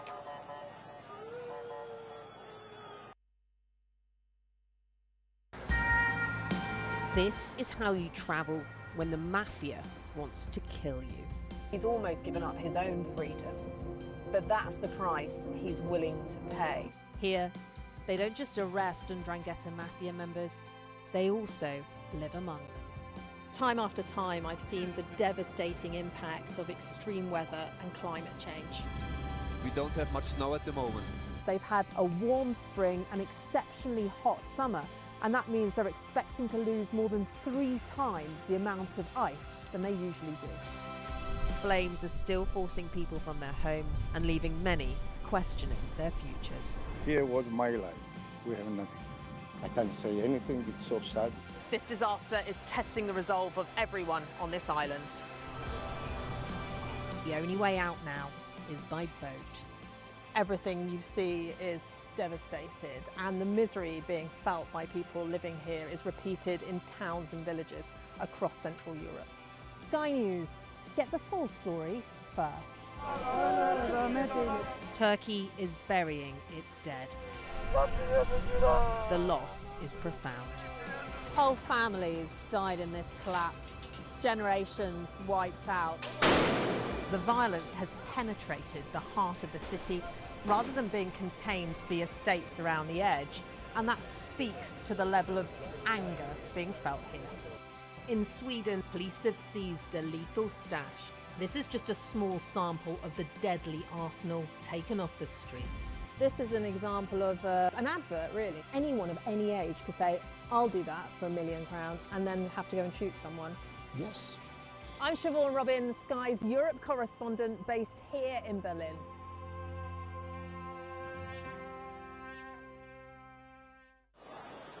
Very welcome back to Sky News. We are keeping across this developing story this afternoon, and that is the continuation, week number 2, if you like, of the deal that we've seen between Israel and Hamas, with other actors like Qatar, Egypt, and of course the United States, and that is the release of 4 Israeli hostages who are now in Tel Aviv seeking medical treatment. That picture on your left-hand side is from Hostage Square, where people have gathered to watch the proceedings, to watch with jubilation the release of those 4 hostages. And in some ways, similar scenes too in Ramallah on your right-hand side, where hundreds of Palestinians have gathered to welcome back dozens of Palestinian prisoners to the West Bank. They had been held in Israeli jails, some of them for decades. Some have been deported, of that 200 number, to Egypt, to Qatar and Turkey, but some have been allowed to return back to the West Bank. And we've seen jubilant crowds, people firing guns, people cheering, people holding those prisoners aloft, people on the roof of that building as they've arrived back into Ramallah. Well, let's bring in the co-director of the Palestinian Policy Network, that's Dr. Yara Hawari, who is in Qatar for us this afternoon. Yara, thank you very much indeed for joining us. Just give us your view on the scenes that you're seeing play out today, both in Israel and in the West Bank. We're seeing scenes of relief and joy for the families of the Palestinian political prisoners that were released today as part of the ceasefire deal between Israel and Hamas. We know, as you mentioned, a significant amount of them will be deported to other countries. But I think the relief comes from the fact that, the conditions in Israeli prisons have become really, really dire over the last year. I mean, there are reports from released prisoners of mass beatings, of torture, of sexual assault, of the deliberate withholding of food and medication. And indeed, when you look at the Palestinian prisoners that have been released, which includes children, I might add, you can see that many of them have really been decimated. They look like they have been physically mistreated and that they've suffered. And it's also very bittersweet because as we speak, the Israeli army continues to round up Palestinians in the West Bank and detain them. And since the ceasefire, I think we've seen more than 100 Palestinians taken from their homes in the West Bank and disappeared into Israeli jails. And this is precisely what the Israeli regime does. It imprisons thousands of Palestinians in order to increase their bargaining chips. And it's a practice that has been well documented for decades, and a practice that is illegal under international law and condemned far and wide by human rights groups. So there really is a mix of feelings amongst Palestinians today. But there are many who say there should be no equivalence made between the hostages that have been held and these that are prisoners that have been, the Israelis would argue, tried in Israeli prisons, that many of them have committed grave crimes, and that's why they were in prison. Actually, the practice of Israeli incarceration is widely understood to be an illegal one under international law. The military court system has been condemned as illegal by international bodies and human rights groups. They're often called kangaroo courts. Most of these prisoners will not have had trials, will not have been charged. They're held indefinitely. So that practice is widely accepted. Indeed, but we're told that some of the people released today have committed murder, that they have killed innocent Israeli civilians. Well, you're right in saying that there can be no comparison. We're talking about an occupied people and an occupier, and that's internationally recognized as an occupying regime. Indeed, the release of the 4 female Israeli soldiers by Hamas today were precisely that. They were soldiers, and this is not being reported by Israeli media. So it is very difficult to make comparisons between an occupying regime and an occupied people, and that I think we'll agree.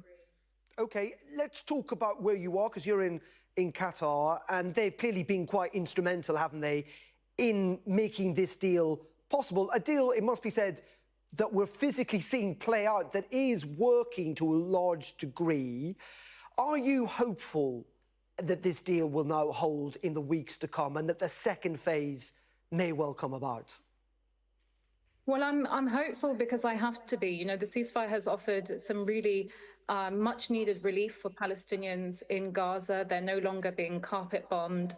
But I think it's important to note that Palestinians in Gaza are still being shot and killed. We've seen more than 100 Palestinians that have been killed by Israeli forces since the ceasefire agreement. So there's a lot of potential for this ceasefire arrangement to go wrong. And indeed, there are 3 phases, as we know, and there are lots of bumps that can happen along the way. We've seen the Israeli government several times stall the arrangements. We've seen different sort of reports coming out from the Israeli government, including reports that suggest Netanyahu is not willing to go beyond the first phase of the ceasefire. So there are a lot of challenges ahead, but I think, you know, for Palestinians, it's important to remain hopeful because the ceasefire offers a lot of relief, especially for those in Gaza. And just very finally, Yara, I want to ask you about the pictures that we saw earlier on from inside Gaza of the handover to the Red Cross. What do you think of the criticism that's being made of the choreography of that, of, you know, the hostages being released but being surrounded by armed men with masks on, clearly trying to demonstrate some form of strength? Do you think that was necessary, though? Do you not see why many people would feel and find that grievous? Well, I think the whole thing was certainly orchestrated, and I think, you know, it was very important for these people to cover their identities, because we know that Israel would otherwise target these people. But I think in these kinds of situations, there's always going to be criticism. The last hostage handover looked very different to the one that we saw today, and that was also received with criticism. We have to remember, you know, that this is taking place in an area that has been completely decimated, and so coordination and organization is certainly a challenge, and I think will remain to be a challenge.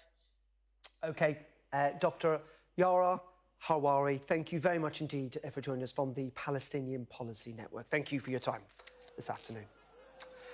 OK, you're watching Sky News. As you can see, those 2 images on your screen, those 2 pictures, live pictures, one from Hostage Square in Tel Aviv, where ordinary Israelis have gathered today to watch the release of those 4 female hostages who are now getting medical treatments. And on your right, the hundreds, maybe thousands of Palestinians who have gathered to welcome back the dozens of Palestinian prisoners who have returned to the West Bank. Scenes of jubilation on both sides, but also a recognition that this is part of a deal that, again, on both sides, not everyone is in agreement on. But what we have seen is the second week of this first phase of the deal largely work with the release of those hostages and those Palestinian prisoners. We'll have more on this after this commercial break.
Very welcome back. Well, let's take you to Tel Aviv now, to the Palestinian hospital, where we believe there is a press conference taking place where the staff members are giving us an update on how the 4 released Israeli hostages are doing. Let's have a listen in. About an hour ago, the 4 captives arrived at the Rabin Medical Center. All of us awaited their arrival and are excited and grateful for the privilege to witness their return home. The preparation for receiving them, as well as all those returning, including establishing a broad professional and a sensitive medical and mental health framework. Over the past year, we meticulously planned for the reception, treatment in the hospitals, and ongoing care at the community, drawing on lessons learned from previous events. Today, we are meeting them after 477 days in Hamas captivity. This is an unimaginable reality. We, the medical teams in the healthcare system, stand ready to address any medical need that may arise. As part of the preparations, 6 hospitals were prepared to care for the returnees, 4 in the central region of Israel and 2 closer to the border to facilitate urgent medical evacuation. In line with these plans, Liri, Daniela, Karina, and Neema were admitted today to the Rabin Medical Center, reunited with the families, and began a thorough medical evaluation conducted with sensitivity and dedication by the hospital staff. This moment is both emotionally and medically complex for those returning and their families, for the families of all the captives, and for the entire nation of Israel, both at home and abroad. Considering the excitement and this sense that these returnees are now inseparable part of all families in Israel, we respectfully request that everyone uphold their privacy. The people of Israel, the Ministry of Health and the healthcare personnel are excited about the return home and are doing everything possible to provide them with comprehensive and precise and sensitive support framework. From the depth of our hearts, we hope for the return of all the captives. Thank you very much. There you go, that's the latest from the hospital where those 4 Israeli hostages are being treated this afternoon, and they are and have been released, part of this developing story that we're covering here on Sky News. As I say, those 4 female Israeli soldiers, and now confirmed that 200 Palestinian prisoners will be released as part of that deal on the Gaza ceasefire. Surrounded by armed Hamas fighters inside Gaza, this was the moment the world caught a glimpse of the 4 Israelis as they were guided to Red Cross vehicles waiting to take them to the border to be handed over to the Israeli military. Well, shortly after the IDF released these pictures of Karina Arif, Daniela Kilbawa, Naama Levy and Liri Albag, they can be seen hugging and putting their thumbs up, waving in utter relief at having been released. Well, the hostages have been transported from the military base in Israel to Tel Aviv for medical checks. We just heard there from the hospital. They were scenes of jubilation as the 4 freed IDF soldiers arrived at that hospital. Crowds cheered, gathered there to watch the moment that helicopter landed, and those female hostages then were taken, it must be said, with privacy into the hospital to seek medical treatment, to have any physical wounds they may have treated, but also the psychological trauma they will have been through. Meanwhile, 200 Palestinian prisoners have been released from Israeli prisons as part of the deal, 50 for each of the Israeli soldiers freed. Some of them were carried aloft on people's shoulders as they arrived in Ramallah in the West Bank. But a fifth Israeli hostage, Abel Yehud, has not been freed today, though Hamas has said she will be released next Saturday. But her deployed release has prompted Israel to postpone plans to allow Palestinians to enter northern Gaza. Well, the IDF says that Hamas has failed to meet its obligations under the terms of the ceasefire. Since the October 7th massacre, our mission has been clear. Bring home all the hostages held by Hamas in Gaza. Today, as part of these ongoing efforts, we welcomed home 4 more Israeli hostages after 477 days in Hamas captivity. Liri Elbag, age 19, Naama Levi, age 20, Karina Arayev, age 20, Daniela Gilboa, age 20, 4 IDF soldiers who were all abducted by Hamas from Nahal Oz on October 7th, 2023. Today, we salute and embrace them and their families as they reunite just now after so long.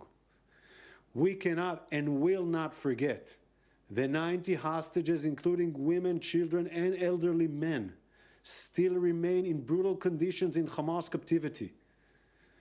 Hamas failed to meet its obligations to first release Israeli female civilian hostages as part of the agreement. We are determined to return to the return of Abel Yehud, an Israeli citizen kidnapped from Nir Oz, and also Shiri Bivas and her 2 children, Kfir and Ariel, whose welfare we are extremely concerned about. We appreciate and thank the efforts of all international mediators, United States, Qatar, and Egypt, and we expect them to make sure Hamas stands in accordance with the agreement. IDF troops will continue to be deployed and operate and to do everything to protect the citizens of Israel. Our mission is not over until every single hostage comes home. That was Daniel Hagari speaking a little earlier from the IDF. Well, we have just received pictures of the 4 hostages, those female hostages, being reunited with their families in the last hour or so. Quite incredible scenes. We can see the hugs, the joy, the smiles of those family members reunited. These young women were held hostage for 477 days. Karina Arif, Daniela Kilbawa, Naama Levy and Liri Albag. Utter joy. I'm sure there were moments in which the families, the hostages, thought that this day would never come. And you can see, etched on their face, the sheer relief, almost overwhelmed with happiness that this day has finally arrived. A little earlier, our Middle East correspondent, Alistair Bunkle, managed to speak to an IDF spokesperson about those images that we've seen earlier on today in Gaza of the hostages being released when they were surrounded by masked and armed Hamas fighters. When they arrive here at the military base, Raim, what is the process? What is the Israeli military sort of set up in terms of kind of a reception venue for them? Well, we're going to see this hopefully very soon. I mean, this is a big day for all Israelis. Of course, there's still going to be another 90 that still have to come home. So let's be happy about the 4 souls who have just been saved. And hopefully very soon they're going to come in and they'll be driving through here, going around us and coming into the base. At the base, they're going to be an initial medical checkup just to make there's no emergency right off, and then they're going to meet their parents. They look as though, I mean, from the pictures we've seen, they were walking. They looked as though they were in physically they look fine. I can't imagine the psychological effect this has had on them after almost 16 months. And we're very happy to see. I even saw smiles, so I was happy to see that as well. They're going to come in here. They're going to meet, initial meeting with their parents and whatnot, and then go through some more medical checks. And after that, They'll be going on the helicopters, which is just over here, and they'll be taken off to hospital for further medical checks and for psychological evaluation as well, I assume. What are the considerations given to the Israeli soldiers who will meet them at the border? I think in November 2023, when we had a 7-day ceasefire, I think a lot of the soldiers were told, don't speak to them unless they speak to you, in so much that let's not overwhelm them. There's a point person to meet them, but let's not sort of swamp them when they come out. Well, I'm wearing a uniform. This part of it is a military because we're taking them from the Red Cross. But this is a civilian, this is humanitarian. Let's deal with these individuals, let them get their health back. So what we're trying to do is bring out of a situation that those that meet them also have been told exactly that. Don't overwhelm them. Where your cameramen are very far away right now for that same reason. We just want to not overwhelm them with all this attention. They're getting enough attention as it is. I mean, we've seen what's happened to them in Gaza with your live feed there. I can't imagine having to be put up on a stage. Well, what do you make of that? I was going to ask you what you make of it, but also, you are a serving soldier. Your military, the Israeli military, has fought this war against Hamas for almost 16 months. And yet, you see up on stage there Hamas soldiers, showing quite deliberately that they have not been defeated, that there is still a presence. What's your reaction to that? Well, first of all, I'm a father also. And if those were my daughters, I don't know what I'd be thinking. I'd be outraged, first of all. And yes, those are Hamas fighters there. They're putting on a show. They've still got their masks on, so they're still afraid, obviously. The Hamas that we're seeing today, on one hand, it's the same Hamas that we've seen them in the duplicitous way that they've actually gone through this. And we didn't know until the last minute who's coming out. They said yesterday 4. They gave us the names. Now we're sure those are the same 4, yet it's against the agreement that we have. Just explain that. Because the agreement we have, from what it's a political agreement. It's not through the military, but yet we understand that it's supposed to be civilians first and then soldiers. I'm very happy that these 4 are being let free. But there are still other civilians that are there.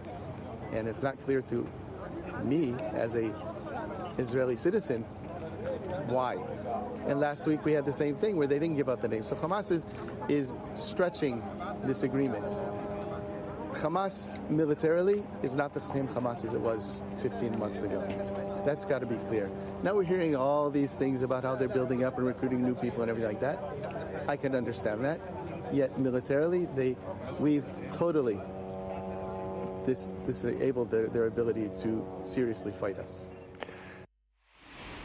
That was Alistair Bunkle speaking to an IDF spokesperson a little earlier, and these are the live scenes in Tel Aviv, Hostage Square on your left, and in Ramallah in the West Bank on your right. 4 hostages being freed by Hamas under that ceasefire deal.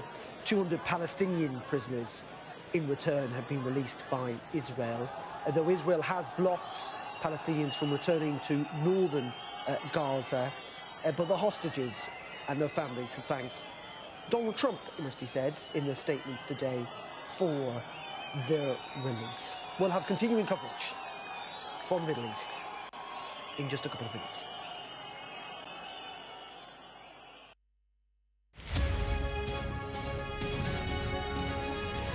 Our app gives you the very best of Sky News wherever you are. Breaking news, videos and analysis. Evidence of the crisis. Podcasts, watching us live. I'm live in Jerusalem. Wherever you get your podcast. All in one place and all at just the touch of a screen. The Sky News app. Get the full story first.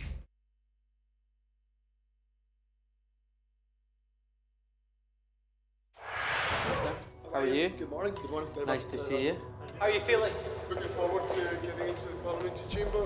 Are you any further forward to making a decision? No, it's an important day today. All of the claims were in line with my parliamentary duties, so I'm making that clear to you, Conor. He was a Scot through and through. He was a very good politician. Alex Salmond was controversial, he was a disruptor, but above all, he was respected. Will you resign if you lose this week? Again, I'm not planning to, of course, lose the vote of no confidence. I'm planning to win that vote of no confidence. His face said it all. My intention to stand down as party leader. This is now a storm with deadly consequences. How are they feeling? They're a bit scared at the minute. We've been told to evacuate. How are you feeling? Devastated. Hundreds of homes were wiped out by flooding. I'm Connor Gillis, Sky's Scotland correspondent. It was probably the darkest time in my life. Scott is 5 years sober after a cocaine addiction left him close to death. Scotland has a shameful record. Worse than England, the worst in Europe. Why not just say you've failed? Because then you might get more respect from families who've lost loved ones. This is where one of the UK's most prolific rapists thought he'd got away with murder.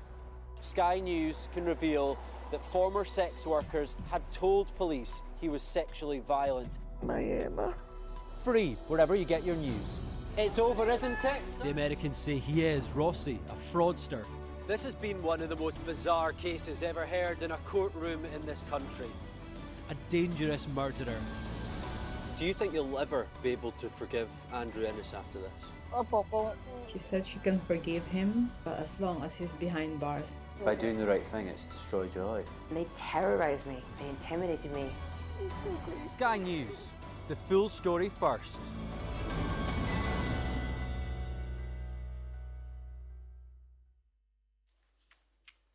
Very welcome back. Our top story this afternoon, and that is that 4 female Israeli soldiers and 200 Palestinian prisoners have been released as part of that Gaza ceasefire deal. The 4 Israelis were handed over by Hamas to the Red Cross in Gaza before being repatriated by the Israeli military. Well, we've just received these images of the hostages being reunited with their family as they undergo those medical checks in hospital. Their names: Karina Arif, Daniela Kilbawa, Nama Levy and Liri Albag. The utter joy on their families' faces, on their faces. A moment I'm sure both of them thought would never happen, but a moment of utter joy, a moment in which they are almost overwhelmed with emotion. Well, it comes as 200 Palestinian prisoners have been released from Israeli prisons as part of the deal, 50 for each of the Israeli soldiers freed. Those are those live scenes in Ramallah as hundreds of Palestinians had turned out to welcome their return. Well, let's speak to Samuel Romani, Associate Fellow at the Royal United Services Institute. Samuel, very good afternoon to you. We focused a lot on the human emotion today, and you can see how raw that is, particularly from those images we've just seen of the Israeli hostages being reunited with their families. Let's look at the geopolitical situation, if we can, for a moment. What I found fascinating is that each of the family statements today noted Donald Trump and their thanks for him in helping to bring about this deal. Well, certainly there's a lot of appreciation. There's a view that Trump was the person who put this over the line via his special envoy to the Middle East, Steve Witkoff. And that is based on the fact that the deal that ultimately resulted in this swap of hostages for prisoners was on the table from May by the Biden administration, but Biden was unable to bring it through until the final days. But we do now have a deal, and it does seem to be largely working, Samuel. You know, this is the second swap, if you like, and there's been some hiccups today, but it has largely gone to plan. Exactly. I mean, there are also some hiccups when you look back at the November 2023 deal when more than 100 hostages were released, and there were periods where it looked like they were being delayed and maybe it was going to break. That lasted only about 8 or 9 days. This deal looks like it's going to be lasting a lot longer, in part because of the phased approach, right? 3 and then now 4. But there already were some signs of trouble. I mean, there obviously the Israelis believe that the Hamas were withholding one female hostage in particular, Yeshud, and they were threatening to torpedo the deal over that. There's the withdrawal of the key coalition partners like Ben-Gvir and also Smotrich's resistance to this deal, pushing Netanyahu from the right. And there's also the interlinkage between what's going on in Gaza and what's happening in Lebanon, because the Lebanon ceasefire is now on the edge because the Israelis are taking longer than Sunday to leave southern Lebanon. And what impact could that have on the wider deal, the wider deal, I mean, between obviously Israel and Hamas. I mean, how much would trouble or a breakdown in Lebanon bleed into what we're seeing play out in this phase one agreement? Well, the general perception is that the Gaza war and all these multiple other regional theaters were kind of somewhat related together. And that's very much supported by the statements from the individual Iranian proxy groups. So after October 7th and after the Israelis began their retaliatory assault on Hamas in Gaza, Hezbollah started firing cross-border attacks in solidarity with Hamas. The Houthis started striking the Red Sea shipping. And both the Houthis and Hezbollah basically indicated that if Israel and Gaza remain stable, then things will ultimately cool down on those respective fronts. Also, it's important to keep in mind that the Israeli-Lebanon conflict actually was showing signs of heating up even as early as June of 2023, so it's to some degree separate. So I think that they might be interrelated to some extent, but there also are local factors to consider. But I think that definitely ending the Gaza war and the Lebanon war together would be the safest way to guarantee the ceasefires in both countries remain intact. But Samuel, isn't this the problem, that yes, we've got a deal, yes, it largely seems to be going to plan, we know this is only phase one, but even if that goes well and phase two does happen, it doesn't necessarily, or there's no guarantee it's going to lead to what everyone would want to see, which is an actual lasting peace. That's definitely an important question. It was interesting to see how the Israelis are handling the Nord Stream corridor that links northern and central Gaza together. Will the Israeli troops withdraw from Gaza on time? Like they haven't done that in Lebanon, will they do that in Gaza? If they don't, that could lead to a reheating of the war. And then there's what comes next, right? Because obviously the Israelis have made it very clear. They've drawn a line in the sand. They've said that Hamas cannot rule the Gaza Strip. Hamas cannot reconstitute its military forces and just resume power like it did before October 7th. And as of now, Hamas is severely weakened, severely degraded, maybe not posing a severe threat to Israel from its rockets and paratroopers, but still able, over time, to eventually become the governing authority again. Will Israel accept that possibility, or will Israel decide to push for a more final outcome? My guess is that Israel could very well, after the ceasefire finishes, continue with Trump's encouragement to push to the end to weaken Hamas further. Okay, Samuel, thank you very much indeed for your time this afternoon. That's Samuel Romani there from RUSI. Those are pictures clearly coming in live from the West Bank of the prisoners being reunited with some of the family members, but also by people welcoming them as they've been released. But these are the live pictures, I should say, coming in of the hostages being released and being reunited with the families. Moving pictures. We were showing you stills earlier.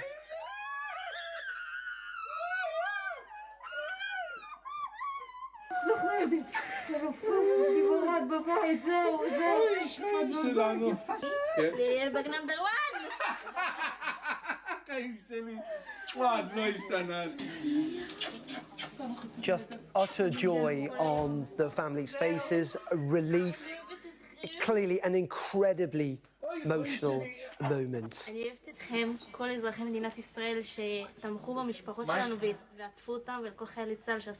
These are the 4 Israeli female hostages who have been reunited with their families in Israel today, having been held hostage for 477 days, a day of high emotion, also on a day that 200 Palestinian prisoners have been released by Israel.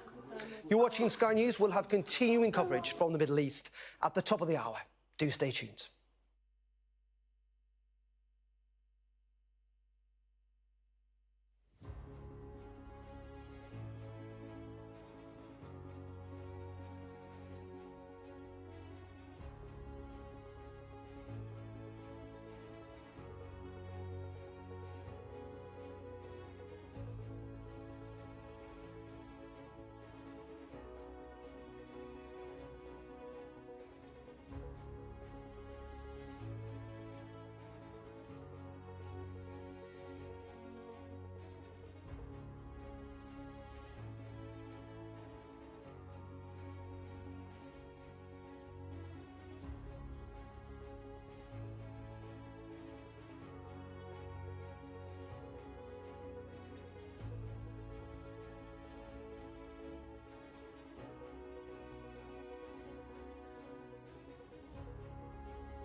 Good afternoon. It's coming up to 2 o'clock. You're watching Sky News with me, Simon Mawson. On your screen right now, pictures coming into us live from Tel Aviv and Ramallah as those 4 Israeli hostages have been released by Hamas and 200 Palestinian prisoners released as well.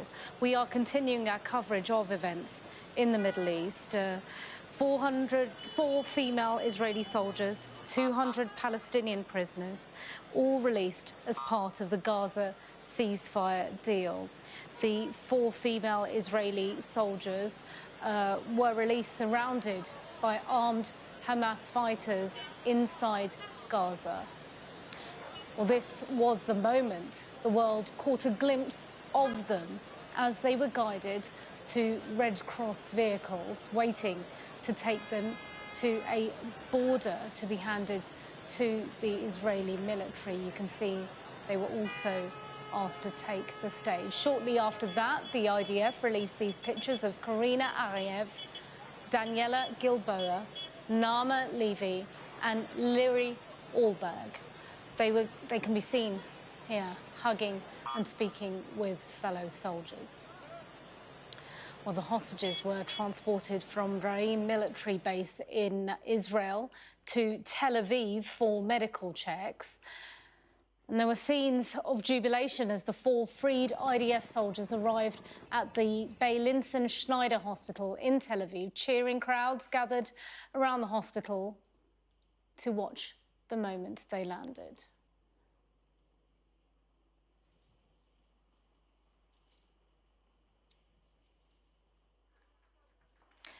And the families of the released hostages watched them touch down in the chopper at the hospital in Tel Aviv. Well, Karina, Daniela, Naama and Liri were then reunited with their families. We've got these pictures that have been sent to us by the Israeli military. As you can see, emotional scenes, moments of joy, of relief, of tears.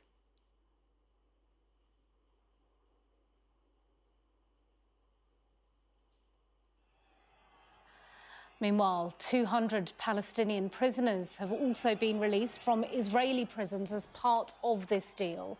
50 for each of the Israeli soldiers freed. Some of them carried on people's shoulders as they arrived in Ramallah, in the West Bank.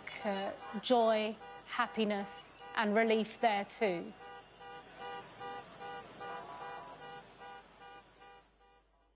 Well, also today, a 5th Israeli hostage, a civilian, Arbel Yehoud, has not been freed, although reportedly Hamas has now responded saying she will be freed next Saturday.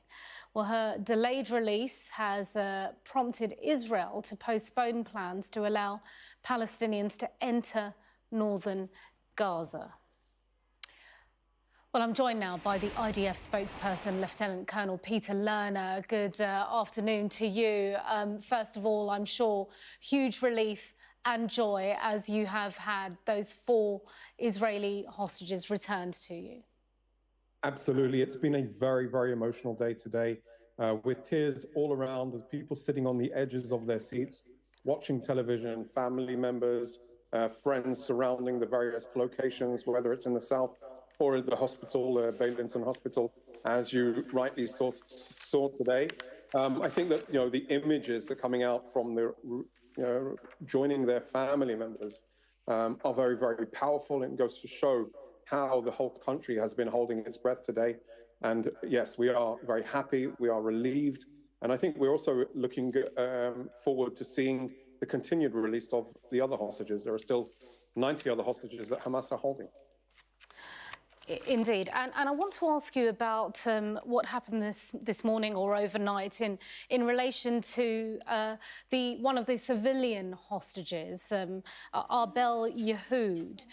We understand she was due to be released and then wasn't.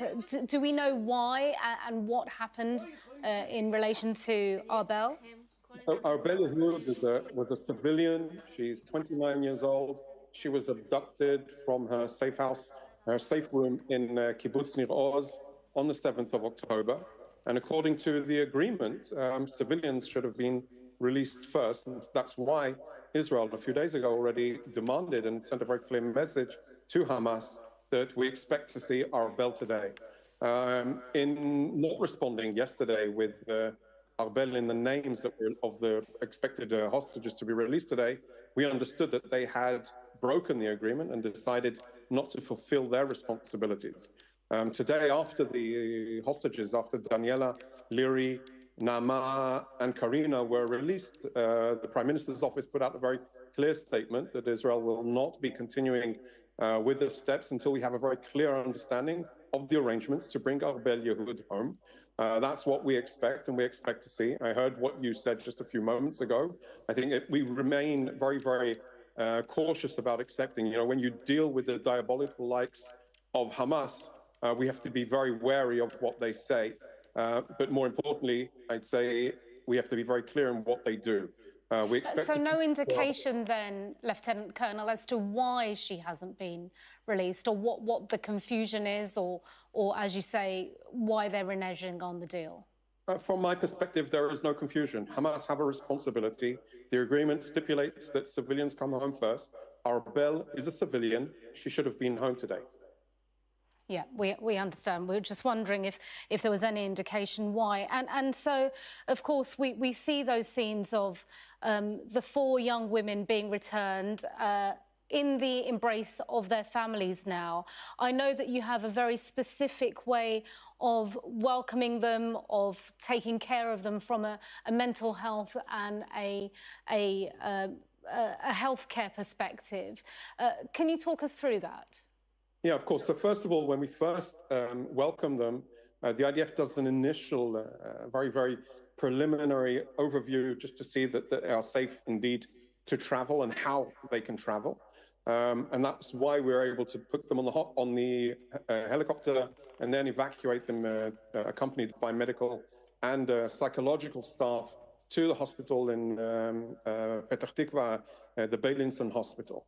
Then they'll transfer to the medical services, the Israel Ministry of Health. Then they will undergo, accompanied by the medical and health professionals, to see what individual cases, you know, each and every one of them has endured in different things throughout the course of the last 15 months. So I'd say, yes, they are surrounded by a support staff, emotional and physical, and the idea is that they will be released home as soon as it's possible, taking into consideration, first of all, their personal safety and well-being. And let's turn our attention now then to the prisoners that have been released today.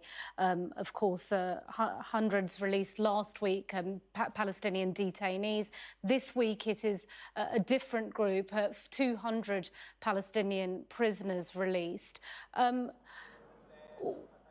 There is a mixed reaction to the release of those prisoners inside Israel. Tell us about those sentiments about the release of those prisoners. Well, it's very clear. First of all, the prisoners are convicted people that have conducted horrific attacks against Israelis. Many of them killed or planned to kill Israelis in acts of terrorism. And that is why Israelis are concerned. Who are these people that are being let go back into society? Are they going to be up to no good once more? So that is precisely what Israel has been talking about, but the government decided that this is the price that we're willing to pay to bring back the hostages.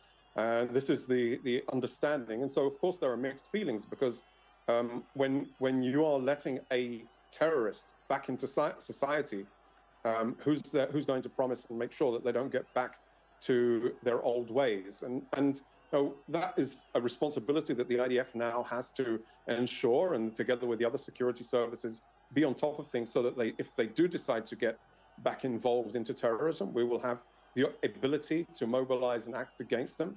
And I think that when we look forward, and here's what I know that historically around 20% of released terrorists from different terrorist organizations have gone back into terrorist action. So the concerns are real, but the price from Israel's perspective to bring back our hostages is worth it because we are celebrating the lives of those that are living, the lives and also those that have been killed in the course of this war. So we want the hostages back, remaining 90, and the government has determined the criteria for the different... Can I just continue to ask you about these prisoners? We understand also many of them have been deported. They've been requested to live in exile so as to avoid the situation you're talking about. They've been sent to Turkey, Qatar and Egypt. Can you confirm that? No, I can't comment on that at this time. Also, that doesn't really fall under the umbrella of the IDF. The IDF is responding if they go back into terrorist activities. And my comment was a general comment about the fact that these types of people, these terrorists, have been released. So we can't really create the moral equivalence between 4 hostages to 200 terrorists. And there's a concern there. Of course, the stipulations and the conditions of the release of the different types of terrorists, where they're going, if they were going, how that was going, I would refer you to the prison services to deal with that. And can you tell us anything about the arrests that have been made in the West Bank since the release of the Palestinian detainees, the women and young children, many of them held without charge last week? There have been concern about arrests across the West Bank too. No, the IDF is conducting currently operations in the area of Jenin. And of course, we know that there are extensive attempts to reorganize and conduct more terrorist activities. And so there is ongoing military operations. I don't know specifics about women and children that you asked, but I do know that there is a very severe concern that the West Bank and cities and camps like Jenin will be used as staging grounds to launch attacks. Last week, Tel Aviv saw 2 terrorist attacks inside in Tel Aviv.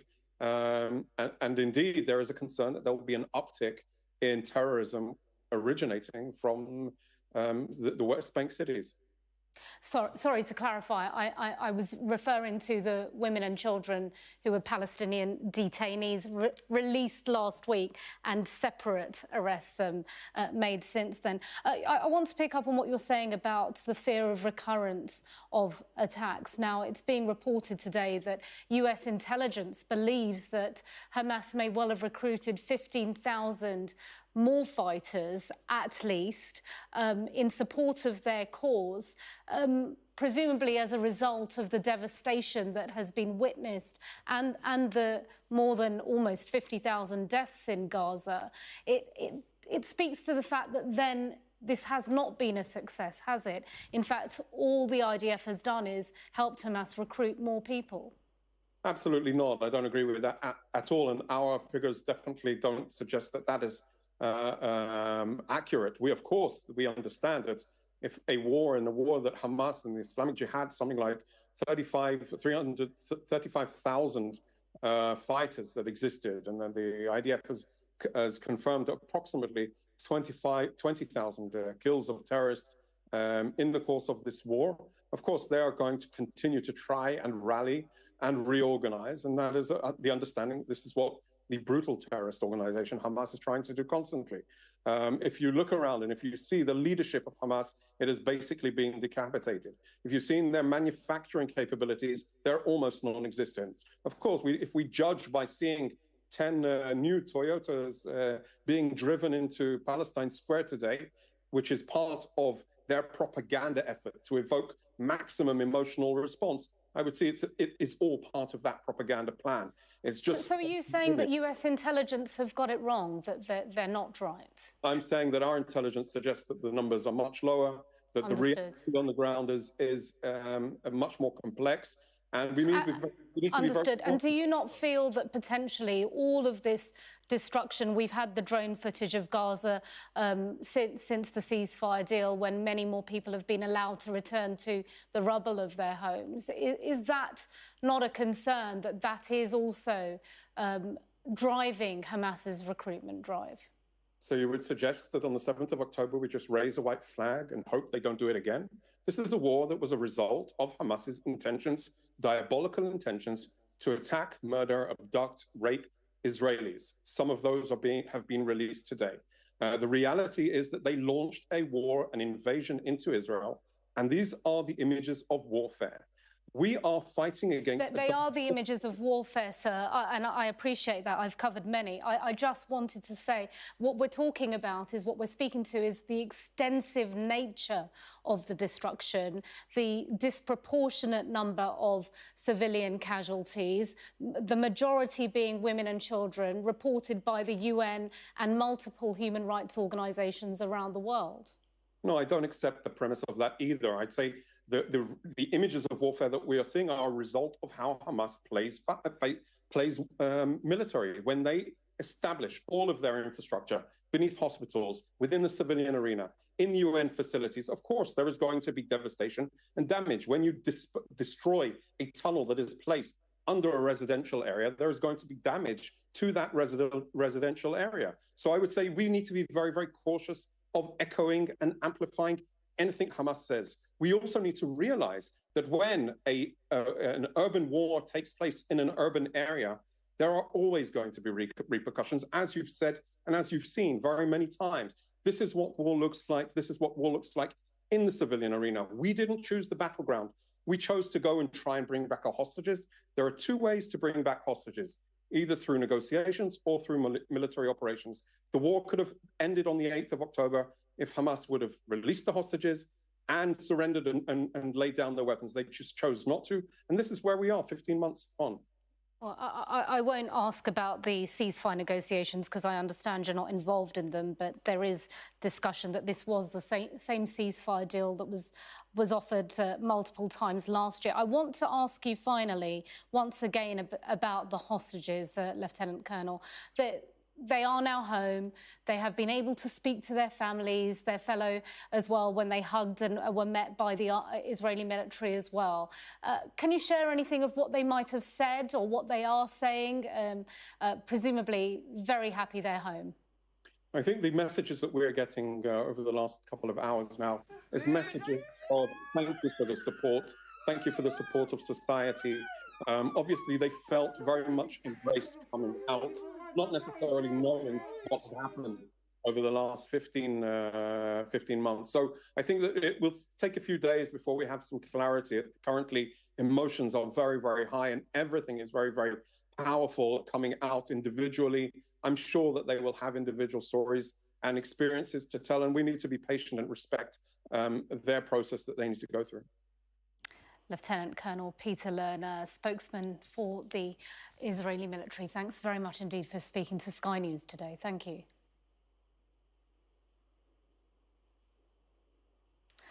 Well, these were some of the 200 Palestinian prisoners who were released from Israeli prisons as part of the deal. Some of them arriving carried on people's shoulders as they arrived in Ramallah in the West Bank. Our correspondent, Adam Parsons, is there.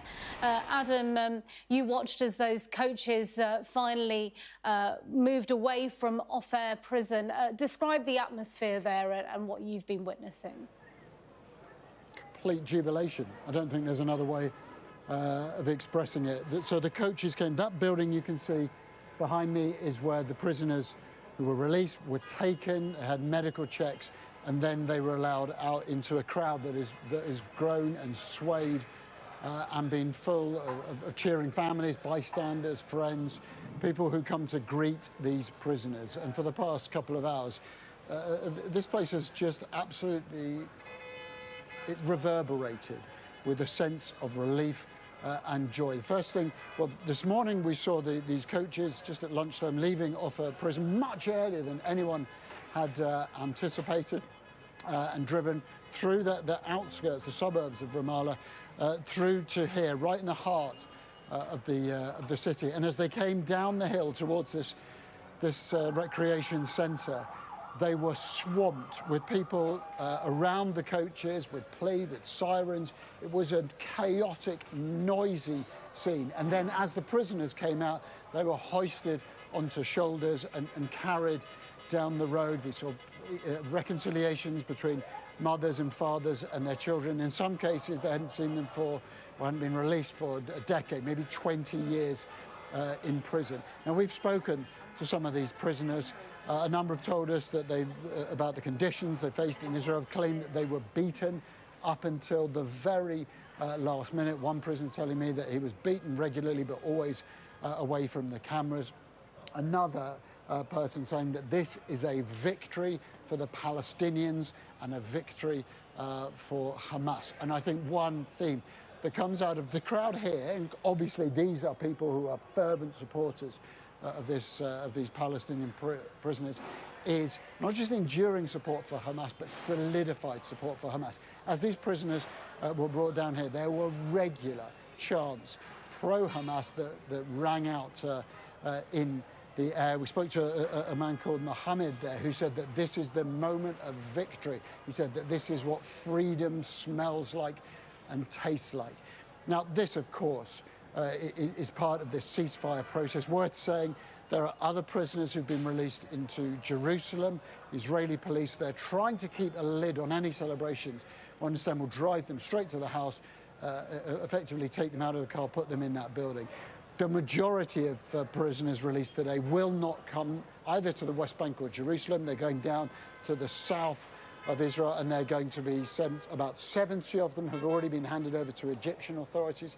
The other 50 are going to go into Gaza. Those 70 are being deported. The ones sent down there to Gaza and to Egypt are the ones who have committed, in Israel's eyes and in the court's findings, the most heinous crimes, almost all in relation to terrorism and to killings. These ones, they're released here, also have been found guilty of very serious crimes. And there are plenty in Israel who really bemoan this, who think that serious criminals are being released. And Adam, it's hard to get the stories of many of these prisoners, but as we've been reporting, you know, it's a mixture of prisoners who have been convicted, some of them, as one of our guests earlier said, in military courts, and it's unknown what really happened behind closed doors. Others have been detained without charge, some of them for months, some of them for years, and there are young children amongst them too. It's often quite hard, though, to hear their stories. What have you gleaned from the people you've met today about the people that have been kept in these prisons? The release today is not of some of these very sort of children.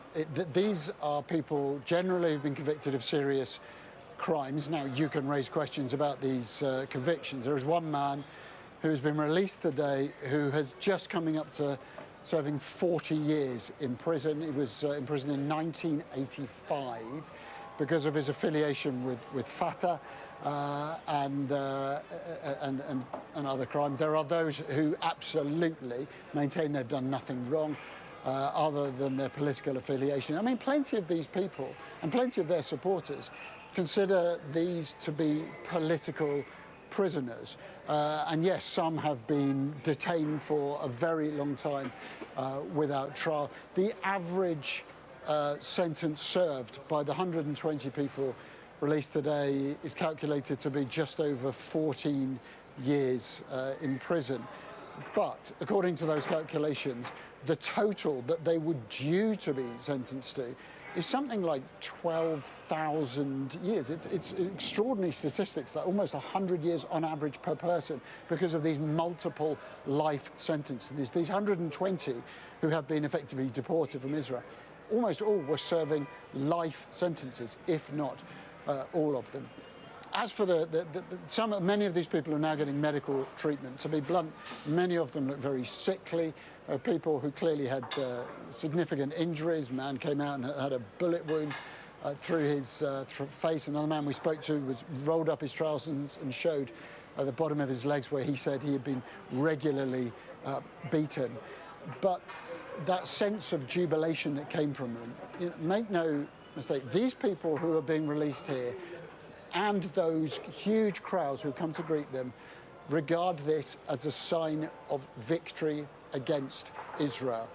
This Palestinian crowd here, I heard it again and again, that this is long live Palestine, this is a victory for the Palestinians, and this, in their minds, is a defeat against Israel. Not just because these people have been released, but the blunt truth is that many of those who are gathered up here support Hamas and think that what happened on October the 7th was justified and that what it has done is to push Israel into making a concession, such as releasing all of these prisoners. Adam Parsons live from Ramallah in the West Bank. For now, thanks very much indeed. Let's bring you these pictures coming to us from Gaza now, where some of those prisoners we've just been discussing have been returned to. As we know, Israel said because of the nature of their convictions in Israeli courts, that many of them are not allowed to remain on Israeli soil. These are pictures of those men, those prisoners who have been released and sent to Gaza. You can see they're being received warmly and photographs taken. We're going to take a break now. More to come after this.